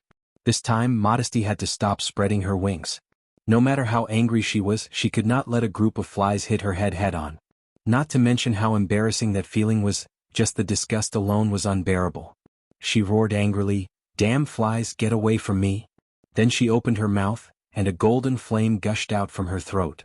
The gargoyles had already gathered together, and she only needed to breathe fire to clean up these annoying flies. But at that moment, Modesty's expression changed and she had to shut her mouth. A reflection flashed in her dark eyes, and a white light suddenly burst out from the forest in the distance. This white light passed through the gargoyles in the sky and hit her right in the face. Roar! Ms. Black Dragon had probably never experienced such pain and humiliation in her life. Although the attack of the Demon Slayer's spear might not hurt her at all, this shot really hurt her. She was in so much pain and anxiety that she almost cried. If the anger in her heart could kill at this moment, Brendel and the little elf would have turned into ashes long ago, not even their bones would be left behind. Modesty let out a terrible cry of pain. She no longer cared about her face and directly spread her huge wings in the direction of Brendel. As for the gargoyles that were harassing her, they were directly knocked away by her, smashed into pieces or blown away by the strong wind. Ms. Black Dragon was completely in a rage. She had long forgotten about Mithril and the secrets of the dragon race. Now she only had one goal, and that was to crush those vermin who dared to ridicule her into powder. She's flying over. The Roman who was carried on Brando's back shouted in fear and joy, "That dragon!" Brendel praised her in his heart. Although this little lowly was muddle-headed, her skills were not at all vague. It would not be easy to hit Modesty at this distance, not to mention that she was being carried in her hands and was jolting violently. After 2 shots, the aggro level went straight to 100%. Modesty was a master at luring monsters, and all the major guilds would fight to hire him as their chief luring hunter. When Wisp saw that her second shot had accurately hit the Black Dragon's head, she carefully looked in that direction. When she saw Modesty spread her huge wings and flew up, she knew that she had been fooled again. She could not hit the dragon at all.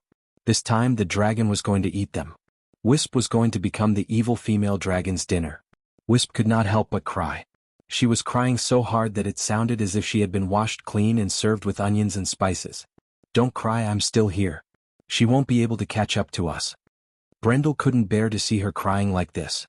She was still a child after all, so he coaxed her again, "Don't cry, I'm still here." "Liar, you're a bad person. I don't believe you anymore," sob sob sob. The more the Wisp thought about it, the sadder she became. She could not help but cry. Damn, Brando did not expect that he would suffer the consequences of his own actions. It was fine if this little girl did not believe him, but with her crying, how could he attack later? He still had to rely on the Demon Slayer's spear in her hand. After all, it was the only weapon that could threaten Modesty. Fortunately, at this time Romaine finally played her role. She praised loudly, "Wisp, you hit her so accurately. You must have hurt her. Look at her flustered and exasperated face. She's coming." The Roman screamed and so did the little Wisp.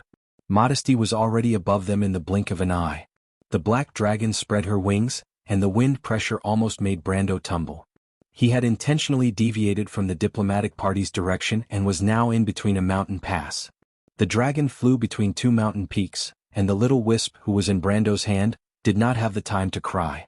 When the dragon swooped down at them, she screamed and raised the Demon Slayer spear in her hand like a machine gun and fired at Modesty. This time Modesty was unlucky. She never dreamed that the damn spear could shoot continuously. In fact, Brando did not expect it, and he guessed that even the little Wisp in his hand did not expect it. Dozens of light beams instantly shot at the dragon in midair. At that moment, Modesty tried her best to dodge, but she still took no less than 7 shots. Although none of the attacks managed to penetrate her defenses, the pain almost caused her to black out and she fell from the sky. It took her a lot of effort to stabilize her body, and then she tried to rise up again in vain. Several people in the valley watched this scene happen. The little elf was stunned for a while before she shouted, "Damn lizard, the little elf is here for revenge." Then she raised the Demon Slayer spear and fired at the flying Modesty. The latter was shot several times in the back. She twitched in the air for a while and did not fall directly. Modesty was about to go crazy. Ever since she was born she had never been teased like this, not to mention that the people who teased her were just lowly mortals. She gritted her teeth and climbed to the highest point again. Then she turned back and roared into the valley again. At this moment, there was only one thought in her mind. No matter what, she had to kill those hateful insects. Even if she had to crash into them, she had to smash them into meat paste. The little Wisp saw the Black Dragon turn around in midair and pounce on them again.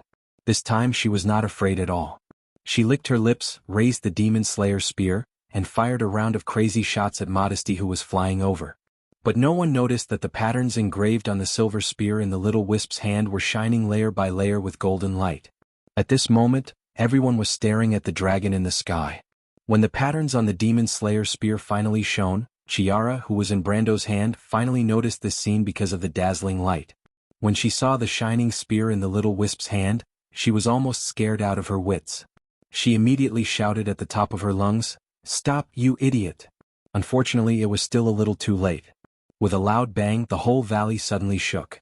A dazzling white light spread in all directions with Brando as the center, sweeping across the whole valley in an instant. After the explosion, the 4 people present were safe and sound, but the little wisp was stunned as she looked at the 2 larger fragments in her hand. A moment ago they could still call this thing the Demon Slayer spear. Above their heads, the dragon gnashed its teeth and roared. You're tuning in to the Han Li's Wuxia Adventures YouTube channel. We're so grateful for your support, and don't forget to subscribe to join us on this incredible journey through captivating stories. Your generosity through donations truly makes a world of difference, as it's the primary source of revenue that allows me to expand and enhance this channel for you. Thank you from the bottom of my heart for being a part of this adventure.